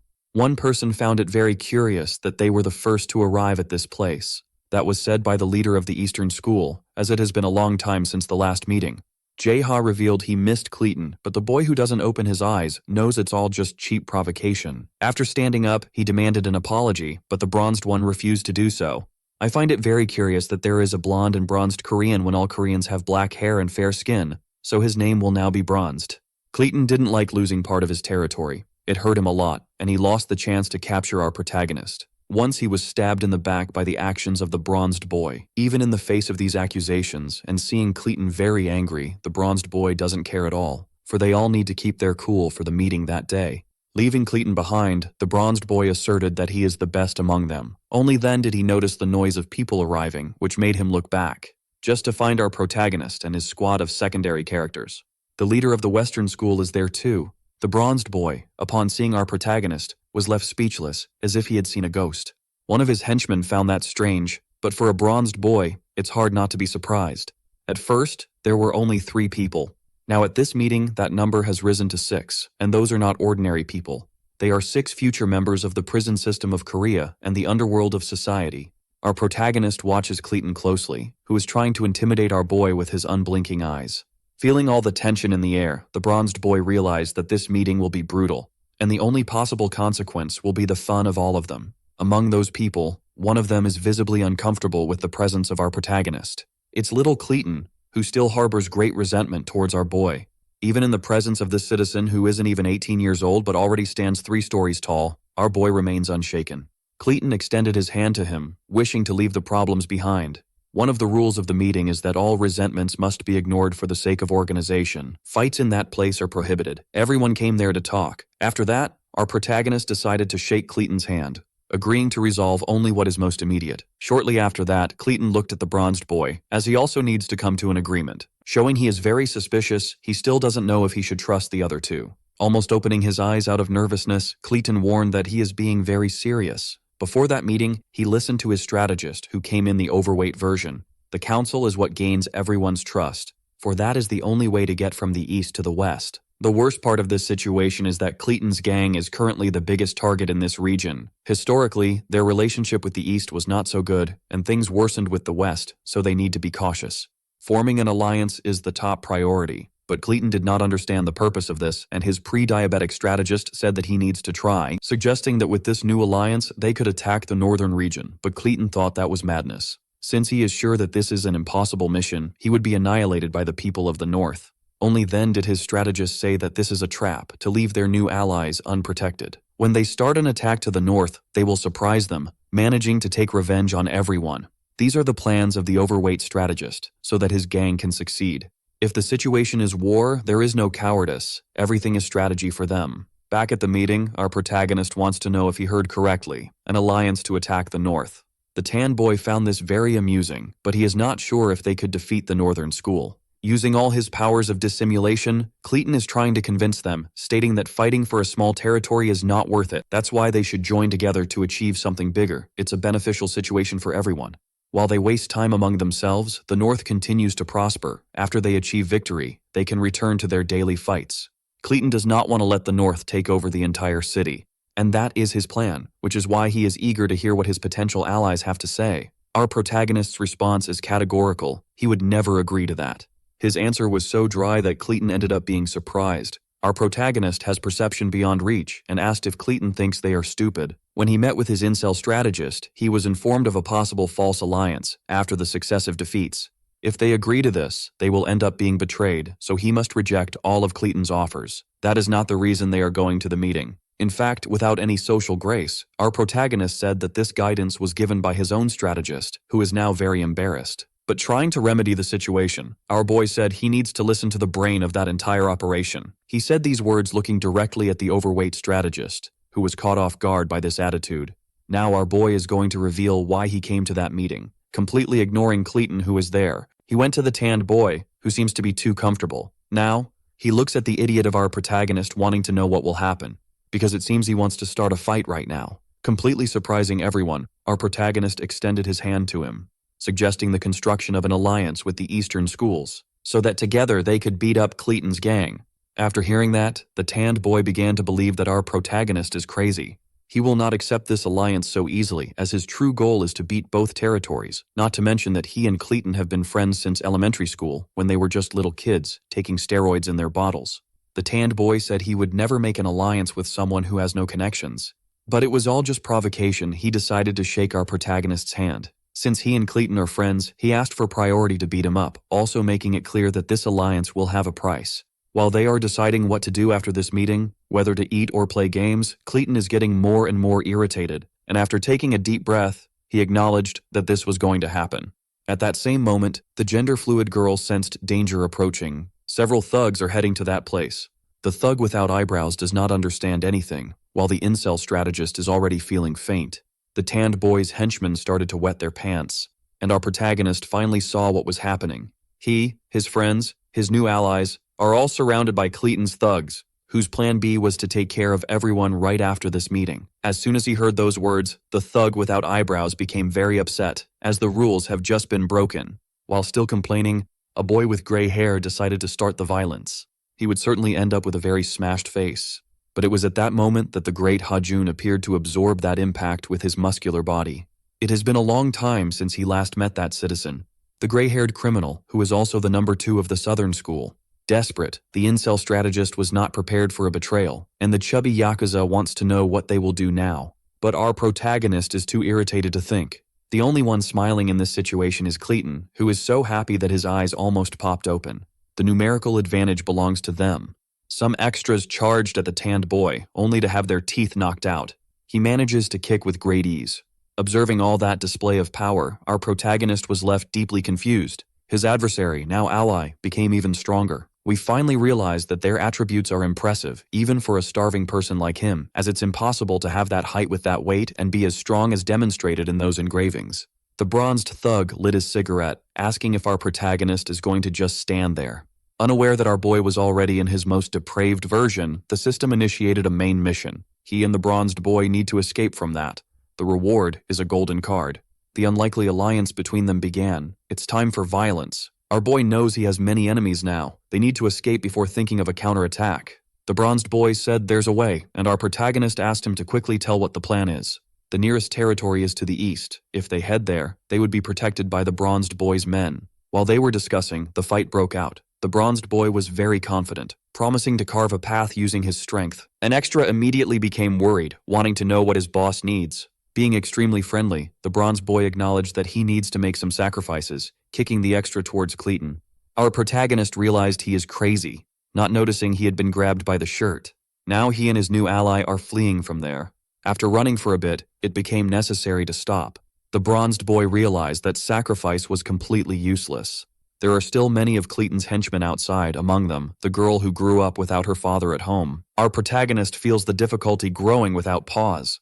Before he could say anything, the bronzed boy simply disappeared. He is already taking down those poor extras with all his violence. Precise blows, almost imperceptible to the eyes, delivering suffering non-stop.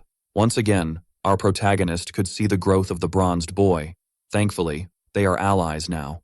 Even having gotten stronger, he wouldn't be able to defeat him through brute force. That minor offender is simply a monster. Looking back, the bronzed boy wants to know if our protagonist is just going to watch, because he had opened the way for both of them.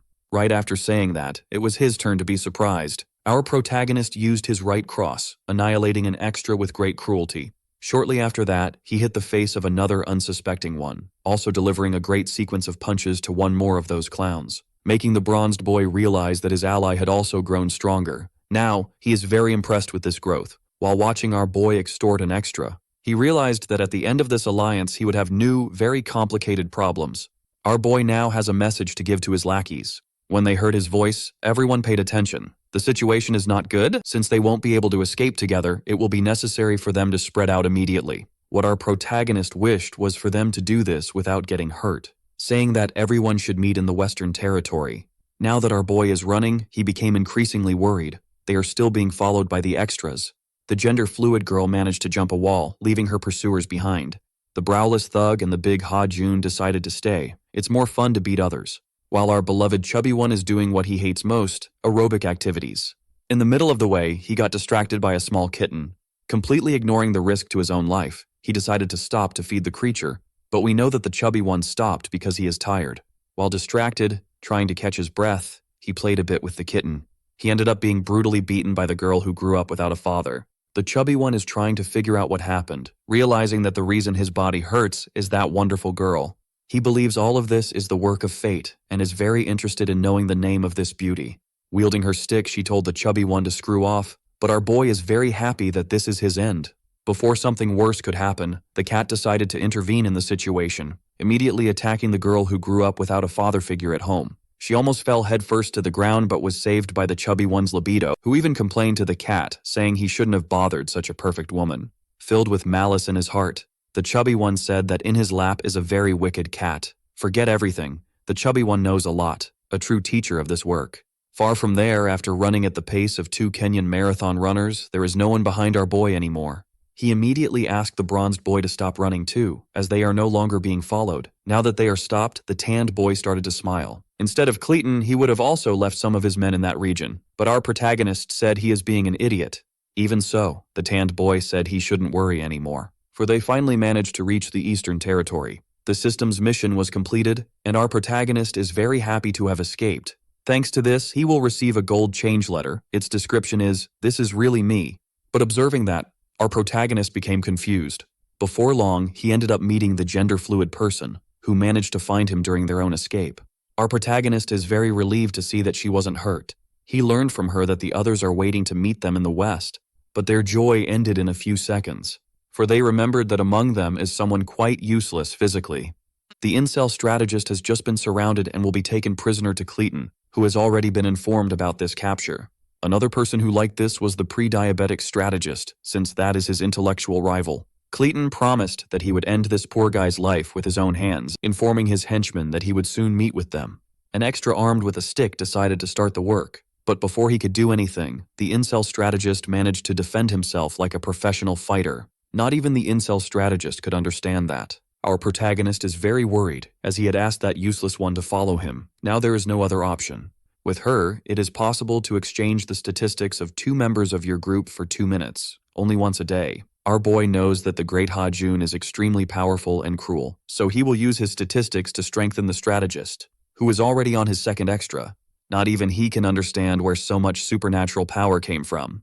Everything he feels here, his body is quite strange, and in front of him are several scared extras. Assuming a very peculiar fighting stance, the strategist decided he would experience the famous violence. The strategist is simply intoxicated by power. He dodges the blows filled with pride. No matter what the extras try, nothing works. The strategist's body is functioning in another dimension. He has become more powerful than he ever dreamed. And now it's time to make people suffer. For he truly is the greatest of that place.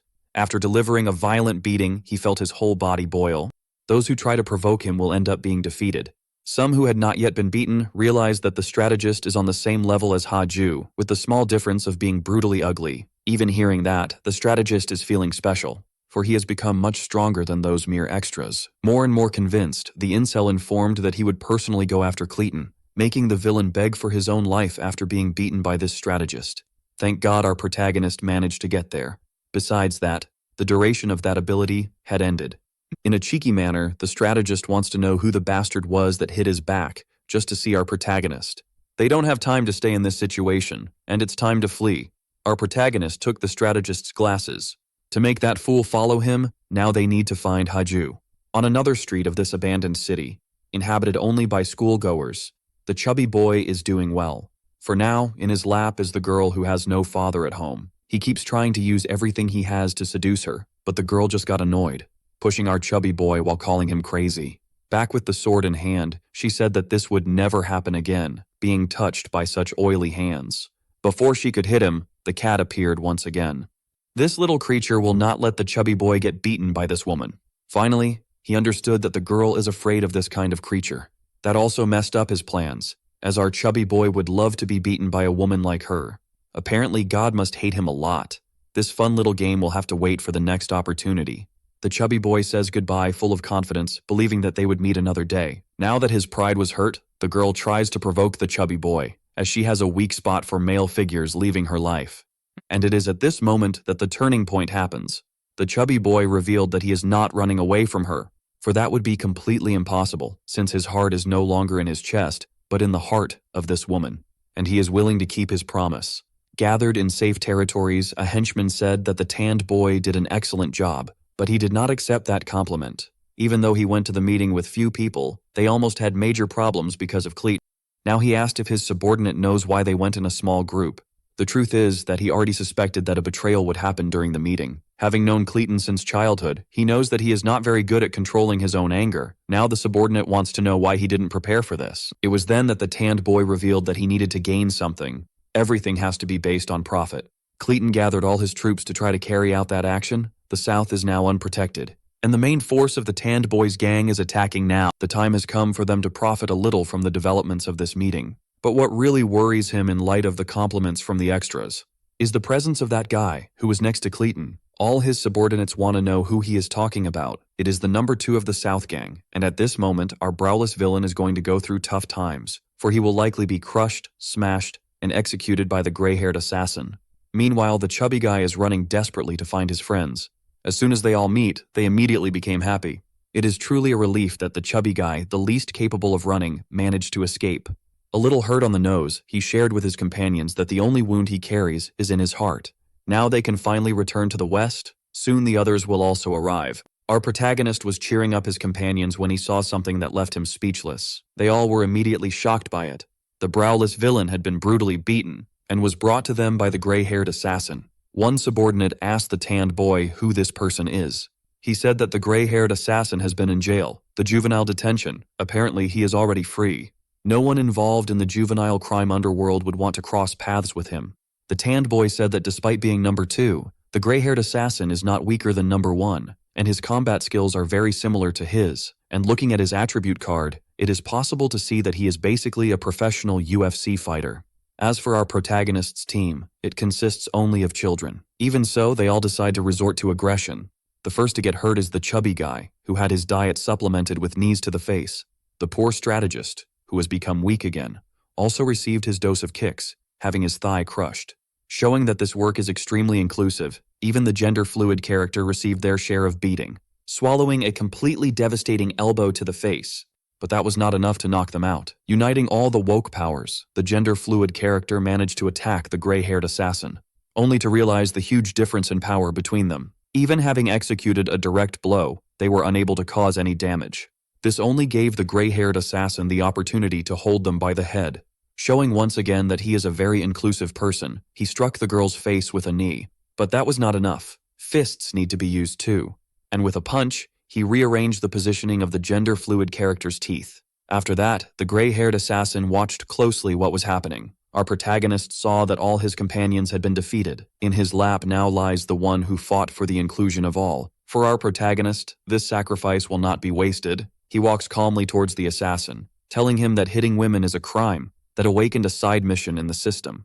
Our protagonist needs to win a fight to earn a gold card as a reward. Not knowing who this person is, our boy asks the stranger to introduce himself. But as the animal insists on remaining silent, our protagonist decided he would extract the information through violence. Before long, the fun began. Thanks to our protagonist's moves, he managed to avoid having his head ripped off. He also realized that the speed above level S is truly impressive. Our boy understood that he needs to attack if he wants to win, but he keeps getting hit. After taking a kick to the thigh, he understood that life would be harder than planned. The force of those blows is so absurd that even his bones cannot withstand it. Our protagonist no longer knows what to do. It seems he has become a soccer ball in Ronaldinho Gaucho's hands. Every time he tries to move, he ends up receiving a kick to the thigh.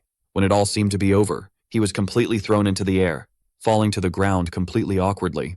Our protagonist needs to fight back. Time is running out. But realizing the approach of the gray-haired assassin, he understood that perhaps things were not going to happen this way. Using all the luck he had, he managed to kick this citizen's stomach. Even though he was hit by something strong, he remains completely unchanged. Our boy needed to take another recovery pill, realizing that this situation is truly ridiculous.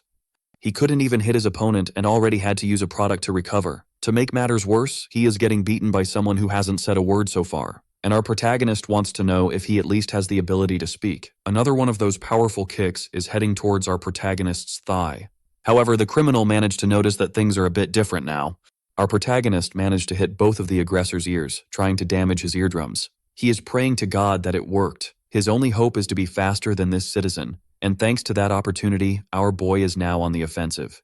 Even so, the gray-haired assassin continues to block everything. With his guard up, he blocks all the blows. Our protagonist's martial art is proving useless. This time, he managed to land a precise kick, believing that victory is approaching. After using the extra strength in that blow, our protagonist decided to believe in the improbable. Because this enemy also has high resistance, and our boy has already managed to beat someone with similar endurance.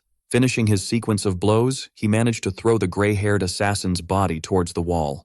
Now he is leaning against it, completely defenseless. Wanting to end the fight immediately, our boy used the ability to the moon, hitting the criminal's face with both feet. Something truly brutal. If there had been a conventional skull under his feet, it would certainly have been shattered. It was then that our protagonist realized that one of his feet had hit an arm. The speed of this enemy is truly impressive. After being hit several times, the gray-haired assassin has few wounds on his face, visibly irritated. Finding a gap in our protagonist's defense, he struck his liver. Soon after, he rearranged our boy's face with a knee strike. Now he is flying through the air with a bleeding nose. Another recovery seed is being consumed. While this fight is happening, the other criminals are trying to find our protagonist. Caton seems to be answering a call. The person on the other end has interesting news to deliver. That voice brought great joy to Caton's heart.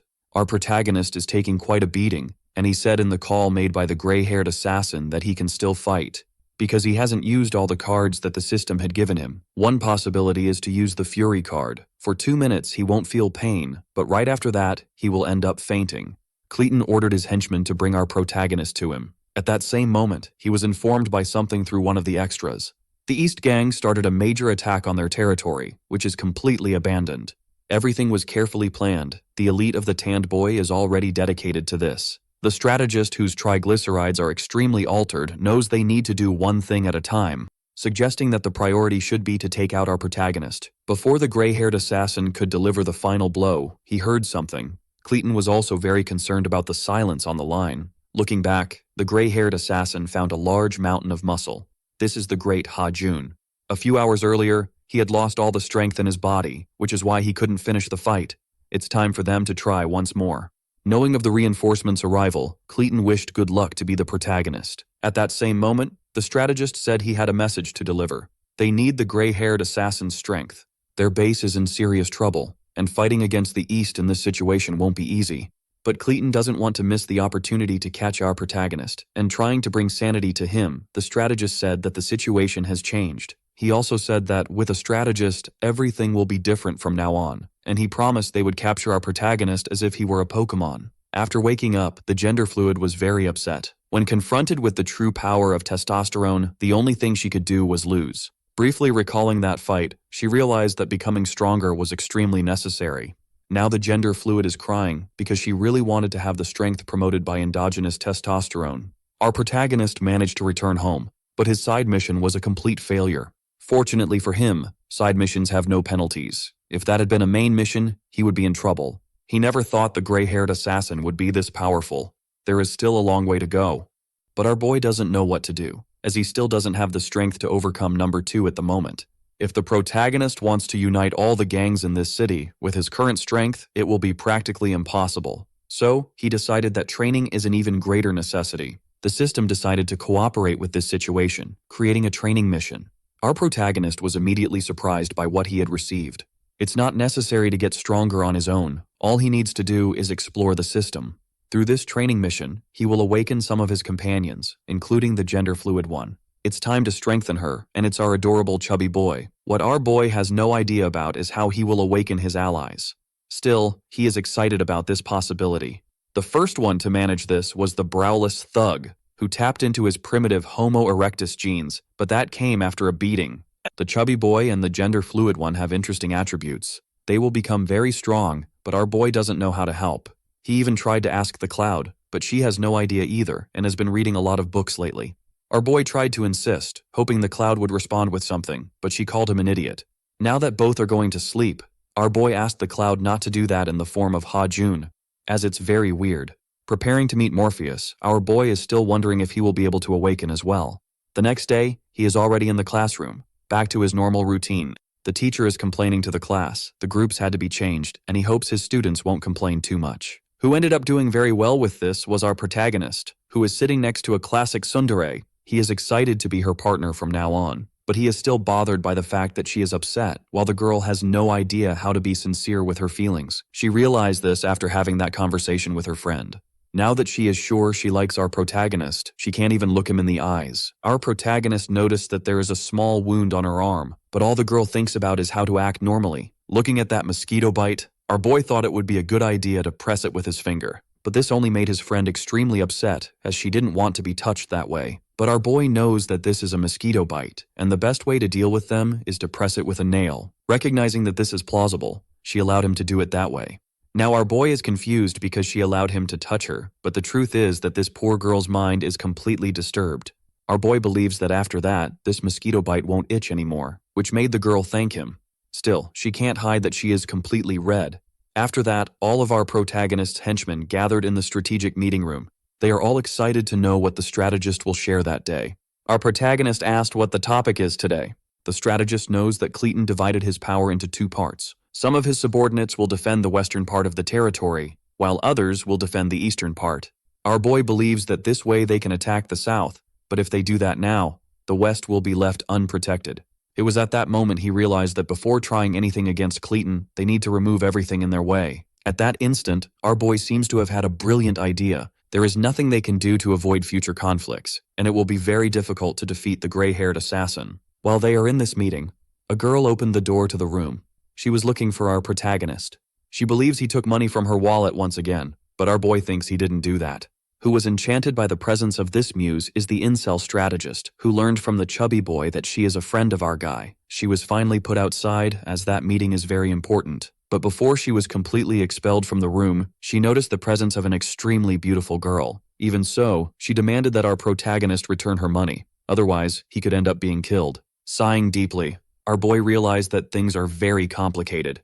Shortly after that, he was informed by the braless thug that someone wanted to talk to him. Still in the Southern Territory, our protagonist noticed that some extras are already missing him. They used to work for the Southern Gang, and now they would like to join our protagonist. The truth is that things are getting much worse in their territory. But there is another reason for that. Some debts are growing quite a bit. The closed schools to the south have to pay an amount to Caton every month, but the value is already absurd.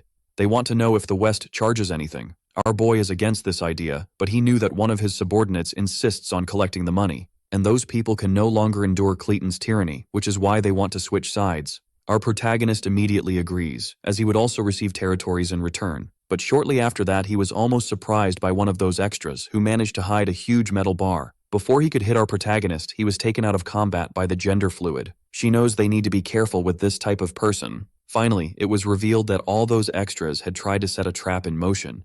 Joining the fun is the chubby guy, using his exotic martial technique. He also wants to know if our protagonist got hurt during that brief fight. While smashing the head of the last extra, our boy said no, he's fine.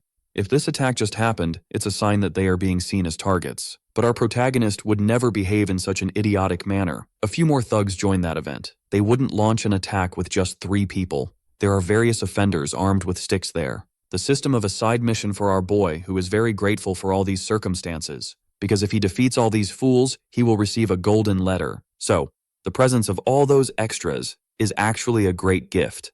At the moment, our protagonist has 2 missions underway, and in his company, the 2 subordinates he would like to awaken. The Western Gang is being underestimated in this situation. It's time for our boy to awaken his lackeys and deliver some suffering. He immediately ordered that the brawl happen. All this while the chubby strategist is planning everything. While he continues to puff on his tobacco, he decided to contact Caton, who is currently very busy defending his territory from damned invaders. As the West is under the strategist's charge, Caton wants to know if everything is all right, because he was promised that they would capture our protagonist. The chubby strategist assured him that this would happen. Preparations are already being executed. He also found some very interesting information. Our protagonist has a younger sister who likes to stream on social media, and this weak point will not be forgiven. Because to the chubby strategist, this girl is simply amazing. Preparing for battle, the chubby guy began making symbols with his hands related to this non-existent martial art, beating his victims with great cruelty. But since he is very overweight, any type of movement already makes him sweat. As no one wants to get beaten by someone whose health is already failing, several extras charged at him. But our chubby guy possesses impressive agility. He manages to dodge the blows in the most embarrassing way possible. When he remembers that his heart already belongs to that girl with a completely dysfunctional home, he finds the fury to hit his enemies. Those who haven't been beaten are surprised by him, as he truly is the devil of the Yakuza. It's simply disturbing that he is fat, strong, and extremely ugly. But none of these insults seem to touch our boy's ego. Using the effect of ping pong, our protagonist hit his subordinate's buttocks, who seems not to have liked that kind of physical contact. It was indeed embarrassing. Our dear protagonist was expecting something more, and asked the chubby guy to let him know if he was going to awaken. On the other side of the corridor, the gender fluid is also delivering quite a bit of suffering. Her determination is to become stronger and stronger, and for that, she cannot know defeat through anyone. Her only goal is to achieve victory, even if it means she has to kill several people. Not to mention the traumatic memory that resides in her heart, and when she was taken down by a real man. Completely exhausted, she realized that she is still far from her true objective. It's time for the gender fluid to start hitting even more powerful enemies. While she was thinking about this, our boy used the ping pong on her, which only left the gender fluid even more confused, wondering if our protagonist had hit her. Avoiding the subject, he asked her to pay attention to the fight again. The problem is that getting a slap on the back really distracts a lot. Now our protagonist is wondering if there are requirements to awaken. He swore that getting beaten would be enough. Finally, he was informed through the system that the enemies had been defeated, all of them, and as a consequence, the mission had been completed. Using the body of one of those thugs as a bench, our protagonist is sorrowful. His subordinates have not yet awakened. This makes him want to learn even more about this mission. The reward letter he received was strong and weak, but the story did not explain what its effects are. After troubled days at school, the weekend finally arrived. Our boy lay on the couch to watch some sports. It has been a long time since he could rest. Moreover, he can't stop thinking about how he could awaken his subordinates. Perhaps they need a grand opportunity. Inside, his sister is also there. now looking for their mother. After entering the room, she was very offended by the presence of our protagonist, who is doing nothing and looks like an insect, but he ignores this information, focusing completely on the television. Even so, this was not enough. His sister was so outraged that she thought it would be interesting to hit him in the stomach. Our boy, who can take hits from extremely powerful men, is now crying. His sister said she was invited by a friend to collaborate on a social network, but our boy does not know this extra. And apparently, even being very young, she already has 500,000 followers on social media. She might have seen potential in our protagonist's sister, who is feeling very special because of this. After getting up from the couch, our boy warned her that she is deluded, believing she will achieve success by appearing on someone else's channel. She promised that if she ever got rich, she would forget about our boy, and continues to ignore all these words. That same weekend, they finally managed to meet. After a few minutes of streaming, the two were going to take a break. That would be done all weekend long, and our protagonist's sister is also asking for subscribers. Saying goodbye, the extra promised her legion of fans that she would return soon. Now that they are offline, our protagonist's sister apologized. She didn't imagine there would be so many people in that stream, which made her very nervous. But the extra assured her that she did very well, and that people liked her face. When it comes to first experiences, it's normal to be a little scared, and since they will try this again, she will end up perfecting her technique. In light of this, our protagonist's sister has a favor to ask this extra. She would like to be in the company of her other friends. This would help her not to get nervous, but the extra only wants to know one thing: if these other friends are pretty. According to our protagonist's sister, they are. She just needs to convince all of them. The extra guaranteed that the stream would be amazing, but now she needs to go outside for a few minutes. As soon as she moved away from our boy's sister, she started smoking a cigarette. And in a very suspicious manner, it seems she called someone with bad intentions. And that person is the overweight strategist, who at that moment is trying to attack our protagonist's family. The extra believes that our boy's sister is a bit crazy, with a very empty head and too innocent. She will continue to approach her during this weekend, informing her that the girl's friends would also be there.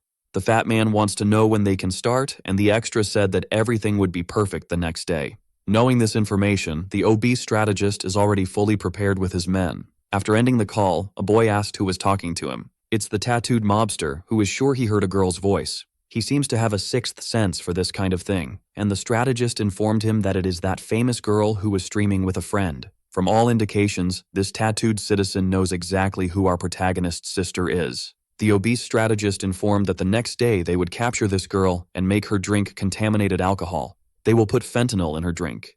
This is a powerful drug that can make her an addict, turning her into a slave to all of them. Our protagonist's sister's friends accepted the invitation, and to the surprise of exactly 0 people, it is also our protagonist's childhood friend. Soraya has no idea what is going to happen. In her company is the gender-fluid person, who definitely has no idea what they were doing in that place. While they waste their time thinking about this, we are taken to a flashback. Our boy's sister wants to know why her friend hasn't arrived yet. It was at that moment that she managed to find the gender-fluid person. She knows that this girl is from her brother's gang, and she started asking her several questions. She also asked for her phone number because she would like to become friends with her. Completely surprised by this invitation, the gender-fluid person shared all this information, but our protagonist's sister did this full of interests. She wants pretty company for when she streams. And now, the gender-fluid person is in the midst of all those superficial girls. It's already night, and our protagonist is sleeping cuddled up with his cloud, which at this moment has an unusual shape. Our boy ended up being awakened by the system. This is a main mission. He needs to rescue his sister with someone's help. The reward is a platinum card. Still dazed from sleep, our boy didn't understand what was happening. In another part of the city, a cultured man is reading a good philosophy book, and he is upset because his sister isn't answering the phone. This person is Soraya's brother. Now these two boys will have their destinies intertwined. Now that he managed to get out of bed, our protagonist is complaining because his mother forced him to do it. He needs to make breakfast. After he does that, he can go back to sleep peacefully. As he sits at the table, our boy asked where his crazy sister is, being informed that she will be spending the weekend away to record videos for the internet. Our boy said she should stop doing that. Showing her belly while dancing is embarrassing for everyone, but their mother doesn't care about that. Young people have to enjoy their youth. And she suggested that our boy do something, when he revealed that he is trying to unify all the gangs in that area. Only then did he remember that the rescue mission is still ongoing. This made him ask his mother what his sister's friend's number is. Still making breakfast, our boy decided to call her. But as soon as the girl answered the phone, she started treating our protagonist rudely. At that exact moment, she is already getting ready to do the first stream, and since she informed her mother about everything, she didn't like our protagonist bothering her. Knowing about the system's mission, he asked her to come home, but the girl insists on disobeying him. Because they are going to do that type of stream until night, it is necessary to fulfill what they promised to the subscribers. In light of this, our boy asked for a gift with the money she would earn. After the call ended, the extra appeared to compliment the poor girl. Even so, our protagonist remains very worried. He just doesn't understand what he should rescue her from yet. In front of the computer, the girls are relieved to have finished that. Soraya is praising the new digital influencers, while the gender-fluid person has no idea what they are doing. The extra noticed that our protagonist's sister, who because of the decisions they have made will be called silly, really became more relaxed in the company of her friends, and the silly girl is currently impressed with the number of followers she managed to gain, thanking all of that to the efforts of the extra. As the stream had ended, she asked what the other girls would do now. All of them acknowledged that they should go back home, but it's time for the extra to act on her true plan, and she asked them what they would think about having a little party now. Since the silly girl worked very hard on the stream, nothing more fair and worthy than to relax a bit, and the extra will ensure that the fun for them will be amazing. Talking to the chubby guy on the phone, our boy wants to know about his awakening, but the chubby guy is extremely focused on his own muscles. It was at that moment that the protagonist realized that the awakening would take a long time, and he also has no idea how to contribute to that, which leaves him very worried. Distracted with his thoughts, he felt his phone ring. It's an unknown number. As soon as he answered the call, he realized that the voice is familiar. On the other side is the overweight strategist. Quite upset about this, our boy wants to know how he got this number, but the truth is that our protagonist, who doesn't have an abundant intelligence quotient, left this information on his social media. Very upset, he wants to know what the chubby guy is up to now, and our protagonist informed what had happened with the last idiots who tried to deceive him. If he is plotting something, it's better to give up because their incel strategist is much more efficient. It was at that moment that the overweight guy asked if our protagonist has a sister, saying that she had done a very good stream, and apparently they are not very close. And at that exact moment, the fat man recognized that he may not be smarter, but he is much dirtier. Filled with a dark energy, our protagonist recommended not to involve his family in this matter. But the obese strategist doesn't care about limits. All he desires is to win. At that instant, our protagonist was categorical. If anything happens to his family, that obese man will pay with his life. Nothing will stop him from suffering. So it's better for him to think very carefully about what he's trying to do. Yet those words did not change the fat man's mind. His entire plan is already laid out and being executed. Our protagonist's sister is gathered with several extras in a suspicious place. She realized she should have gone home. The gender-fluid person had already left, as they are much smarter than their companions. In light of this, the figure recognizes that it would be much more fun if everyone were together, because that girl in particular is truly very beautiful. Also gathered with them is that thug with the tattooed arm, who is increasingly interested in our boy's sister. He wants to know if she usually goes out drinking in the company of men, because that is a behavior of promiscuous women.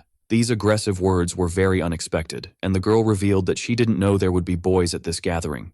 They want to know if these poor girls have boyfriends, as they are very interested in them. In the midst of this sleazy conversation, the extra decided to hug our protagonist's sister, saying that it is very difficult to make money nowadays, and she has a lot of fun in the light work, but would like to know how much her competitor earns, revealing that, so far, she earns 8 million won from Korea, which left our protagonist's sister surprised. The extra said that at first she wasn't going to either, but eventually she learned how to make the profession work, and she is very interested in revealing her secrets to this poor soul.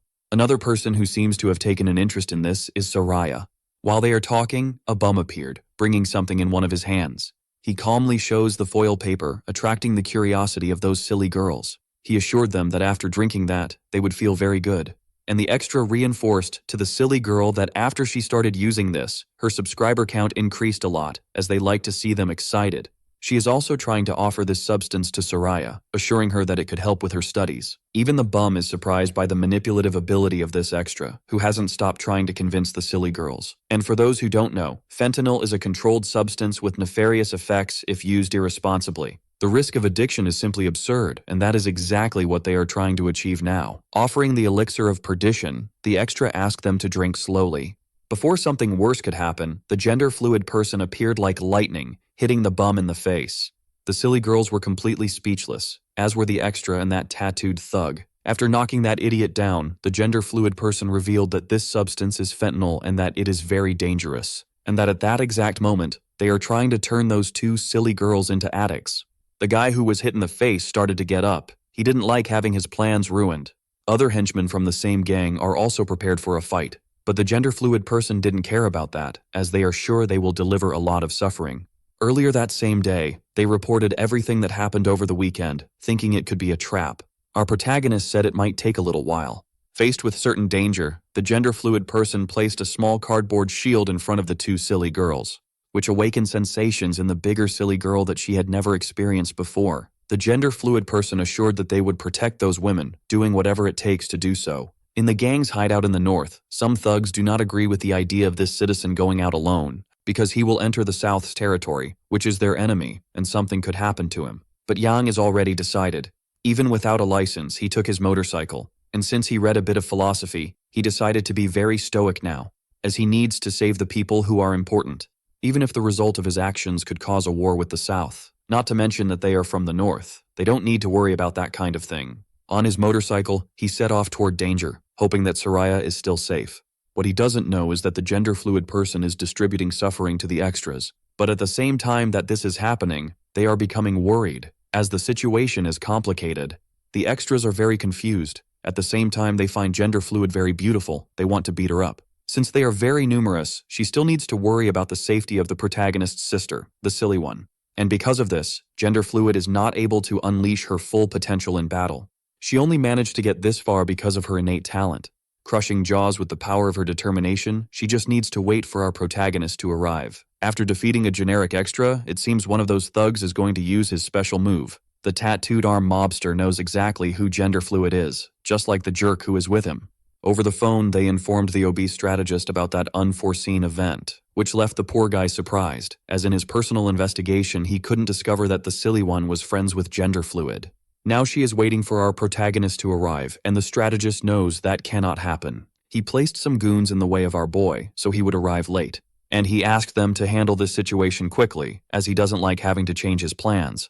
The tattooed arm mobster is already engaged in this, beating up gender-fluid, as he is a guy too. After having her face smashed by him, Haru understood that this guy is different. She really needs to be careful now. And the other thug started praising his friend, saying he is very different. Unfortunately, he has no other choice, and the barrels were trying to escape. The one with tattoos on his arm is the third strongest in the southern gang. Poor gender-fluid is discovering this in the worst possible way. Her luck is that she can be smart, and she ended up spitting in the thug's eye. With that, she had the opportunity to hit him with an elbow to the back. She needs to use her speed, continuing to oppress this criminal, delivering several blows with her maximum speed. Finally, she managed to find an opening on this citizen's chin, and now she is going to put all her strength into this last blow. But the thug's friend was already waiting for the moment of the turnaround. Gender-fluid was completely incredulous, because her enemy managed to see all her movements, blocking the blow that could have been fatal. As he managed to hold one of her hands, he gained an opening to crush her ribs. Now the tattooed arm thug continued punishing Haru's ribs. Next, he decided to hug her in a not-so-friendly way, throwing our little heroine towards the ground, landing on her head. She still can't understand how she was outpaced. The tattooed thug is now on top of Haru, ready to do various things. The first idea he had was to start taking off those clothes, as the weather is very hot. It was then that his friend warned that there is no time for that kind of thing. They need to finish everything as quickly as possible. So, it is necessary to turn attention back to the girls who are still there, Soraya and the silly one. Before putting the plan into action, they need to make sure that our protagonist won't arrive there at all. The thug with the phone in hand suggested taking some photos, which could be used to manipulate our boy. Hearing this, the tattooed arm thug liked this idea a lot. It has been a long time since he took some photo, and he wants to know who would like to be his first model. The silly one, sensing that this guy is a big pervert, managed to hit him in the face with a punch. For a brief moment, he stood completely still, just to retaliate that aggression brutally, as he is a very inclusive person. He said that the first would be the sister of our boy, who is a pervert that likes to dance with her belly exposed. Meanwhile, gender-fluid is thinking about the last battle she had with that very strong guy. She was beaten up by the gray-haired assassin. This is making our heroine enter a big flashback. In the past, she was beaten up too. She should be grateful for her position in the gang, and nothing would change just with her insistence. The number 2 from the north said he would never be defeated by her, even if she trained her whole life. Moreover, he made it very clear that this poor girl is devoid of talent and that she is worth the equivalent of her own weight in crap. This same situation is repeating itself now, but the protagonist's sister is the victim. The tattooed thug wants to take advantage of this situation. Almost reaching this place, our protagonist still needs to overcome several thugs. He knows that time is not on his side, and while he is battling, he can't stop thinking about the awakening of gender fluid. As she is protecting her sister, she thought about using the skill exchange card. It was when the system notified him about something very interesting. The gender fluid is full of conviction, and because of that, her potential began to increase significantly. Until finally, it reached its maximum. It's time for the extras to suffer. The gender fluid just awakened. And thanks to that, her resistance increased a lot. The thug with the phone thinks the situation will be resolved soon. He is completely ignoring the danger that just emerged. Putting his hand on Haru's shoulder, he suggested taking some pictures of her too, to use against our protagonist. But right after that, he had his face smashed into the ground. The gender fluid is extremely outraged. That was so violent that the tattooed thug decided to drop the bimbo, because he understood that he needs to return to the fight. The system said that as the potential of the gender fluid increases, our protagonist will receive an exclusive card for her, capable of unlocking unique skills and attacks. But at that very moment, the tattooed arm thug is trying to attack.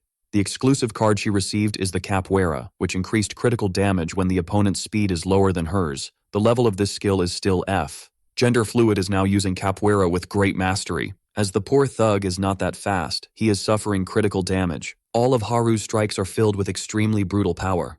The jerk who had his face smashed into the ground has the lights on, but there is no one home. The same can be said for the tattooed arm thug. Now that both are out of combat, Soraya is crying uncontrollably, while the bimbo has sore ribs. Even so, she still managed to thank the gender fluid, that thanks to this critical situation, managed to awaken her potential, possessing an SS speed. After all that emotion, Haru heard a concerning shouting. A lackey is approaching that place, and he brings the information that our protagonist had arrived. But what this poor extra saw with his eyes was something dreadful. Only the gender fluid is standing. The other extras are already sleeping deeply. Completely worried and trying to preserve his own physical integrity, this extra said he is just passing through and would like to be ignored. He said he has nothing to do with the Southern gang, but at that moment our protagonist arrived, hugging the poor guy's head to the ground. Finally, our boy could see what had happened. His sister is still completely intact, and he is visibly worried about that. He immediately began to bother her, as the bimbo is unable to answer the phone. Because of what she did, she had to go to that place and promised to tell their mother that she has been drinking when she goes out. This session of mutual affection was soon interrupted. Soraya hugged our protagonist, and she is visibly distressed. At least that's what she tries to convey to him. But using all her cunning, she managed to hug our boy for a few more seconds. Believing that she was a victim of all that, our protagonist informed her that she just needs better friends. At that same moment, the gender fluid made sure to make something clear. It was she who resolved the situation there. And our protagonist knows that. He is very pleased with what happened. He even suggested buying something for her to start later, but the girl refused, and what is really important happened. Haru is stronger. Soraya and the bimbo will not let that go without consequences. They want to take revenge on someone. And the poor extra used to deceive them is begging for herself, trying to say that she is a victim of those boys. But the bimbo ignored that speech and started hitting her immediately, which left our protagonist surprised. It seems that everyone that day is interested in delivering blows to the stomach. But what truly distracts him is the system screen. The rescue mission has not yet been completed. While he watches the bimbo encouraging Soraya to hit that extra too, our boy is thinking that he must find the helper to complete the mission. Or maybe he has to attack the fat strategist. All of this is still very confusing. Our boy continues looking at the system screen, very thoughtful, so thoughtful that Haru would like to know what he is seeing, until he finally managed to reach a conclusion. Our protagonist asked the girls to stop hitting the figure, because now he needs the help of all of them to solve a bigger problem. In the Southern gang's warehouse, the fat guy seems to be counting some things. He already heard the news through his lackeys. Number 5 got beaten up a lot, and doesn't even remember much of what happened. The tattooed arm thug didn't return because he decided to hunt our protagonist. Looking better at that place, number 5 is surprised by this warehouse. Not everyone in the gang knows of its existence. It is in this place that they store the illicit items, and it is also the only place where they can hide the girl, who apparently number 5 managed to bring. The sister of our protagonist is now tied up, being taken by the cursed extra. The obese strategist is very happy about this. He is getting closer to revenge. But since he is also a sadist, he would like to hear the voice of the silly girl, unaware that he is speaking to our protagonist's Cloud, who called the fat man arrogant. He did not like being treated this way, and while he is thinking about this, Number 5 started to apologize like a child, telling him that she had suffered a lot, was being brutally beaten, had no other choice, and ended up betraying her gang, leading our protagonist and the gender fluid to that warehouse. With a small flashback, we are taken to the past. Our boy told Soraya and the silly girl to go home, because there are people worried about them, which left the silly girl confused, since she thought she would be useful, but it is part of the plan that they are safe, and there is already a taxi waiting. As soon as they left, our boy summoned the cloud. Meanwhile, Haru managed to wake up those two who were sleeping. What remains for them is to find out where the obese strategist is. Haru found it strange that our protagonist's sister had returned, which is normal, as she does not know that this is a cloud. They immediately told what number 5 should do, communicating the capture of the silly girl. He must call the obese strategist, so they can try to use the silly girl as a hostage. Our protagonist relies on the collaboration of these extras. If they fail, they will pay dearly. That is how he managed to discover the position of the obese strategist, who will now have to fight against two people full of hatred. The first thing he does is start to smile, because he believes that using his own sister for this is too risky a strategy on our protagonist's part, since she is at their mercy, but the cloud had already disappeared. Only now did the fat man realize this too. Our protagonist even took the trouble to close Haru's eyes, so she wouldn't ask so many questions. At that moment, the obese strategist began to defecate slowly. Because our protagonist is heading in his direction, ready to resolve this situation, he had already been warned of the consequences of messing with his family. They will be nefarious, so it is time to take down the obese strategist. Even dying of fear, he still continues to act arrogantly, revealing that he managed to call for reinforcements, as he found number 5's call very strange. The warehouse is completely infested with extras, and that is the special team from the south, made up only of exceptional extras.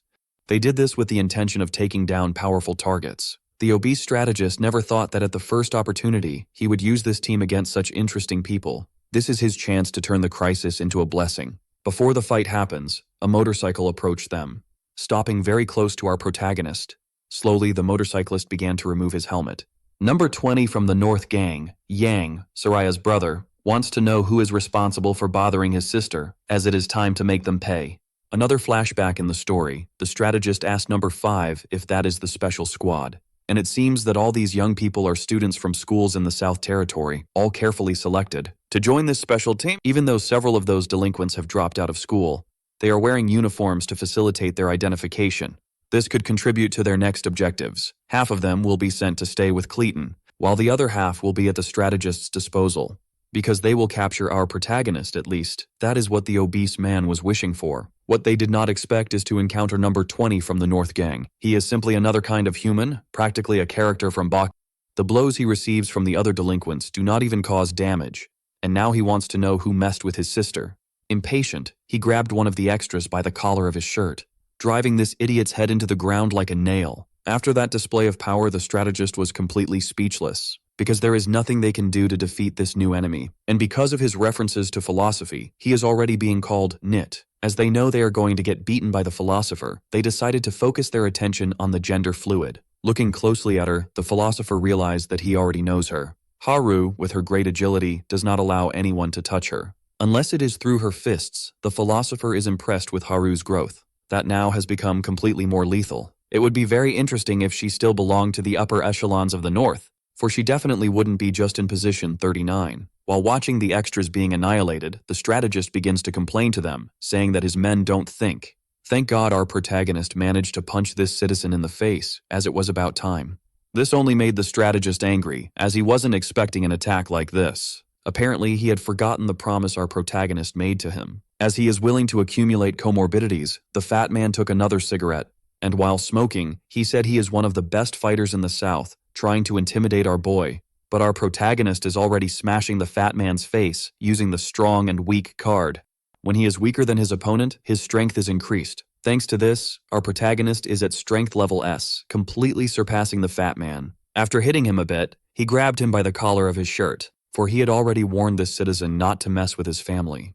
Completely regretful, the fat man said he didn't have the opportunity to do anything. That was so intense that it left the fluid gender surprised, as he hadn't noticed our boy's anger, who is now brutally beating the fat man. After that facial massage session, the strategist's face was swollen, almost unrecognizable. Even so, they still need to take care of some extras that are there.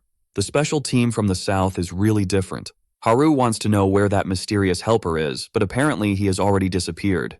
It was then that our boy heard the strategist say they are lost. Before calling the special team, he calls another person, who should already be arriving at this place. Nietzsche was surprised by a knee strike. Who just arrived at that place is the gray-haired assassin. Our protagonist immediately became worried as he knows that opponent is formidable, but before he could help the philosopher, he and the fluid gender were surrounded by the extras. The gray-haired assassin was distracted by our protagonist's presence, but the philosopher asked where he is looking now, for they are just starting to have fun. Absorbing those blows, the philosopher realized that both their strengths are similar, but there is a problem there. He is not as fast as his enemy. He might not be able to overcome this battle if things continue like this. That's why he is getting beaten now. This conflict is going to be very lengthy. Thanks to his combat experience, the philosopher also knows what advantage he has. No one can knock him down easily, even if he absorbs blows with his skull. After absorbing that last blow, he said that philosopher Nietzsche has an interesting quote. Sometimes, a man just needs an opportunity, and his just arrived at this moment, for the gray-haired assassin is completely cornered. Even if he is not faster, the philosopher trusts in one thing only.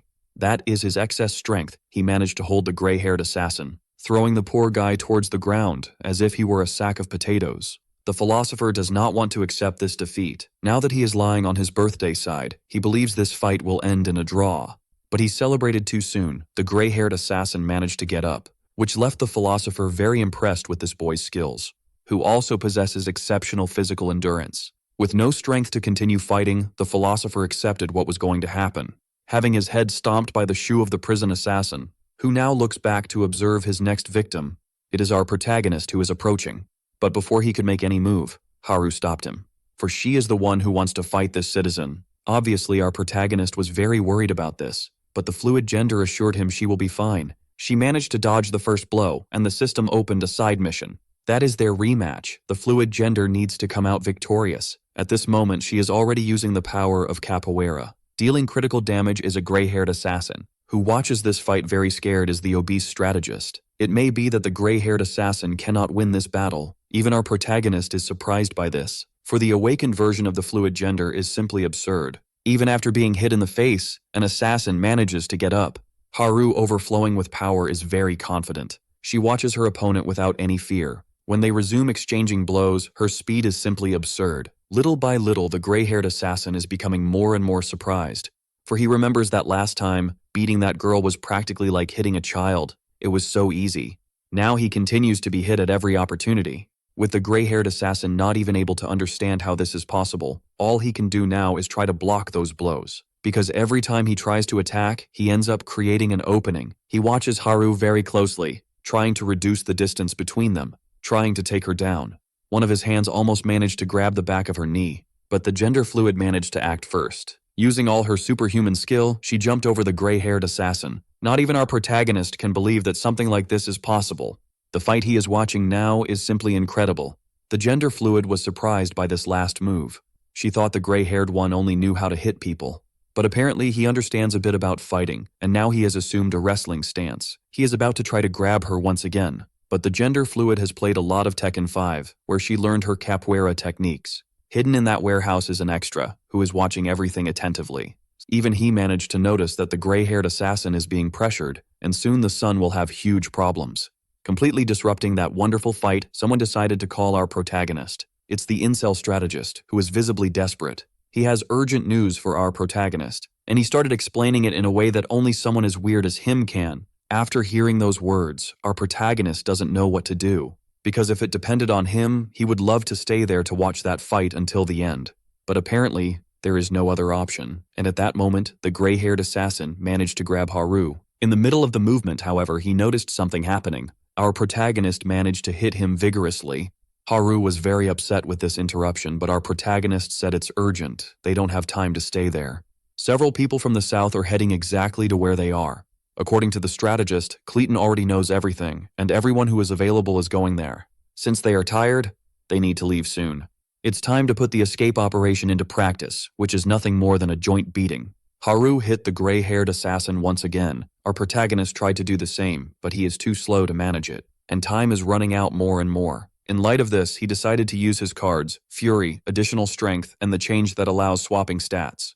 Once again, in a completely inexplicable way, Hajun felt his body become very weak. While our protagonist is overflowing with power, even the hidden extra can see the obvious. If our protagonist participates in this battle, the end of the gray-haired assassin will draw near. But observing the surroundings of that warehouse, he had a brilliant idea. Meanwhile, the gray-haired assassin is trying to recover. Our protagonist is trying to execute the Western strike that almost made Haru die of embarrassment. Before he could hit his enemy, the lights in the place went out. That will make the fight increasingly confusing, as they can't see absolutely anything. Using his phone's flashlight, the extra is trying to draw the gray-haired assassin's attention so that he can escape too. Our protagonist wants to find the switch so they can go back to fighting. After searching a bit, they found an electrical, and as soon as the light was turned on, they couldn't find anyone. Thanks to that intervention, the gray-haired assassin managed to live another day. At least the extra showed that he is tough too. He is carrying the strategist and the gray-haired assassin by himself. As their enemies fled, it became obvious to our protagonist that victory is theirs. Completing the rescue mission and the revenge mission, receiving 2 platinum cards. The first one is the camera, and the second is the lucky chest.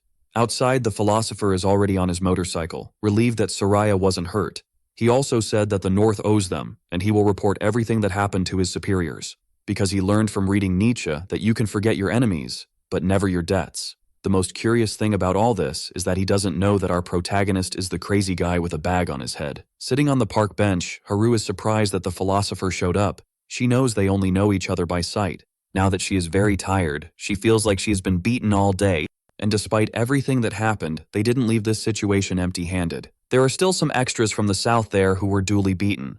These fools are used to distribute illegal drugs, which makes our protagonist have an even more interesting plan. He has something to say to this special team, because they were eyewitnesses to the beating session that just took place. All of this was led by our protagonist in the company of the gender fluid, who didn't even use all their potential. If the chubby Yakuza had been there, they would be in pieces. And the South is getting closer to its end. They can return if they want, but they won't be a match for the special team from the West. That's why he is making an invitation to all of them. For our mafia boy is worried about these young people. Thanks to the Crown's ability, he is persuading his enemies. And immediately 15 members of that team decided to pledge loyalty to him. The next day, everyone returned to school. The weekend was really tiring. Our boy would like to sleep a little more.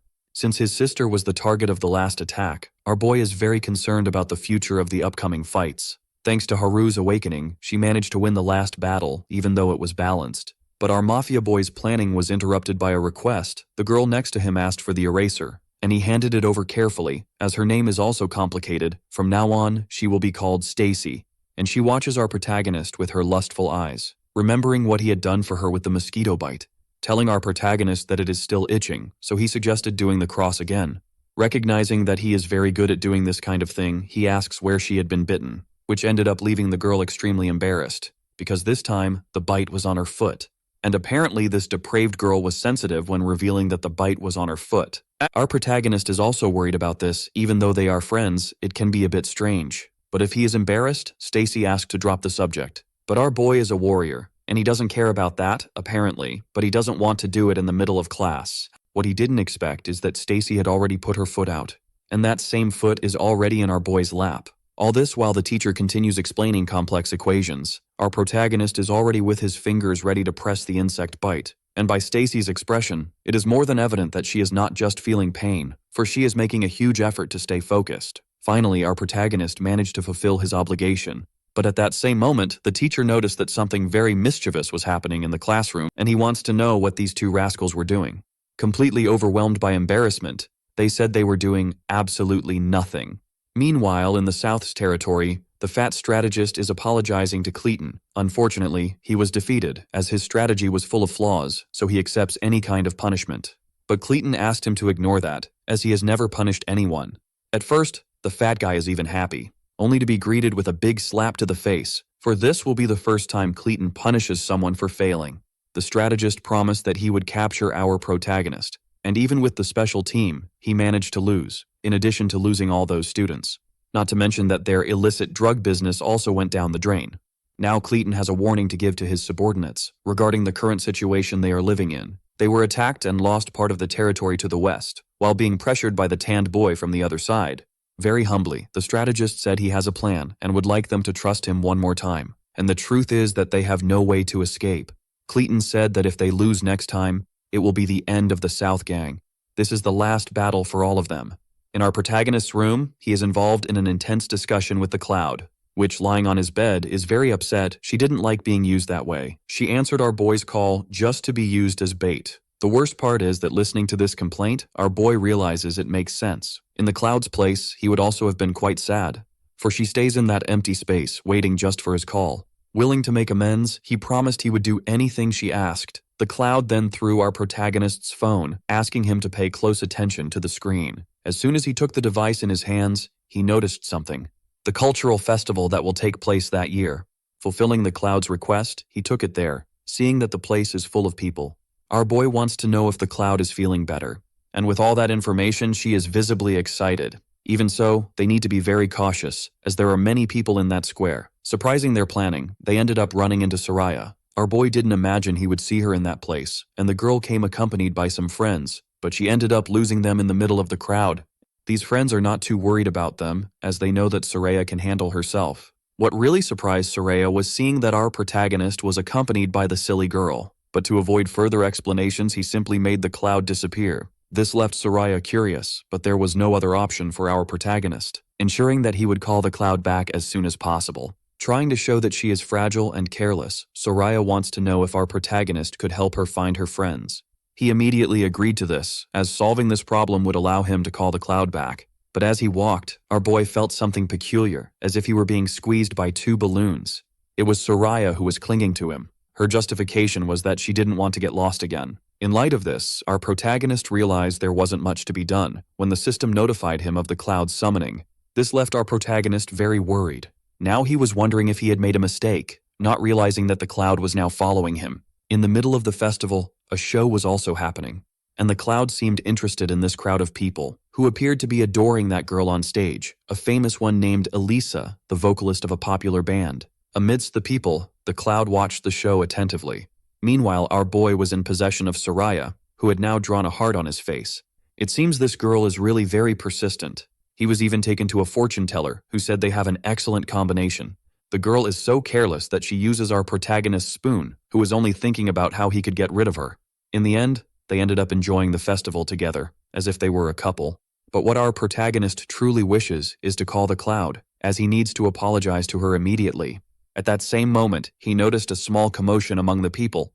They were surprised by the presence of that woman, and this citizen was heading towards our protagonist, very surprised, as he didn't know this other person, who continued to approach him casually. She wants to know if they can finally go out together now. Completely startled, our boy is trying to understand what happened. Earlier, the singer Elisa was complaining to her manager. She doesn't like working so much. She is thinking of leaving Korea and going back to her home in another country. It was at that moment that the Cloud began to change its appearance, becoming Elisa, the famous singer that everyone loves. Feeling danger approaching, Soraya hugged our boy tightly, wanting to know who this citizen is that stands before him. The Cloud said she also doesn't know who she is, and the only answer she has regarding this idiot is that he is her owner. Right after that, she took our protagonist's hand. After saying this, several people who witnessed those words were in shock. Even Soraya didn't know what to say anymore, as this was full of meaning. And the Cloud looks at our protagonist as if she hadn't done anything wrong. She even moved a little closer to him. Looking around, our boy realized he had gained everyone's attention. Several people already had their phones ready to take pictures of what was happening. Feeling that he could cause even bigger problems, our boy grabbed both girls by the hands. Away from the other bystanders, he managed to put a cap on the Cloud's head, trying to tell Soraya that they are distant relatives and that she came from the United States. Soraya listened to everything with great curiosity, recognizing that she looks a lot like Elisa. But our protagonist showed what is happening now on social media. Elisa is in a live broadcast inside her vehicle. This way, Soraya was inclined to believe our protagonist's version, which seems to have avoided a big problem. My God, Soraya is really complicated. She is already asking questions in English to the Cloud, wanting to know when she arrived in Korea. And in light of this, our protagonist was quite scared. The Cloud also didn't answer anything, which only increased Soraya's suspicions. And without thinking twice, she started insulting the girl, saying that she is very stupid and can't understand the basics. This made our boy need to mediate the situation, as the two could end up fighting. Finally, Soraya's friends managed to find her, having spent a good part of the festival looking for her. As soon as she saw the two, Soraya was surprised. Her friends seemed worried, as Soraya's mother had called them. Finally, she decided to say goodbye to our protagonist, informing him that she would be going home now. In the company of the Cloud, the boy wished them a good trip, asking her to say goodbye too. The Cloud said she didn't like that girl. And now that Soraya is with her friends, they notice that something had happened. She has been friends with the silly one for several years, and has never heard of a relative from another continent. Knowing this, she is desperate to find out what the relationship between the two is. For she will not hand over our protagonist to anyone else. And the spoon she is carrying in her hand is the same one our protagonist put in his mouth, proof that Soraya is indeed a cunning person. It is already night, and our boy is sitting on the floor thinking about the mess that day was. All he wanted was a quiet day, but the Cloud had to copy the appearance of a famous person. Being reprimanded, she apologized to our protagonist, for she thought it would be a good idea. She had no idea of the consequences of that. Knowing this too, our boy warned her that she doesn't need to apologize for anything, for he knows she just wanted to get out of the house a bit. And regarding this, the Cloud has something to say. She can't help but notice that our boy is getting redder, and the truth is he has never seen a famous person so close. The Cloud immediately asked if he liked that, but the excessive closeness between them only made our protagonist even more scared. Noticing our boy's weakness, the Cloud decided to attack him, reducing the proximity between the two even more while thanking our boy, who doesn't know exactly what he did to deserve that. But the Cloud is very grateful for having been brought to this world and would like to return the favor one day. Back at school, the thugs are gathered to deliberate about the unification of the gangs. Some would like to change the meeting place, which isn't exactly bad. At first, they don't know where this could happen. Suggestions start to arise slowly, but their meeting was interrupted by an unexpected announcement. Our protagonist wants to know what is happening, and the extra said it is a big problem. Just by observing that hand movement, our protagonist realized something is happening, and he is already very confident. Meanwhile, in the South Gang, Caton is gathered with his strategist, for it is time to call everyone else so the meeting can begin. Their current situation is extremely critical. The South area was one of the largest, and now they are reduced to almost nothing. The East and West are aware of this. It's only a matter of time before an attack happens. So everyone must be prepared, for the South may disappear this time. Caton gave space to the strategist, for it is time to know what the plan is. Full of confidence, the overweight man said this will be his last attempt. But their meeting was immediately interrupted by an extra, who was bringing terrible news. The East Gang has started to move. Caton began to remember the days when he and the tanned boy were still friends. But now they are competitors in the gang world. In an abandoned street, several extras were annihilated. Number 4 from the East, who has very long hair, just wanted to confirm some information. Someone put their arm around the hairy guy's neck, saying he is a hypochondriac. That's why he is a very weird guy. That was said by number 3, the red-haired boy. They are so extravagant that the tanned boy understands why they think the East is made up of idiots. Also with them is number 2, a guy with scars on his face. One of the East's attack teams is already aware of the movement of our protagonist's gang. They will use this opportunity to completely wipe out Caton's gang. Analyzing the situation, the browless thug knows that the numerical advantage is with the South, but the warriors from the East are elite forces. Among them are very talented people. But this doesn't scare our protagonist, who now has extremely offensive allies. Moreover, he also received a main mission from the system. His team has to defeat 50 fighters from the South. It's time for them to go on the attack too. For this day is the last day of Caton's gang. But before they could continue advancing into enemy territory, someone appeared. It's the strategist, who came to say they cannot attack first. This left our protagonist confused, for he made a promise to the tanned boy. But it is precisely because it is him that they cannot attack first. The strategist is sure that if they take the offensive, they will soon be attacked by the tanned boy. Our protagonist became increasingly confused, for they had celebrated an alliance. Now that he has caught his breath, the strategist is making mysteries with his fan. He agrees that the South will be destroyed, and this will immediately collapse the alliance, something our protagonist seems to be ignoring. For they only came to an agreement to defeat the South. When that happens, there will be no more truce. In other words, when Caton is defeated, the East will become extremely dangerous again. That's why a tanned boy asked our protagonist to attack first, so he would be exhausted. This way he can take advantage of that weakness, in the company of his allies. For a tanned boy is that kind of person, this information made our protagonist very happy, and he asked everyone to applaud the brilliance of the strategist. The problem is that they have no justification for not attacking first, and they cannot risk ruining the relationship with the East now. But our protagonist already knows exactly what to do about it, for he wants to start that system mission soon. The news quickly reached the tanned boy, who is talking to an extra, bringing the information from our protagonist. It will be difficult for them to be the first to attack the South's territory, For Caton's forces are closer to our protagonist now, it is necessary for the East to contribute as well.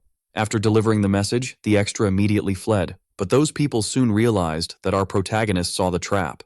The tanned boy already knows the reputation of the incel strategist.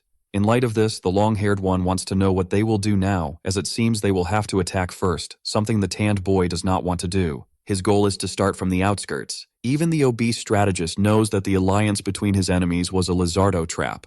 Believing that the destruction of the South is certain, they will start fighting among themselves. His goal is to focus exactly on that point and take advantage of their carelessness, so he can finally break the alliance between these forces that have nothing to do with each other. In the streets, fights between thugs are already happening, and the eyebrowless thug can easily obliterate his enemies. With the help of a piece of wood, there is little he is not capable of doing, but he knows he still has a long way to go to match the power of his brother, who is a true thug. The supporters of the South are gathered, ready to defend their territory. Their enemies this time are the special team from the West, led by the eyebrowless thug. A great carnage among school-aged boys is happening. But the situation is very calm, as the eyebrowless thug can even answer the phone to talk to our boy, who has also managed to take care of his region. He is surprised that the South still has so many soldiers. Not to mention that they are being followed by the East. Our boy is doing everything very cautiously. He does not want to be the first to attack. The situation is getting complicated. They may not be able to resolve everything that day. Without warning, the connection between them was cut off. Our boy is very worried, and the thug's phone fell to the ground. Of all the people he could encounter, this is the most unlikely. Caton himself just joined the battle, and he is willing to crush skulls with his hands. The strategist's idea is for the main forces to start dividing. For the East and West are divided, trying to clear the outskirts due to an internal fight. Thanks to this, they will be able to invade both sides. Even though they have reduced strength, they will be able to carry out effective attacks. The fulcrum of this operation is the participation of Caton himself, for unlike the other extras, he can instill fear with great ease. Even completely intimidated, the eyebrowless thug is willing to keep attacking. He hit his enemy with several blows, but Caton's body is so rigid that he didn't even feel the pain from it. At that moment, the eyebrowless thug began to get scared. In no time, his face was overtaken by deep terror. Caton charged at him like a bull, grabbing him with great ease. That caused an unexpected result even for him. The thug fainted just from that impact.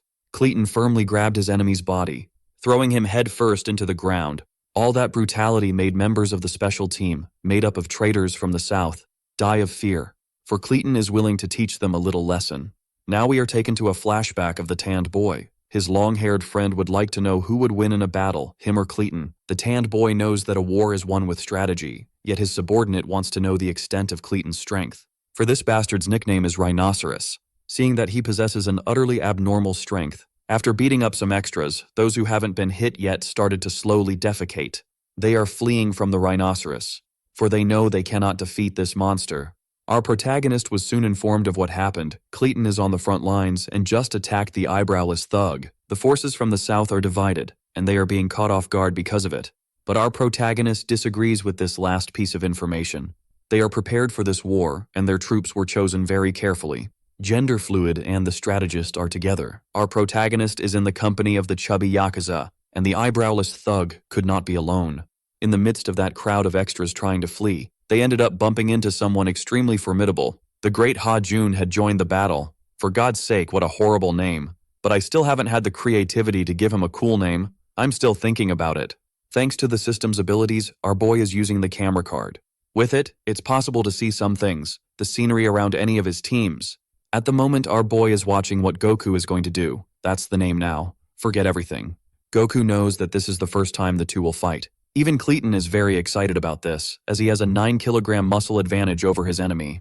Caton's goal was to take each of them individually, but our boy planned everything very well. To Caton's surprise, his first battle will be against Goku. After they admire each other's beauty, both touched each other with great violence. Our protagonist is watching all of this through the camera, and he is already starting to get worried. Goku is violently overpowering his enemy, executing several blows. Our protagonist believes he will be able to win. But after that barrage of attacks, Caton remains unscathed. Even Goku realized that his opponent is indeed very resilient, so he decided to change his approach, managing to land a punch at rib height. That seems to have made Caton feel a bit of pain, which only fueled Goku's aggression, who is now striking the ribs repeatedly. This eventually caused Caton to lower his hands a bit, giving Goku the opportunity to sink his fist into his face, throwing Caton far away. The extras watching that are already very confident. It doesn't matter that Caton is powerful, he won't withstand something like this. Our protagonist was also taken by enthusiasm. Watching Goku's movements is truly a gift, as he is relentless. Feeling that victory is near, he just needs to do this one more time.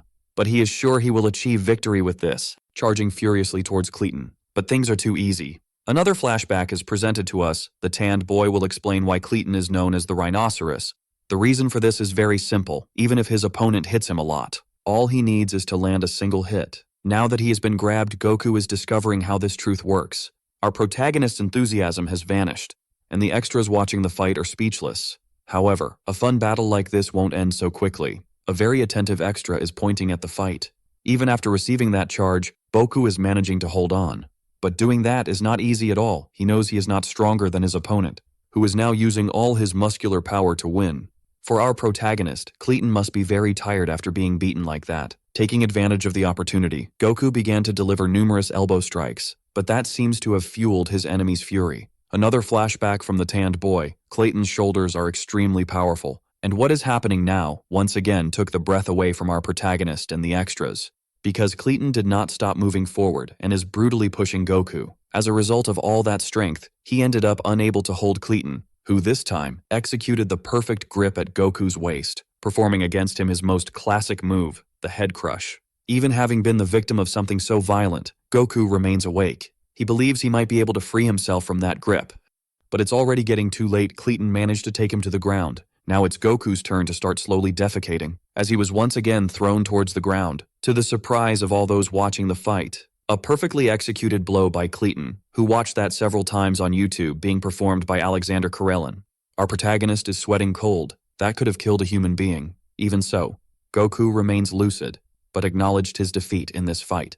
Caton picked up the phone to talk to the strategist. He communicated his victory, but needed to be carried afterward, as he absorbed a lot of damage. For the strategist, those are excellent news. They managed to greatly reduce the power of the West. Knowing the condition of their leader, he asked him to return immediately, as he will send troops for security. He also received good news from the east. Completely alone, the gray-haired assassin defended the border. The place was soon visited by the tanned boy. He wants to know with his troops what had happened there.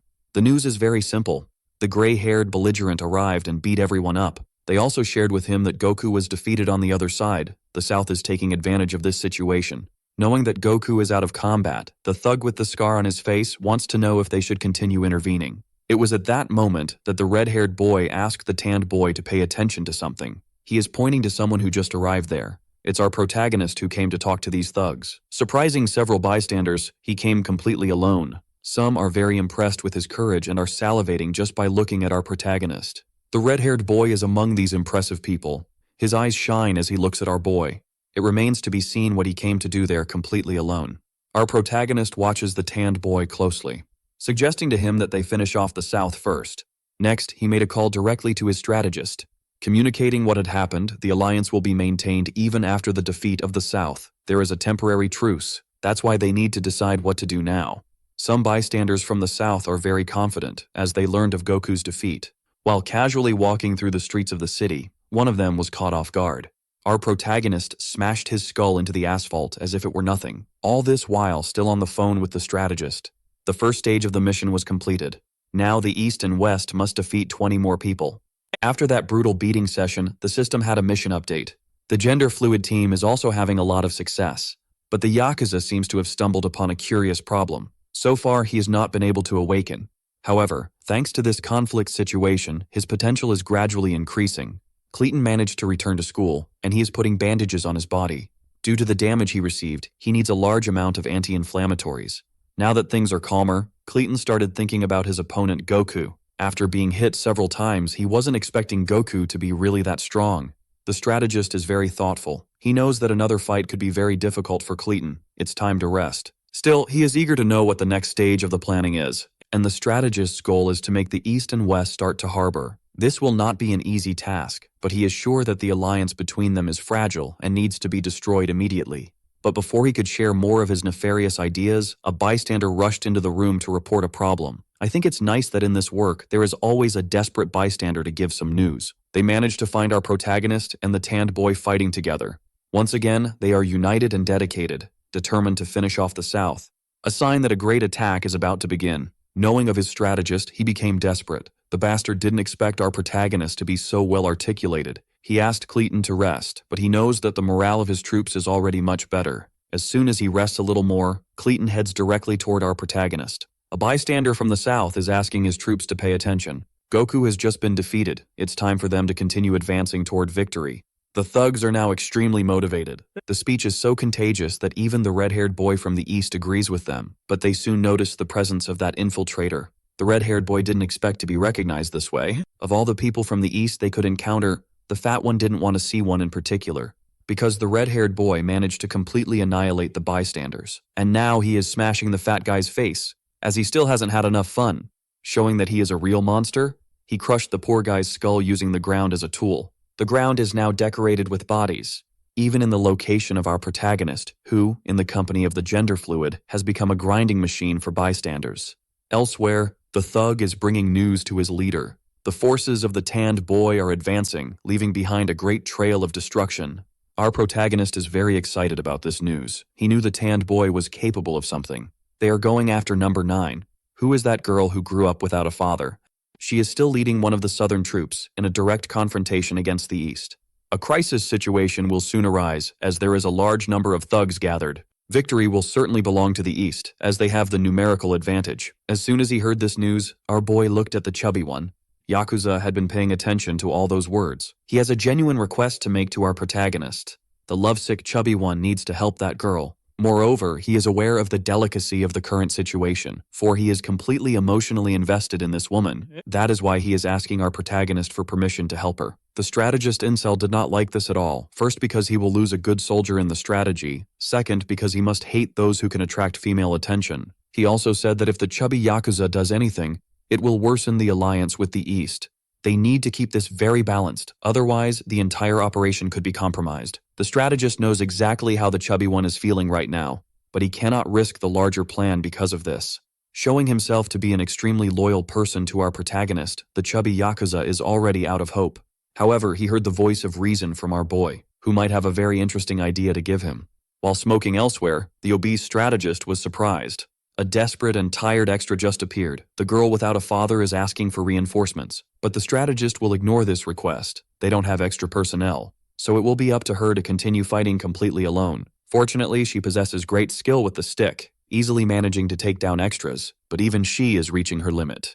And now she will have to face 2 named extras, who are also mediocre but have greater narrative weight. They cannot hide that she is impressive, as she has managed to defeat many people alone. Even so, they believe she must be tired by now. One of them didn't think twice, landing a brutal knee strike to the poor girl's face. He is sure he will have a lot of fun in this fight, as he is number 5 from the east. While his opponent is already very exhausted, thanks to this, he managed to grab her by the hair, ready to end this fight with the next blow, but in a completely unexpected manner. A fat man with a mask on his face appeared to save the day. The extra didn't even understand what had happened. Before this happened, the strategist simply couldn't accept the fact. This could end up compromising the alliance they have with the East, putting the chubby Yakuza in danger. But our boy is sure that nothing bad will happen, for our obese fighter is in insecurity, with his identity preserved thanks to the power of the paper bag. This type of disguise is already very famous, and now they think it's the same boy with the bag, who one fine day appeared in the north without any news, defeating some powerful people. But what they don't know is that the owner of this embarrassing pose is actually an incorrigible lover. Still very confused by this help, the girl without a father wants to know who this bag-faced citizen is. Yakuza limited himself to saying that he owes her a debt. Who is enjoying all of this is our protagonist, as his friend is about to awaken. Previously, while talking with a gender-fluid person, he discovered that she simply felt her body getting stronger. The thug without eyebrows also felt he was falling behind and ended up awakening with the power of hatred. Our boy knows that there are conditions for this to happen. That is why he supported the chubby one's personal mission, who is now burning with determination. It's time to crush extras. Knowing that the situation is critical, several important people are gathered with number 8 from the southern gang. Those men want to know why they were called to this meeting. Number 8 said it's nothing special, but their future depends on it. The Mohawk extra seems curious, as he didn't understand this. Number 8's proposal is that they betray the South immediately, for everyone must already know that there is no more hope. Sooner or later, everything will be destroyed. As they are from the elite, they will get screwed anyway, but the traitor would like to spare his subordinates. The East and West just want to beat up Caton. When the boss is captured, the war will end. Before continuing with his motivations, he was brutally struck in the face. For the Mohawk was already completely fed up with these words, saying that this citizen is the worst kind of trash that exists. They were never abandoned by the great Caton, and there is a debt of all of them to the leader. Even so, number 8 speaks of betrayal. That's why he immediately confiscated the troops of that idiot. Now, he is alone to fight against the West. This meeting was a complete waste of time. Meanwhile, in the heat of battle, the girl who has no father at home remains perplexed, for she is being helped by a masked fat guy. Gradually, she realized that this voice is very familiar. Finally, she managed to remember our dear chubby Yakuza. What made her remember him was the situation with the stray cat, but she still doesn't understand why he is there in that place.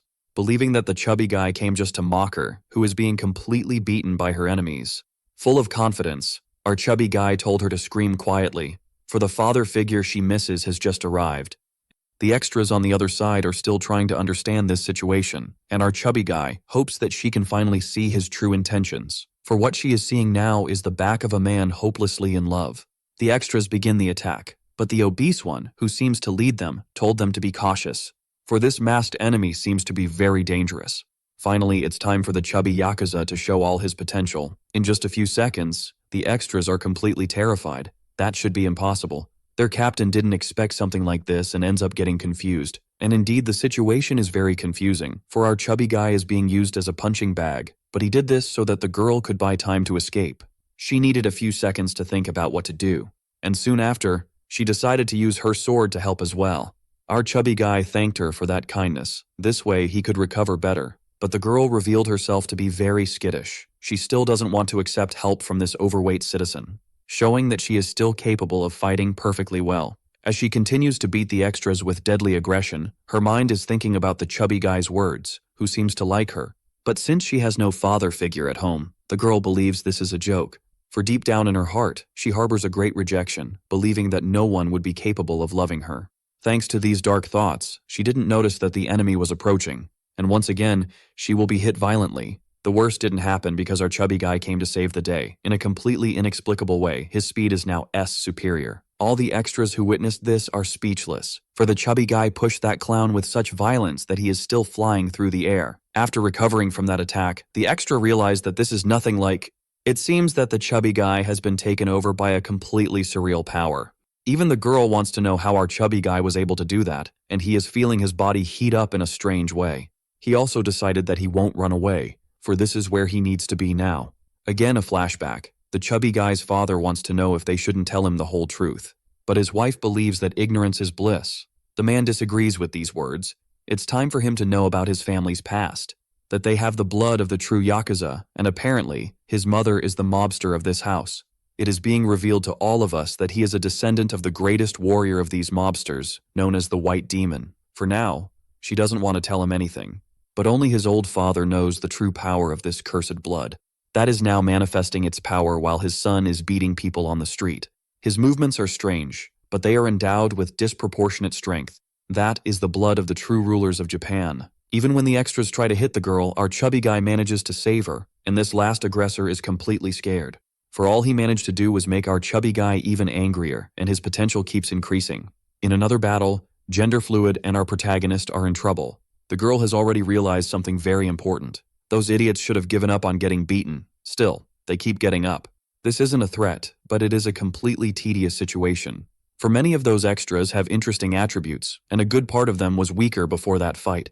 The system reported that the power of the South had resurrected, and the reason is unknown. Perhaps this is their last effort to continue existing. This can only mean one thing. The elite members are also stronger.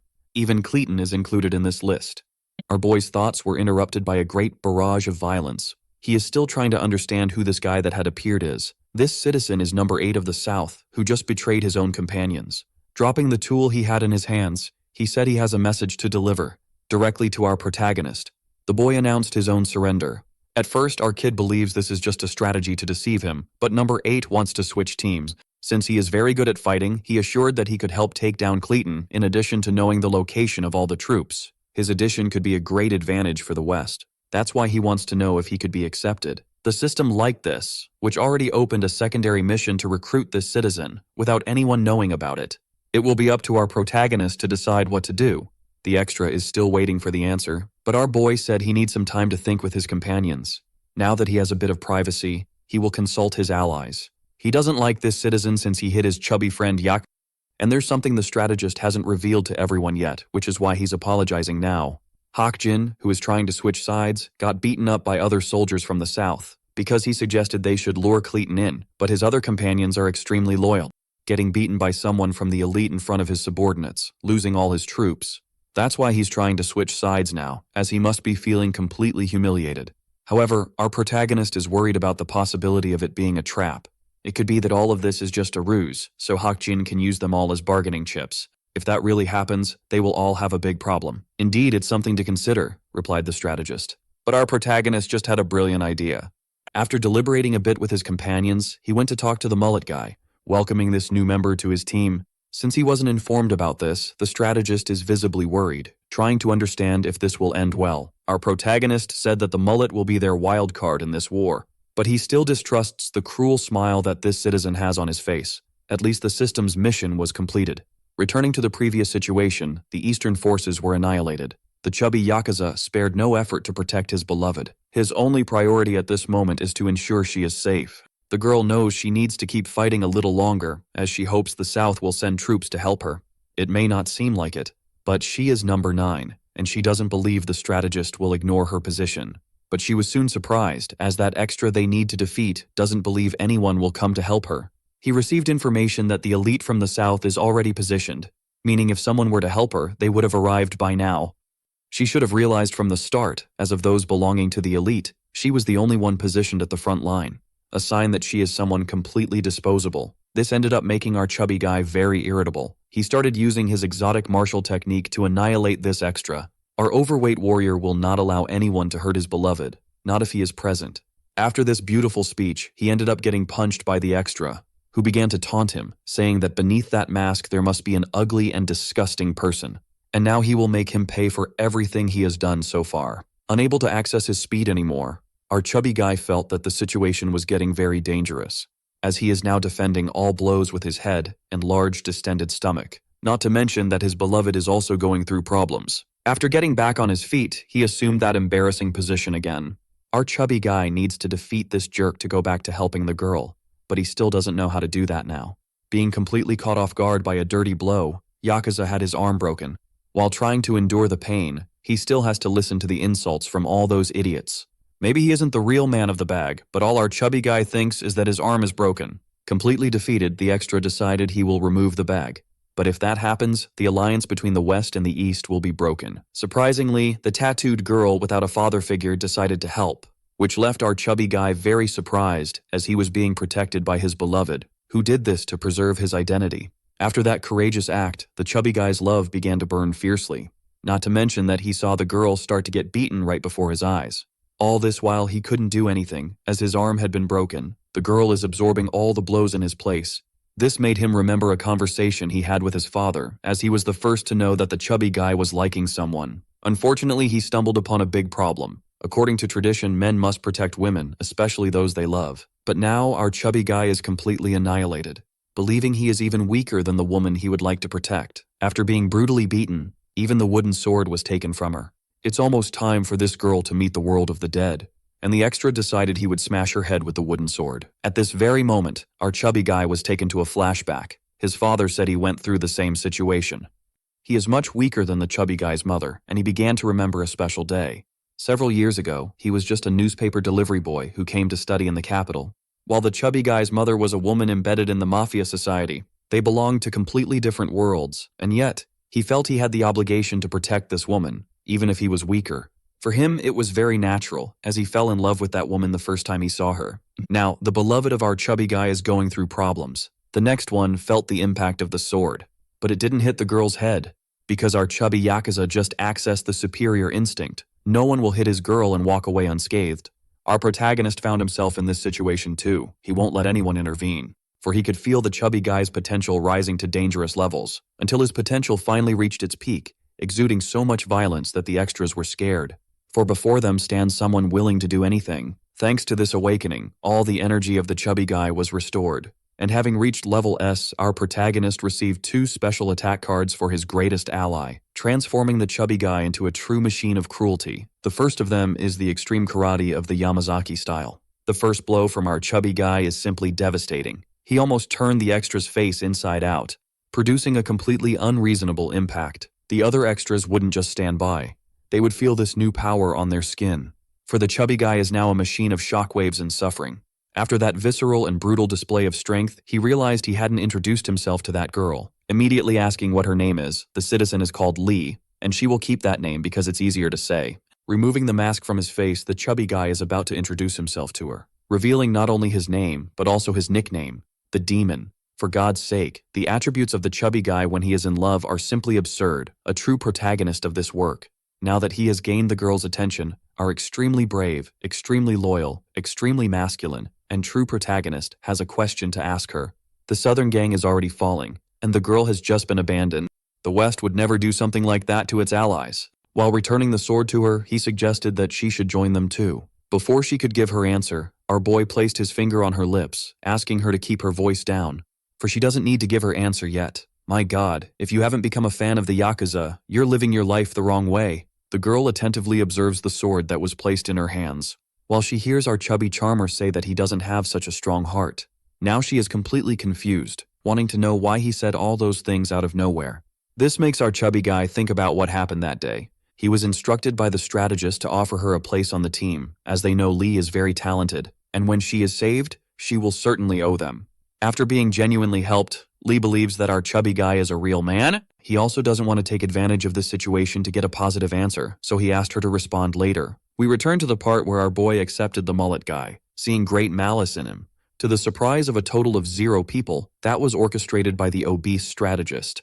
Mullet said it was very easy to convince those idiots, who accepted him with great ease. If the situation were different, they would have been wary of him. The whole situation to question his loyalty was constructed so that his betrayal would really seem genuine. A sign that the obese strategist is indeed very good. Now they need to move on to the next stage, and let Haru be lured into a trap. At the moment, only she and our protagonist are on the field, as the devil is missing, and the goal is to split our boy's team. It doesn't matter if Haru is good. When she falls into the trap, it will all be over. Mullet is instructing his victims that Haru needs to be the first to move, because the South is orchestrating a major attack to be executed soon, so they need to get rid of the first attack group, which is not far from their current position. Our boy believes they should all go together, but the traitor assured him that he and Haru are more than enough, and he is asking them to trust his words, realizing that his job is too easy, which makes him happy, when in reality, he is trying to orchestrate our boy's downfall. The strategist is just waiting for Haru to arrive at the trap. The special troop is already properly positioned, as they are the best fighters they have so far. Mullet feels guilty for punching him, even though it was part of the plan. But all of this was for the good of the South, and not everyone was aware of this act. It was necessary for the plan to be perfect. Now they need to wait for Haru to appear, because when she falls, our protagonist will be next. While the strategist is lost in thought, a background actor flew past him. Someone had thrown the body of that poor soul with great violence. It was at that moment that the fat man realized that the problems were escalating. Their strategic base has just been discovered, and our protagonist's team has gathered to take them all down. Showing true surprise, the fat man asked how they managed to get there. It was then that he realized Mullet might have truly betrayed them. This left him completely furious, as this variable was not considered in his plans. The fat man promised that he would kill him with his own hands. But things did not happen the way this strategist is thinking. Our protagonist said he already knew everything, even before the plan was executed. It was obvious that they wanted to set a trap for Haru. Just by looking at the face of this scoundrel, our protagonist was able to gather all this information. Thanks to the camera's ability, he can monitor the members of his gang, and accepting Mullet was really a good move. Now he is already being immobilized. All of this happened before the big reveal. Haru is now going to use some of her coolest capoeira moves. Completely terrified, Mullet said he was just following orders. It was at that moment that our protagonist revealed he has eyes everywhere. Now that they have discovered the true plans of the enemies, there is only one way for this fool to leave there alive. Our boy wants to end the war immediately. That's why he wanted to find out where the main forces of the South Gang are. Seeing his former companions being defeated made Mullet celebrate.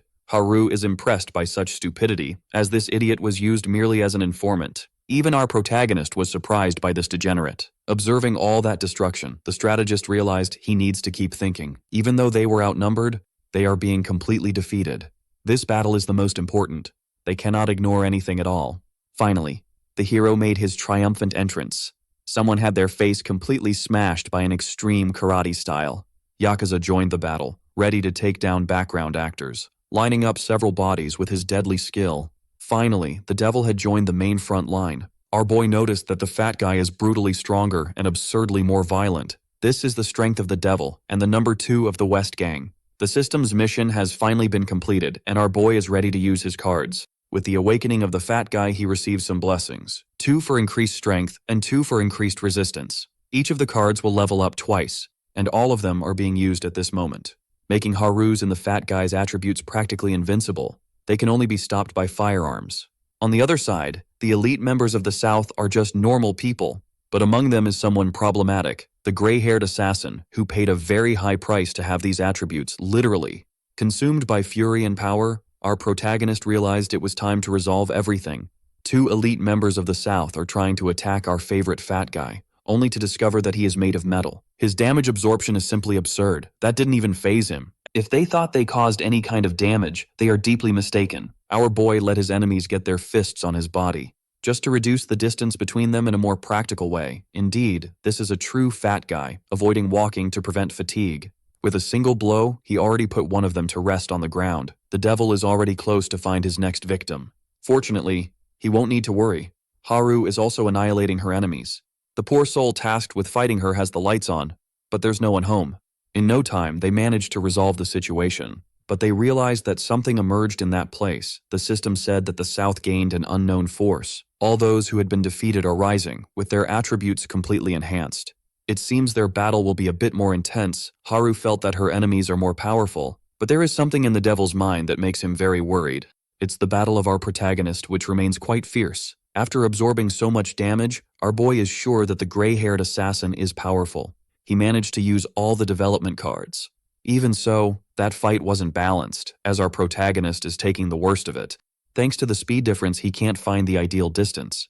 He decided to use the additional strength card, which increases his weight by 100 kilos for just 7 seconds. With that, maybe he can execute a devastating attack. But before starting his move, our boy swallowed a precise kick to the stomach. That was so violent that a normal person would have exploded into a million pieces.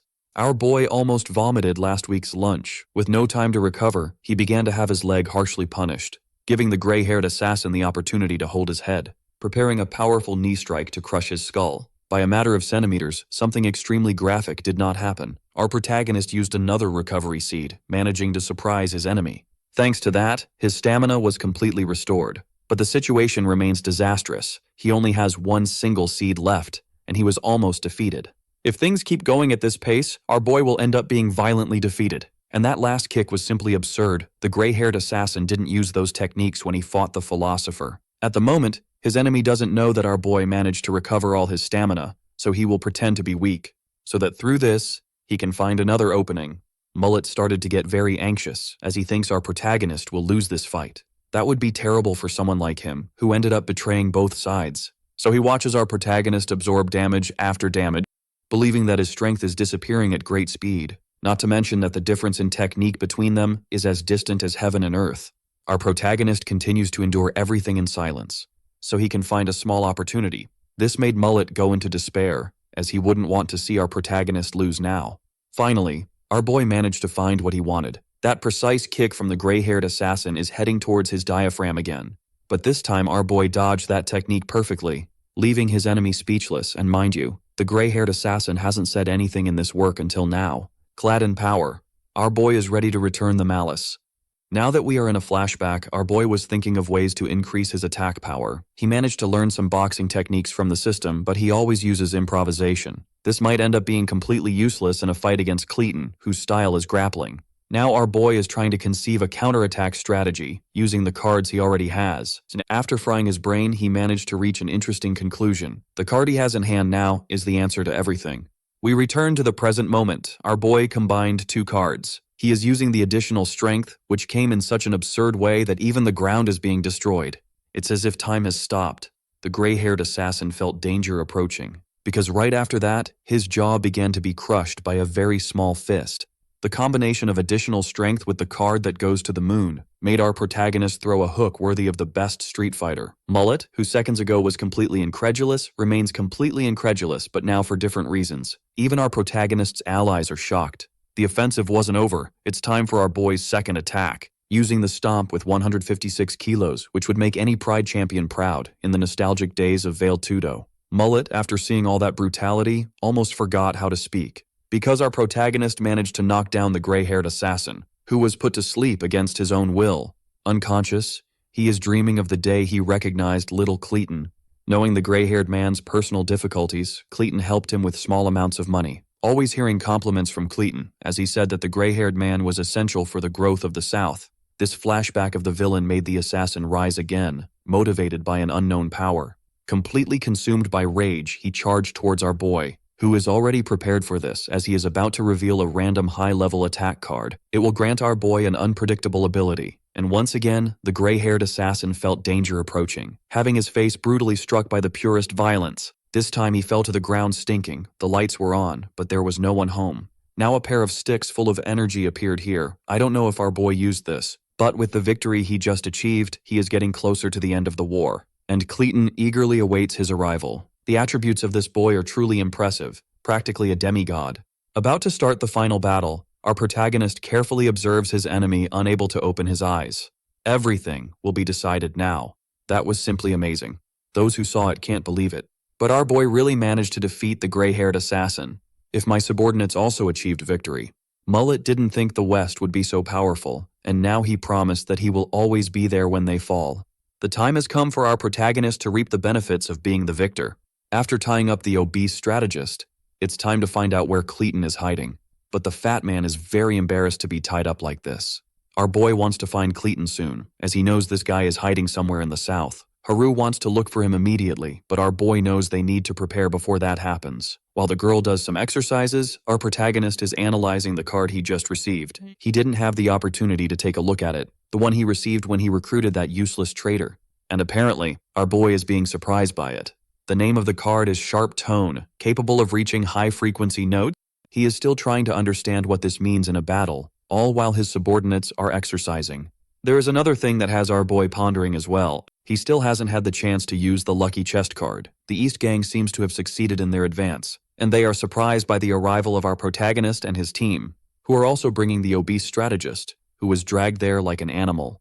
Both gangs managed to clear their paths to there, getting rid of all problems. Even so, they couldn't finish off all the extras, who are still scattered across the territory. Our protagonist wants to know if the tanned boy has claimed any area, but he is assured that they will do that when the war is over, as there is still a major problem to overcome. Cleton is hiding inside his school. Some of the tanned boy's men entered there, managing to throw a big party. The redhead is very surprised by the presence of a girl there, but the gender-fluid person said they are not a girl. The subordinates of both leaders are sizing each other up, and it is really bizarre that the guy with the scar on his face doubts that the Yakuza is only 18 years old.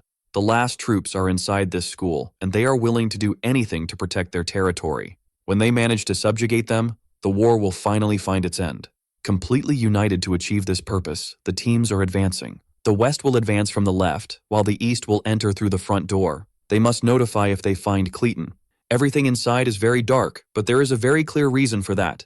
It serves to facilitate surprise attacks, and our boy was almost caught by one of those.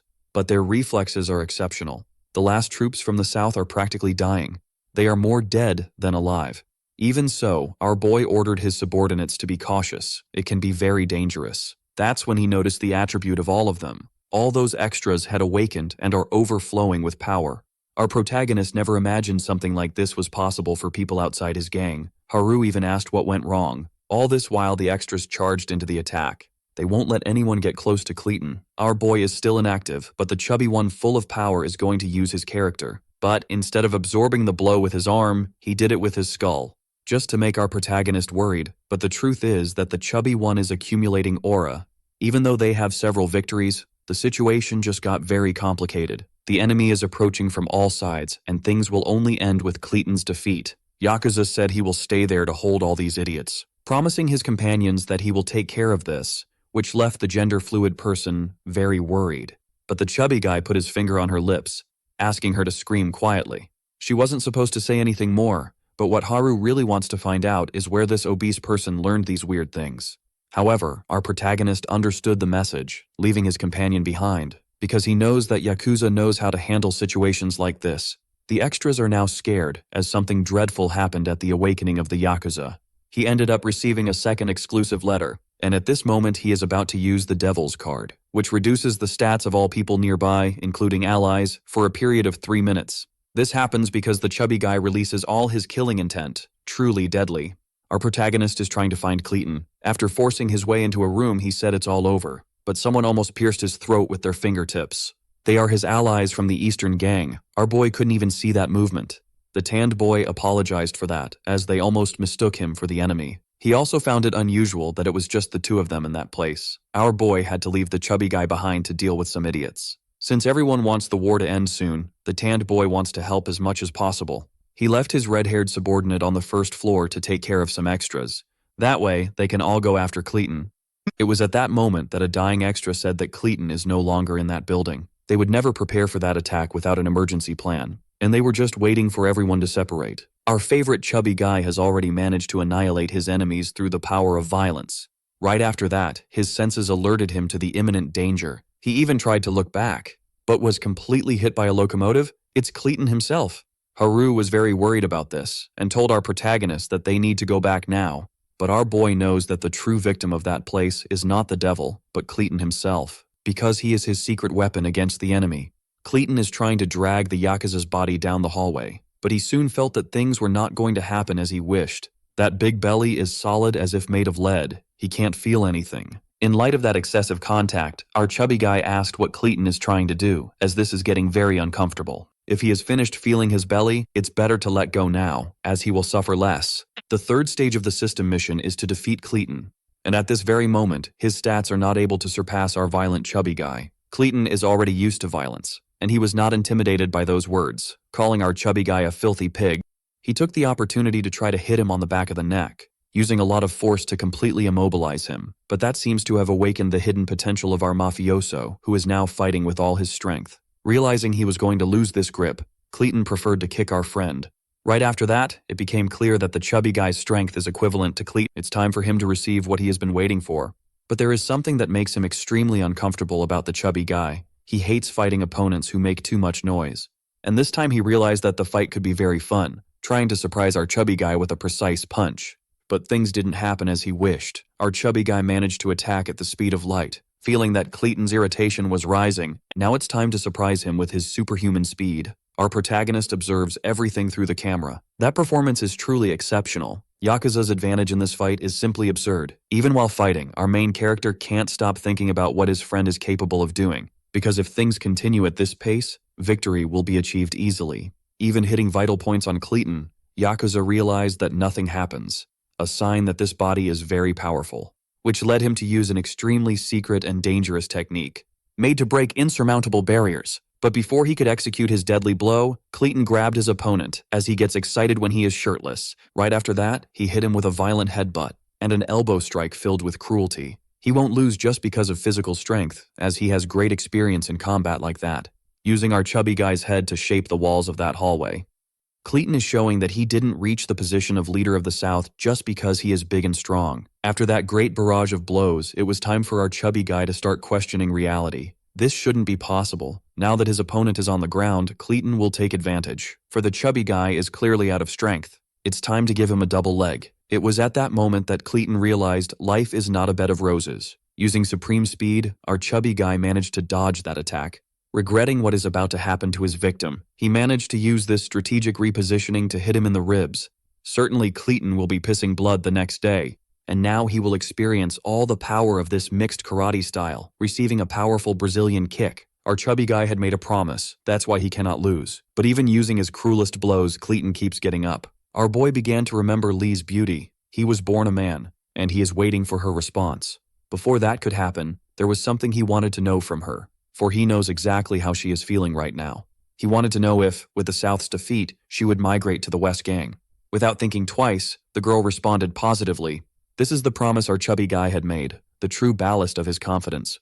Now his supreme karate style is being fueled by the power of love. And Clayton is discovering this in the worst possible way, receiving quite exotic kicks. After being hit with such violence, he ended up falling to his knees. For our chubby guy, this is regrettable, as the end is near. It's time for Clayton to call all his troops and give the inevitable warning, for the war had finally come to an end.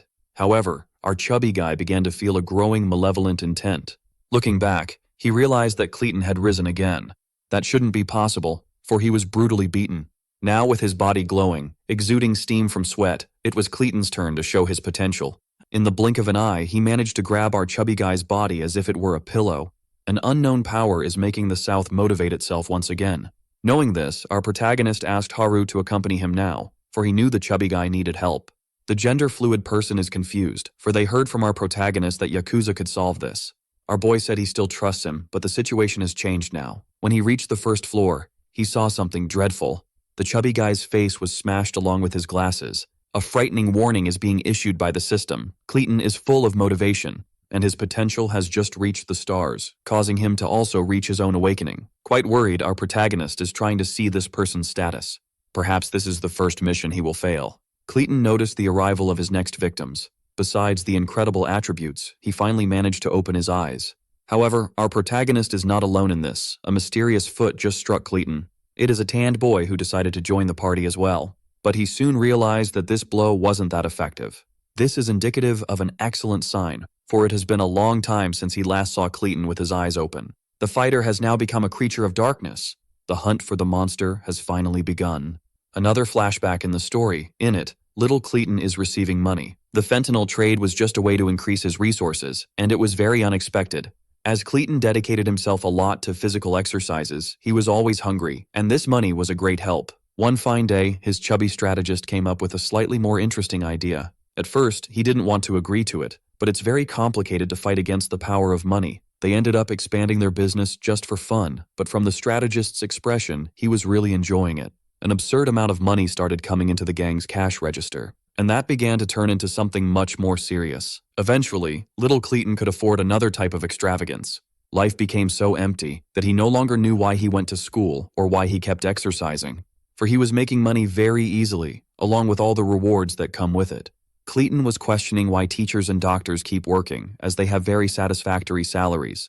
So he decided he wouldn't give up on the world of crime either, much less on the South gang. That's why he is trying to beat up his opponents now. He is doing this to protect his business and his money. No matter who is in his way, they will end up paying the consequences. Our protagonist is impressed with Clayton's transformation.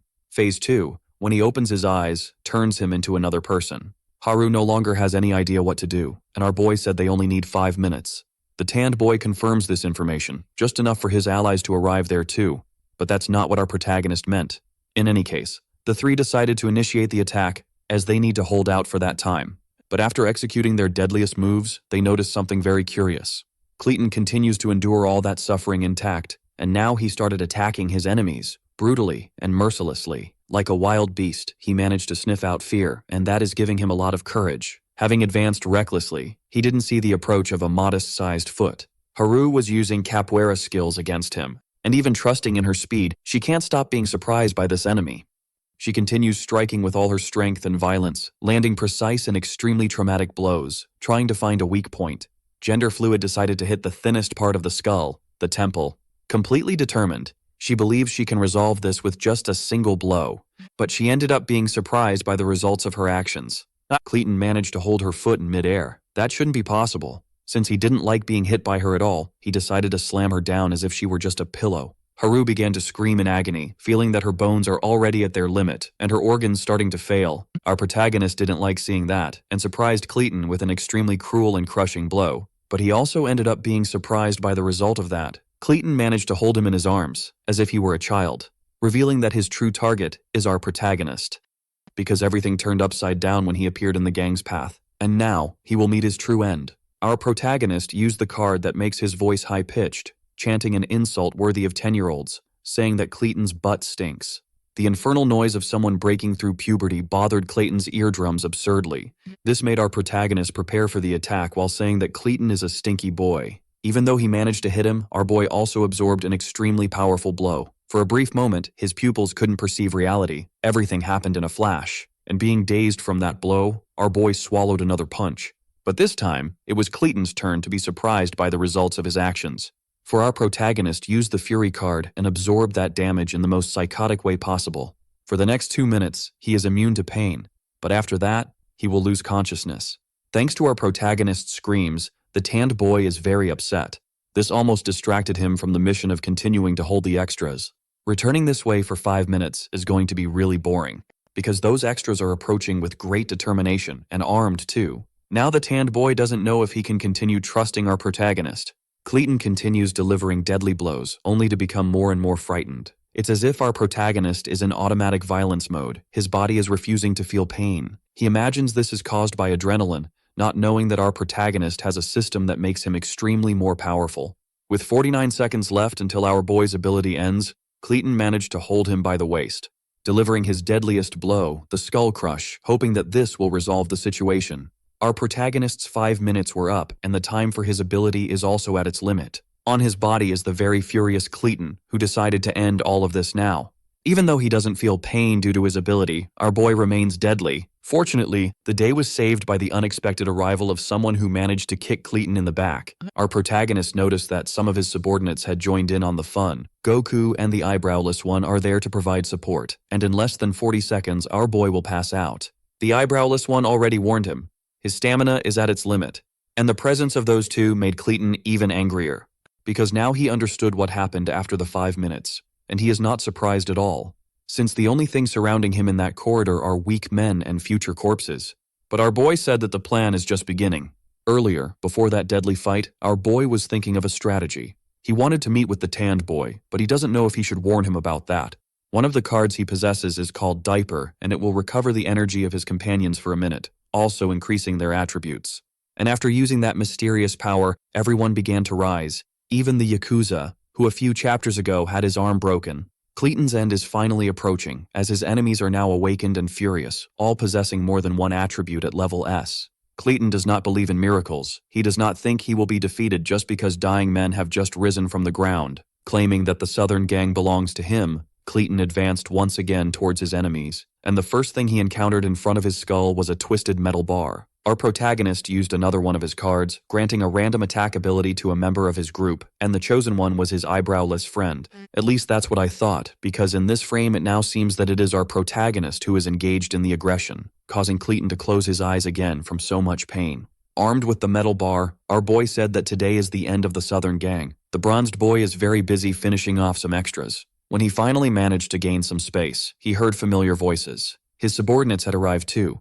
A bronzed boy thinks they took too long, but they were busy cleaning the other floors and are already fed up with all of it. In the middle of their discussion, the long-haired one noticed something interesting. He immediately recognized the martial art used by our protagonist. It's a technique from the Philippines for weapon use. It's called Kali Arnis, and it's extremely deadly. Even so, it is extremely uncommon, as it is not an easy martial art to learn. There was no other option for the long-haired one but to say that our protagonist is very talented. Clayton is being completely oppressed. Fueled by his rage, he managed to hit our boy's face once again. But that blow was stopped by the absurd absorption ability of our favorite Chubby's karate, who would not allow our boy to be hit. Clayton began to get scared. The force of that blow should knock down an adult man. Using his demonic power, the Yakuza will return the favor immediately, throwing Clayton's body away with one of his strikes.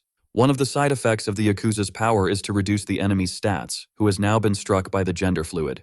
Thanks to her capoeira, she can deal critical damage. They are all attacking in a group now, but Clayton is refusing to lose, managing to hold Haru by her clothes. He hates having to fight with people who like to kick as much as she does. As he decided to waste time with a villain's speech, he ended up getting punched in the face again by Goku, which made Haru reinforce the idea of attacking together. Completely cornered, Clayton understood that he would be beaten now. Goku has already assumed his exotic fighting stance and is willing not only to fight in a group, but to return the defeat of that day. He immediately began to oppress Clayton's body with violence. At that moment, little Clayton realized that defeat was approaching, and it was coming quickly. Our favorite Chubby came into view to attack, with completely crushing kicks, giving our protagonist a chance to have some fun too. Soon after that, Haru managed to deal critical damage with her kicks. While Clayton tries to cling to the idea that he won't lose, even the incel strategist decided to join the front line. But getting beaten by that poor guy would be too humiliating, and thank God, Clayton managed to react. After that, he took a deep breath and called all his minions to join. He said they should not be intimidated during that fight. If they don't fight now, everything will be lost. For God's sake, look at Haru having to hold the strategist in her arms. Caton continues to speak, saying that his gang is alive and he will unite all the gangs. The guy just usurped our protagonist's dream now. Motivated by this generic speech, the extras who until now had been completely brutalized renewed their strength for another round of beating. Even Caton's main subordinate is surprised, because he promised he would personally take care of our protagonist. As soon as he is defeated, the war will end. Caton is already getting very tired. Only our protagonist agrees with that. When one of them is defeated, the end will come. Caton is the first to attack, advancing towards our boy's legs. But he was greeted by the piece of metal, which continues to have free access to his entire body. After being brutally struck, blood began to flow from Caton's nose intensely. Even so, he will not give up, pushing his body to the limit of exhaustion. Observing all this, the incel strategist can already see that it is a waste of time. Caton's strategy of getting closer, absorbing all this damage, all our boy needs to do is keep his distance, and the strategist is trying to motivate him as much as possible, because this war needs to end immediately. But before he could hit Caton, something flew into our boy's eyes, forcing him to close them.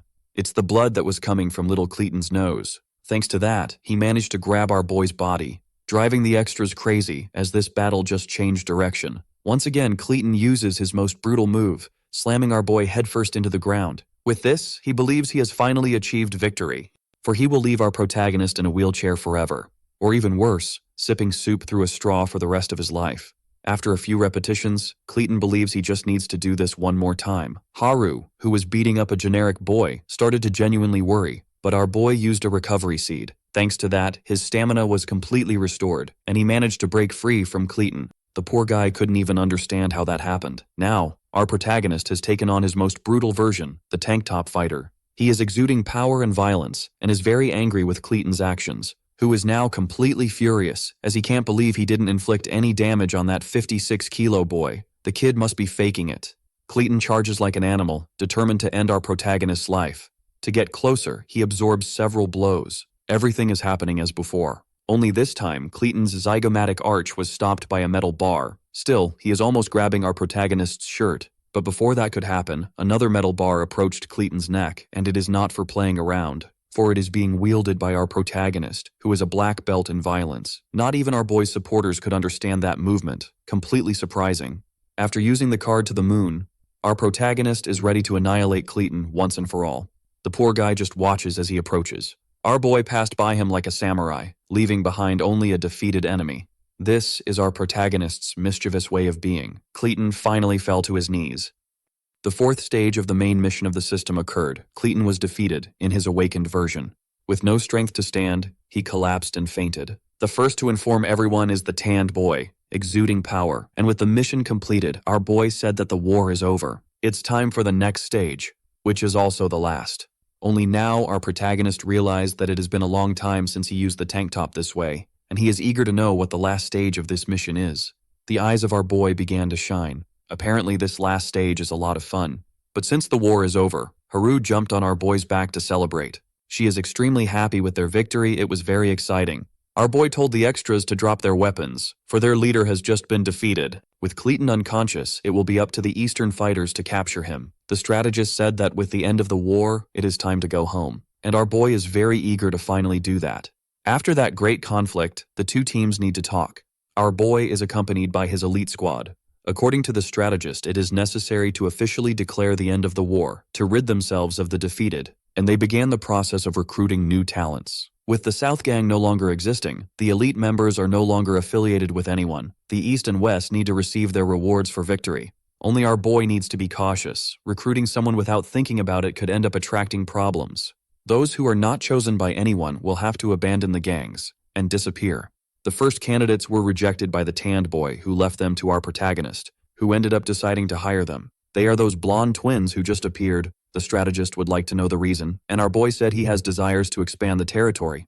Even though those two are not skilled, it's always good to have some pawns. He believes that when the rumors spread, the best talents will eventually migrate to him.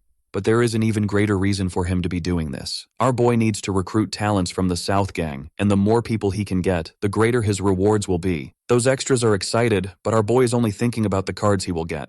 Even so, he is thrilled with his new additions. The next ones to appear are immediately rejected by the tanned boy and accepted by our protagonist. This also happened with numbers 13 and 14, until it was the turn of number 10 and number 9, who is the girl of our favorite chubby boy. Different from the others so far, these two have a lot of potential. Our boy knows this very well. The strategist believes that the tanned boy is interested in one of the two, and they are just waiting for his word. It seems that the tanned boy has already made up his mind. He chose the girl, saying that our protagonist can be with the fat guy, but our boy doesn't agree with that. He wants to be with those two, which started a small argument among these unlikely allies. There are a few ways to resolve this, and the best one is to ask the girl herself. After that, there's nothing more to be done. The tanned boy promised that with him, she would never be bored, and she would receive position number 7. To not fall behind this proposal, our protagonist offered her position number 1. My God, the guy is desperate. But we know that when she closed her eyes, it was to remember what our chubby guy had done, and she started looking at him, who is sitting by the window with a rose in his mouth, exuding power and virility like a true protagonist. Yakuza had already asked her what she would do if the South were defeated. Since she also has a promise to keep, she said she would stay in the West, but she made it very clear to our favorite chubby guy. She's not doing this because of him, but we know that's a lie. She has already fallen into the genjutsu of love. Our protagonist's team is starting to grow more and more. The strategist is relieved with this addition as they almost lost to the East, and after that great war, they are closer to becoming their next enemies. At least they have increased their combat power. Those extras who tried to attack our protagonist's sister chose to go to the East, and one of them even promised revenge. But losing people like them is a great victory. Now it's the turn of the Mohawk and the chubby strategist, who are very loyal to the old leader. As they will certainly be problematic, they were ignored, and it's time for the next one, who is none other than the gray-haired assassin, a big headache for all of them. Besides Caton himself, who needs to migrate to a new gang. But now, the old and proud leader of the South has become just a pawn, and he is being coveted by both the West and the East. The mission has finally been completed, and our boy returned to his territory. He and his main team are gathered. That battle was really intense, but they ended up gaining a lot of interesting things. Now they have 11 new members. At the moment, they are talking to Lee, the mullet, and the chubby guy with bangs. Our protagonist doesn't seem so enthusiastic to his strategist, and the truth is that he believes he failed in the negotiation. In the territory of the tanned boy, he asks his new subordinate what it's like to be there. Since Caton ended up with the East crew, completely strengthened after that great war, he ordered the tanned boy to keep his promise. And in front of a threatening Caton, he said he would keep his word. Our boy didn't want to have lost that great fighter, but this is not the end, because they also have cards up their sleeves. Once the gray-haired assassin ended up on their side. This left the eyebrowless thug extremely excited. The dream of unification is getting closer. Our boy is still number 1. Right after him comes the Yakuza chubby, followed by the powerful Goku, while the eyebrowless thug is in position 4. Behind him is Haru, which I think is absurd. She would definitely take down either eyebrowless in a fight, easily. Behind her is the character who refuses to say anything. And right after is the beloved of our favorite chubby guy. While the meeting is still ongoing, our protagonist decided to sneak away. His friends don't know where he's going or what he went to do, only that our boy is very anxious to open the new cards. Thanks to the last war, he got 2 diamond cards, and he is very eager to know what their true contents are. The system is finally revealing its reward. The first card is Slime, with the description that all soft things are slippery. Our boy, obviously, has no idea what that means. Certainly the card is good, but our boy has no idea what it might do. Locked inside the bathroom, he decided to activate this ability just to see what happens. At first, he ended up being surprised, because in front of him appeared a little creature. This makes no sense at all. The system suggested he try giving something to the slime.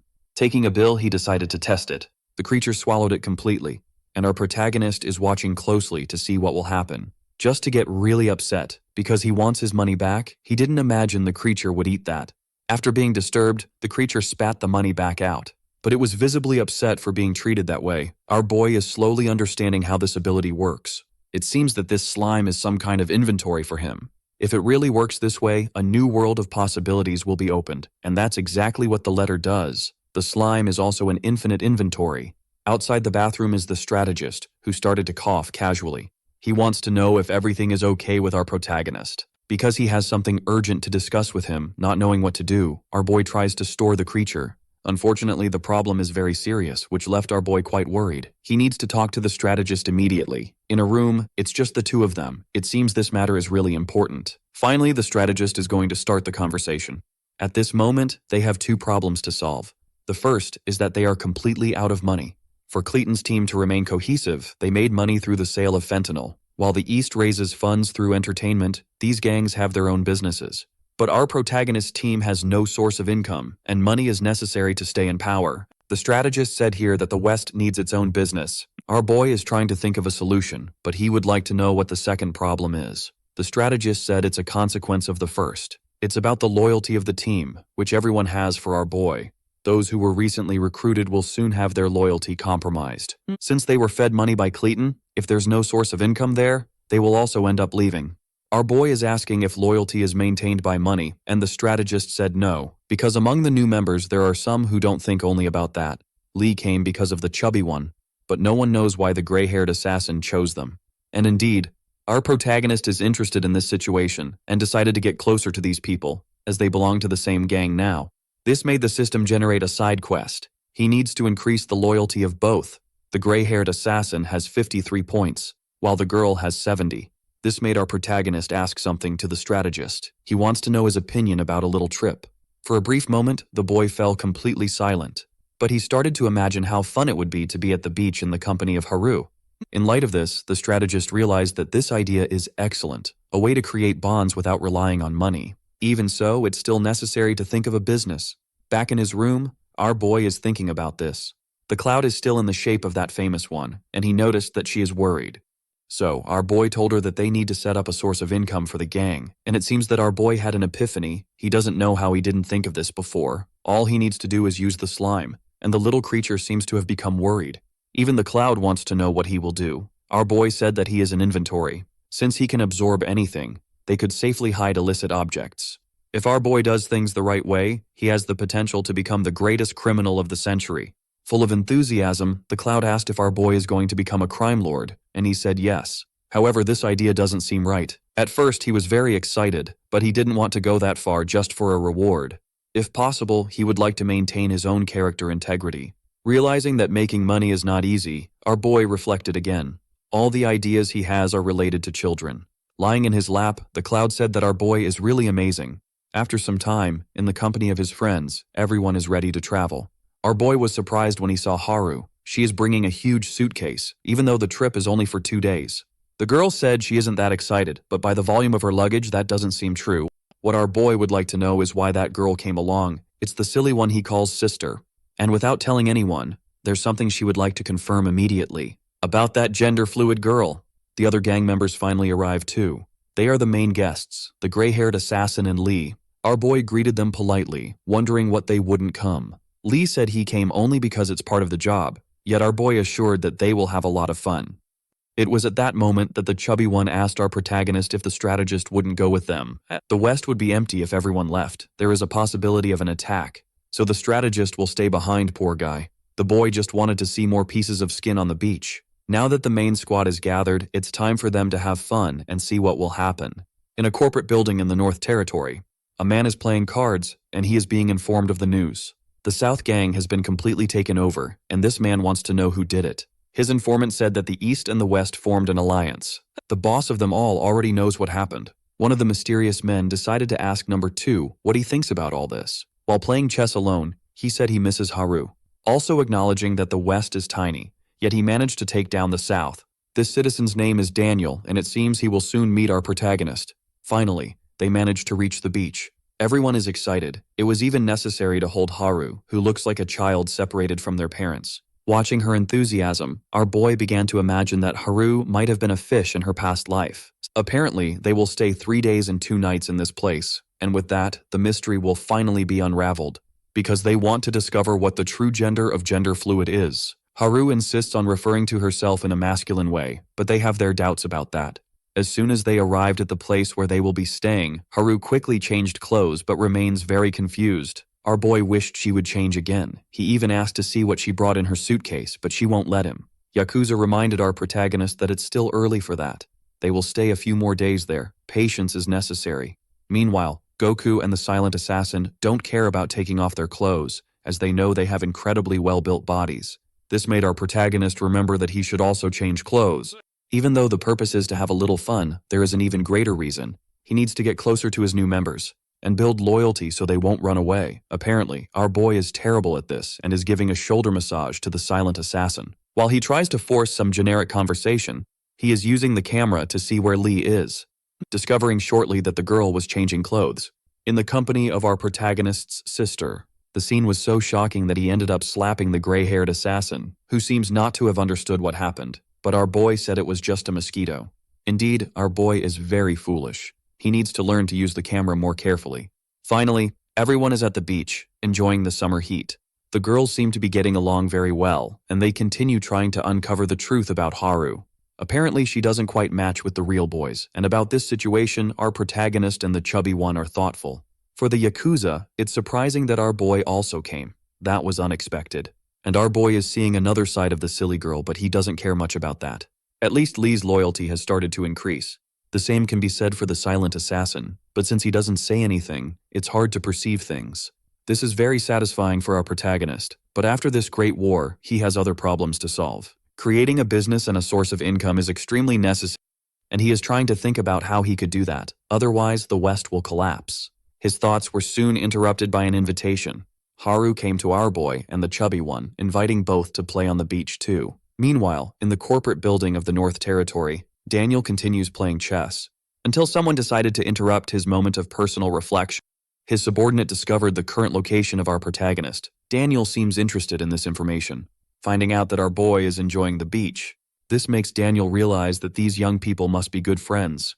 However, the subordinate has something to comment. He noticed something strange. Rumors that number 39, Haru, betrayed the North to join the West, and is at this very moment on the beach in the company of our boy. This put a smile on Daniel's face, as it has been a while since he heard news of that boy. Inside a bar, some guys are discussing something interesting.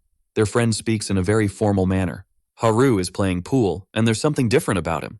Our protagonist created his cloud and asked it to stay in the shape of Haru. In case something happened, it needs to return immediately. And that's exactly what the cloud is doing now, but I have no idea what our boy's plan is. It was then that one of the extras noticed the entrance of someone important. His presence in that place is completely unexpected.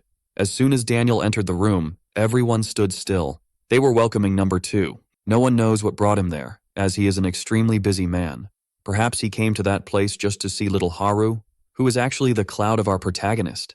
Daniel ended up feeling a bit confused, because he is looking into Haru's eyes, and he realized that indeed that person looks a lot like him, but it's not the real Haru, so he immediately called for a generic extra.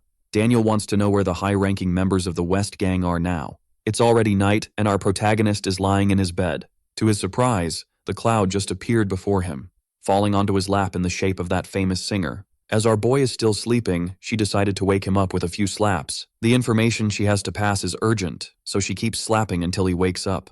Our boy was surprised to find out that he has a big problem to solve. The cloud said that number 2 from the north went to where she was.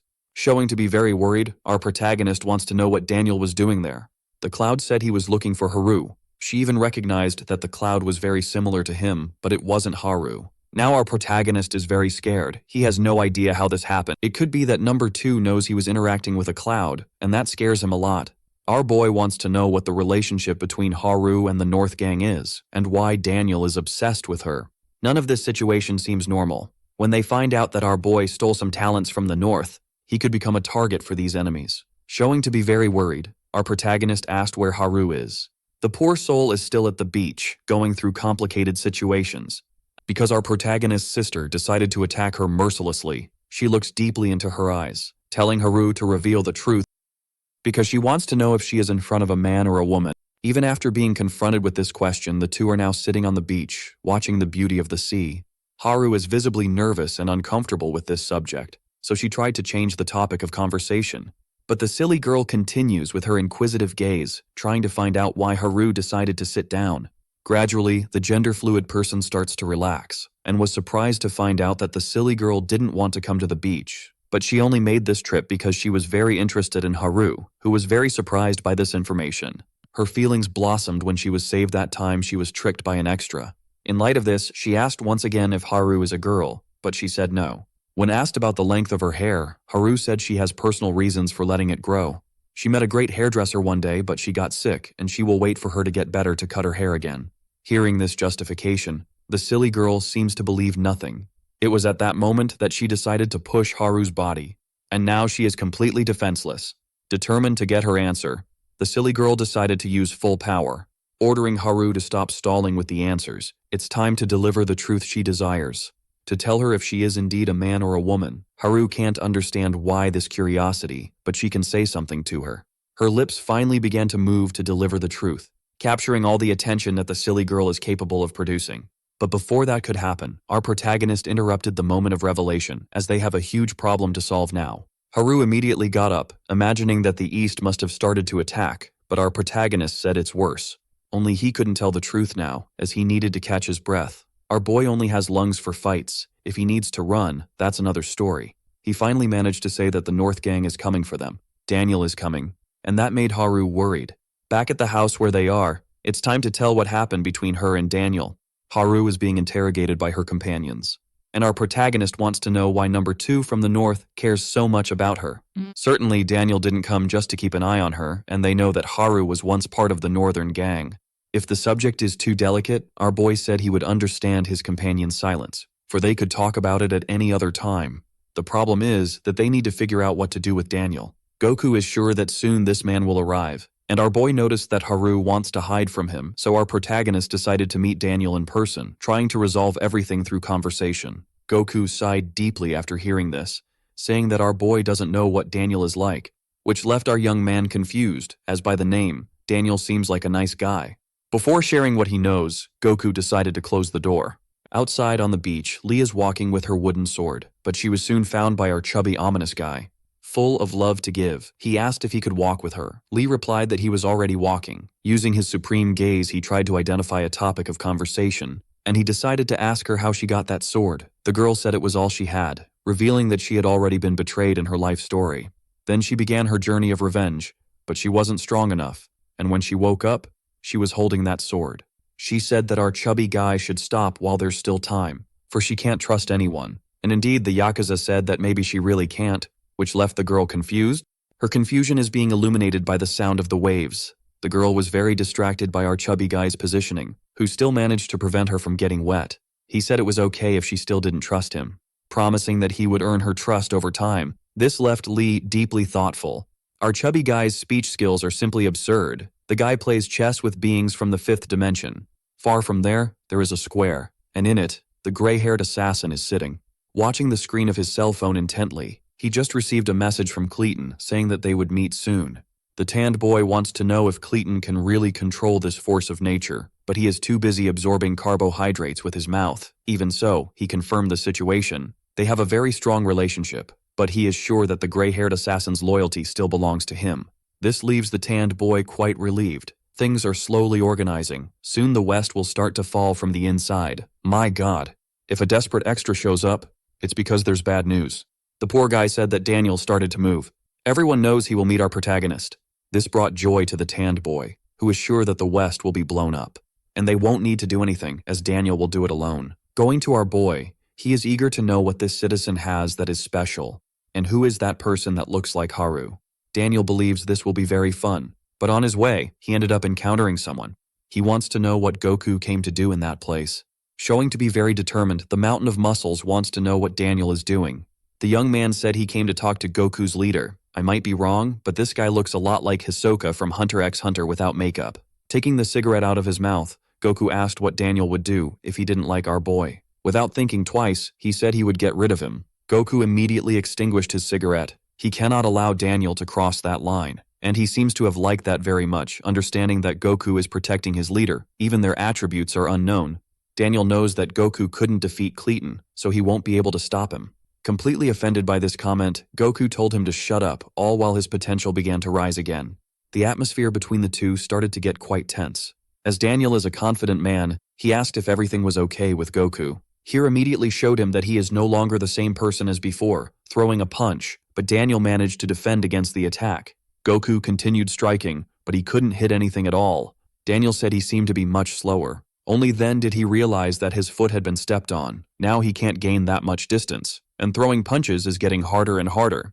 Even so, he managed to defend himself very well, leaving Goku completely surprised. Now it's his turn to show his attacking power, hitting Goku with a powerful punch. He was immediately out of breath, This isn't the first time they are fighting. In the past, things happened intensely, but it seems that the fight between him and Daniel was very balanced. Both were on the same level.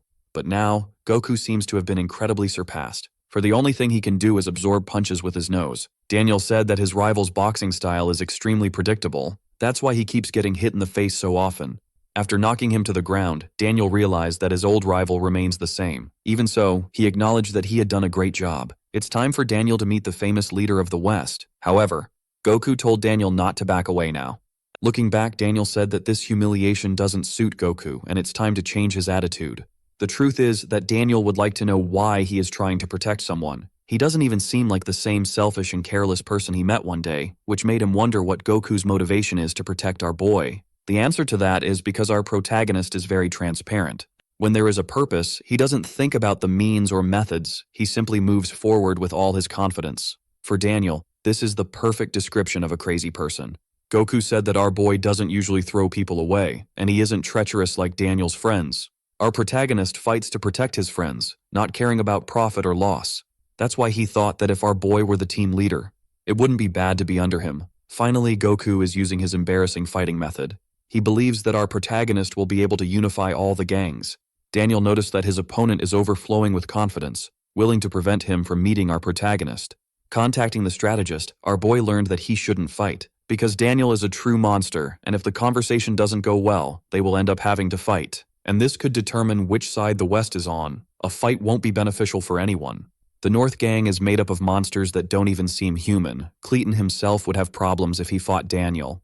So for the good of the West, our boy needs to avoid conflict at all costs and bow his head before Daniel. Finally, the call is ended. Our boy's priority is to hide Haru, and the Yakuza said it won't be possible to do that by putting her under the table. At that same moment, the system alerted our protagonist about Goku's potential, which is rising. He immediately activated the camera to see what is happening, watching in real time the battle in which his subordinate is involved. This left our boy completely speechless.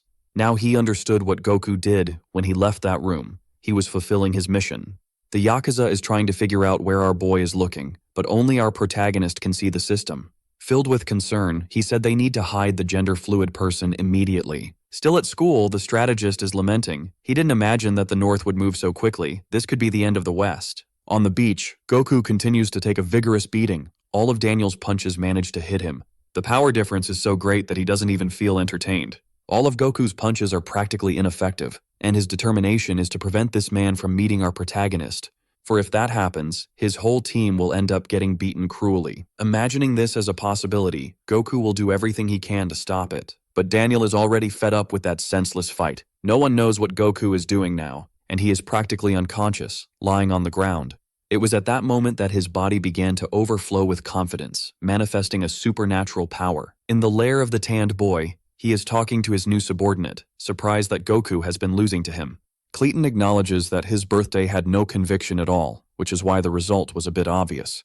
These words left the tanned boy interested. It seems that Goku can get even stronger, and Caton is sure that this will happen quickly. When Goku enters despair, this whole region will turn upside down, and now our boy has risen filled with rage. But before he could do anything, Daniel threw him towards the nearest wall, destroying several bricks. By doing this, he prevented our Goku's awakening and avoided receiving an absurd beating. Daniel didn't do this by chance. He felt that danger was approaching brutally. At that same moment, our protagonist managed to reach that dark alley and is already ready for battle. But he ended up receiving a kick from Daniel, which threw him far away. After that violent impact, our boy can't stop shaking. That was so strong that he almost discovered if there is life after death. The situation is even worse than he imagined. Daniel approached our boy and asked if that worm is really going to unify all the gangs. And our protagonist immediately used the spy to see the opponent's attributes. But what he saw with his eyes is inexplicable. Daniel's stats are too high to be read, and he assured that he will take down the West Gang alone. The system immediately created a main mission. All our protagonist needs to do is survive a fight against Daniel. The task won't be easy. After being hit once more, our protagonist can hardly breathe. The pain is so intense that he doesn't know what hit his stomach. It almost seems like he was the victim of a hit and run. Daniel is definitely strong, and now he is a bit scared because he thinks our protagonist has already left the land of the living, but the truth is that he can't move his own body. The system immediately issued a warning. If he loses this mission, he will lose all his rewards, and there will be no more missions. Daniel tried to deliver a deadly kick, but thanks to a recovery seed, our boy managed to escape. Giving up this battle is not an option for him. Our boy started to remember all his companions. He needs to do this for their memories. He finally decided to try executing some attacks, but that is not enough to hit a man of Daniel's caliber. Even a sneaky attack in the eyes, our boy tried to execute, but he had no success at all. This bizarre martial art is too outdated. Determined to win, our protagonist managed to land a knee strike, but the blow was blocked. Daniel's hand advanced towards our boy's face, who immediately leveled up, trying to grab his attacker's leg. Daniel was confused by that strategy, but he soon realized it was a feint and easily dodged, leaving our protagonist completely speechless. To make matters worse, his foot was still grabbed by Daniel's hands, who was not surprised by our protagonist's skills. After throwing him to the ground violently, he said that the boy only knows how to jump from side to side, and our protagonist is almost spitting his guts out. Next, Daniel stepped on his chest, saying that he didn't like this boy, and it's too boring to play with him. Even so, he recognized the determination in his eyes. Still, that won't change anything. It's time for him to say goodbye to the West Gang. Something unusual happened in this dangerous situation. The Cloud came to rescue our boy. She wants to know if everything is okay with her master, as she will try to buy some time for him to escape. Immediately, Daniel managed to grab her by the neck, trying to understand where that girl had come from. After throwing her to the ground, he realized that the answer to that makes no sense at all. Meanwhile, our boy started to pull a wooden sword from the slime. He also used a recovery seed, and now he is using Filipino martial arts. Our boy is determined to protect his Cloud. Using the card to the moon, he managed to jump very high. But Daniel didn't feel intimidated at all. Besides blocking the attack, he managed to hold our boy as if he were a mannequin. Now our protagonist is being handled like a pillow, and once again, his chest was stomped in a devastating manner. The Cloud watches her master being completely massacred. She said he should use the lucky chest card, that when used, increases a random stat to level S. The only problem is that this is completely unpredictable. But while he continues to take a beating, our boy realized that with his current strength, he won't be able to win. So there is no other option for him. Finally, one of his attributes was increased, and his whole team is already running in his direction, very worried about what might have happened in the fight against Daniel. They don't know why the boy went alone. He should have at least called his companions. Yakuza said that doesn't matter now. They need to help immediately, and they are doing it as quickly as possible. This only made our protagonist even more worried. He doesn't want to involve his companions in this, because he is already watching the Cloud being completely beaten. Our boy is begging Daniel to stop, because even Goku got up from the ground to suffer a little more, and if his goal is to feel pain, he is doing it splendidly.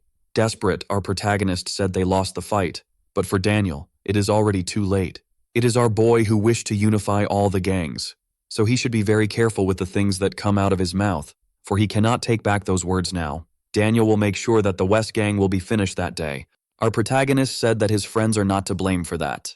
And finally, the rest of the squad managed to arrive at the battle. Daniel was already expecting more victims to arrive, but our protagonist asked them all to flee as well, recognizing that they still cannot face Daniel, and he could not forgive himself if any of his friends got hurt because of his actions. Imagining this is something completely terrifying. This made our protagonist's determination start to grow. He is manifesting so much power that it catches Daniel's attention.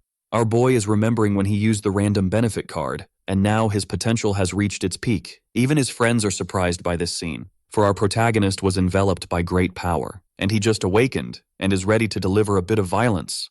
Our boy will not allow Daniel to touch anyone else, for the people there are his friends.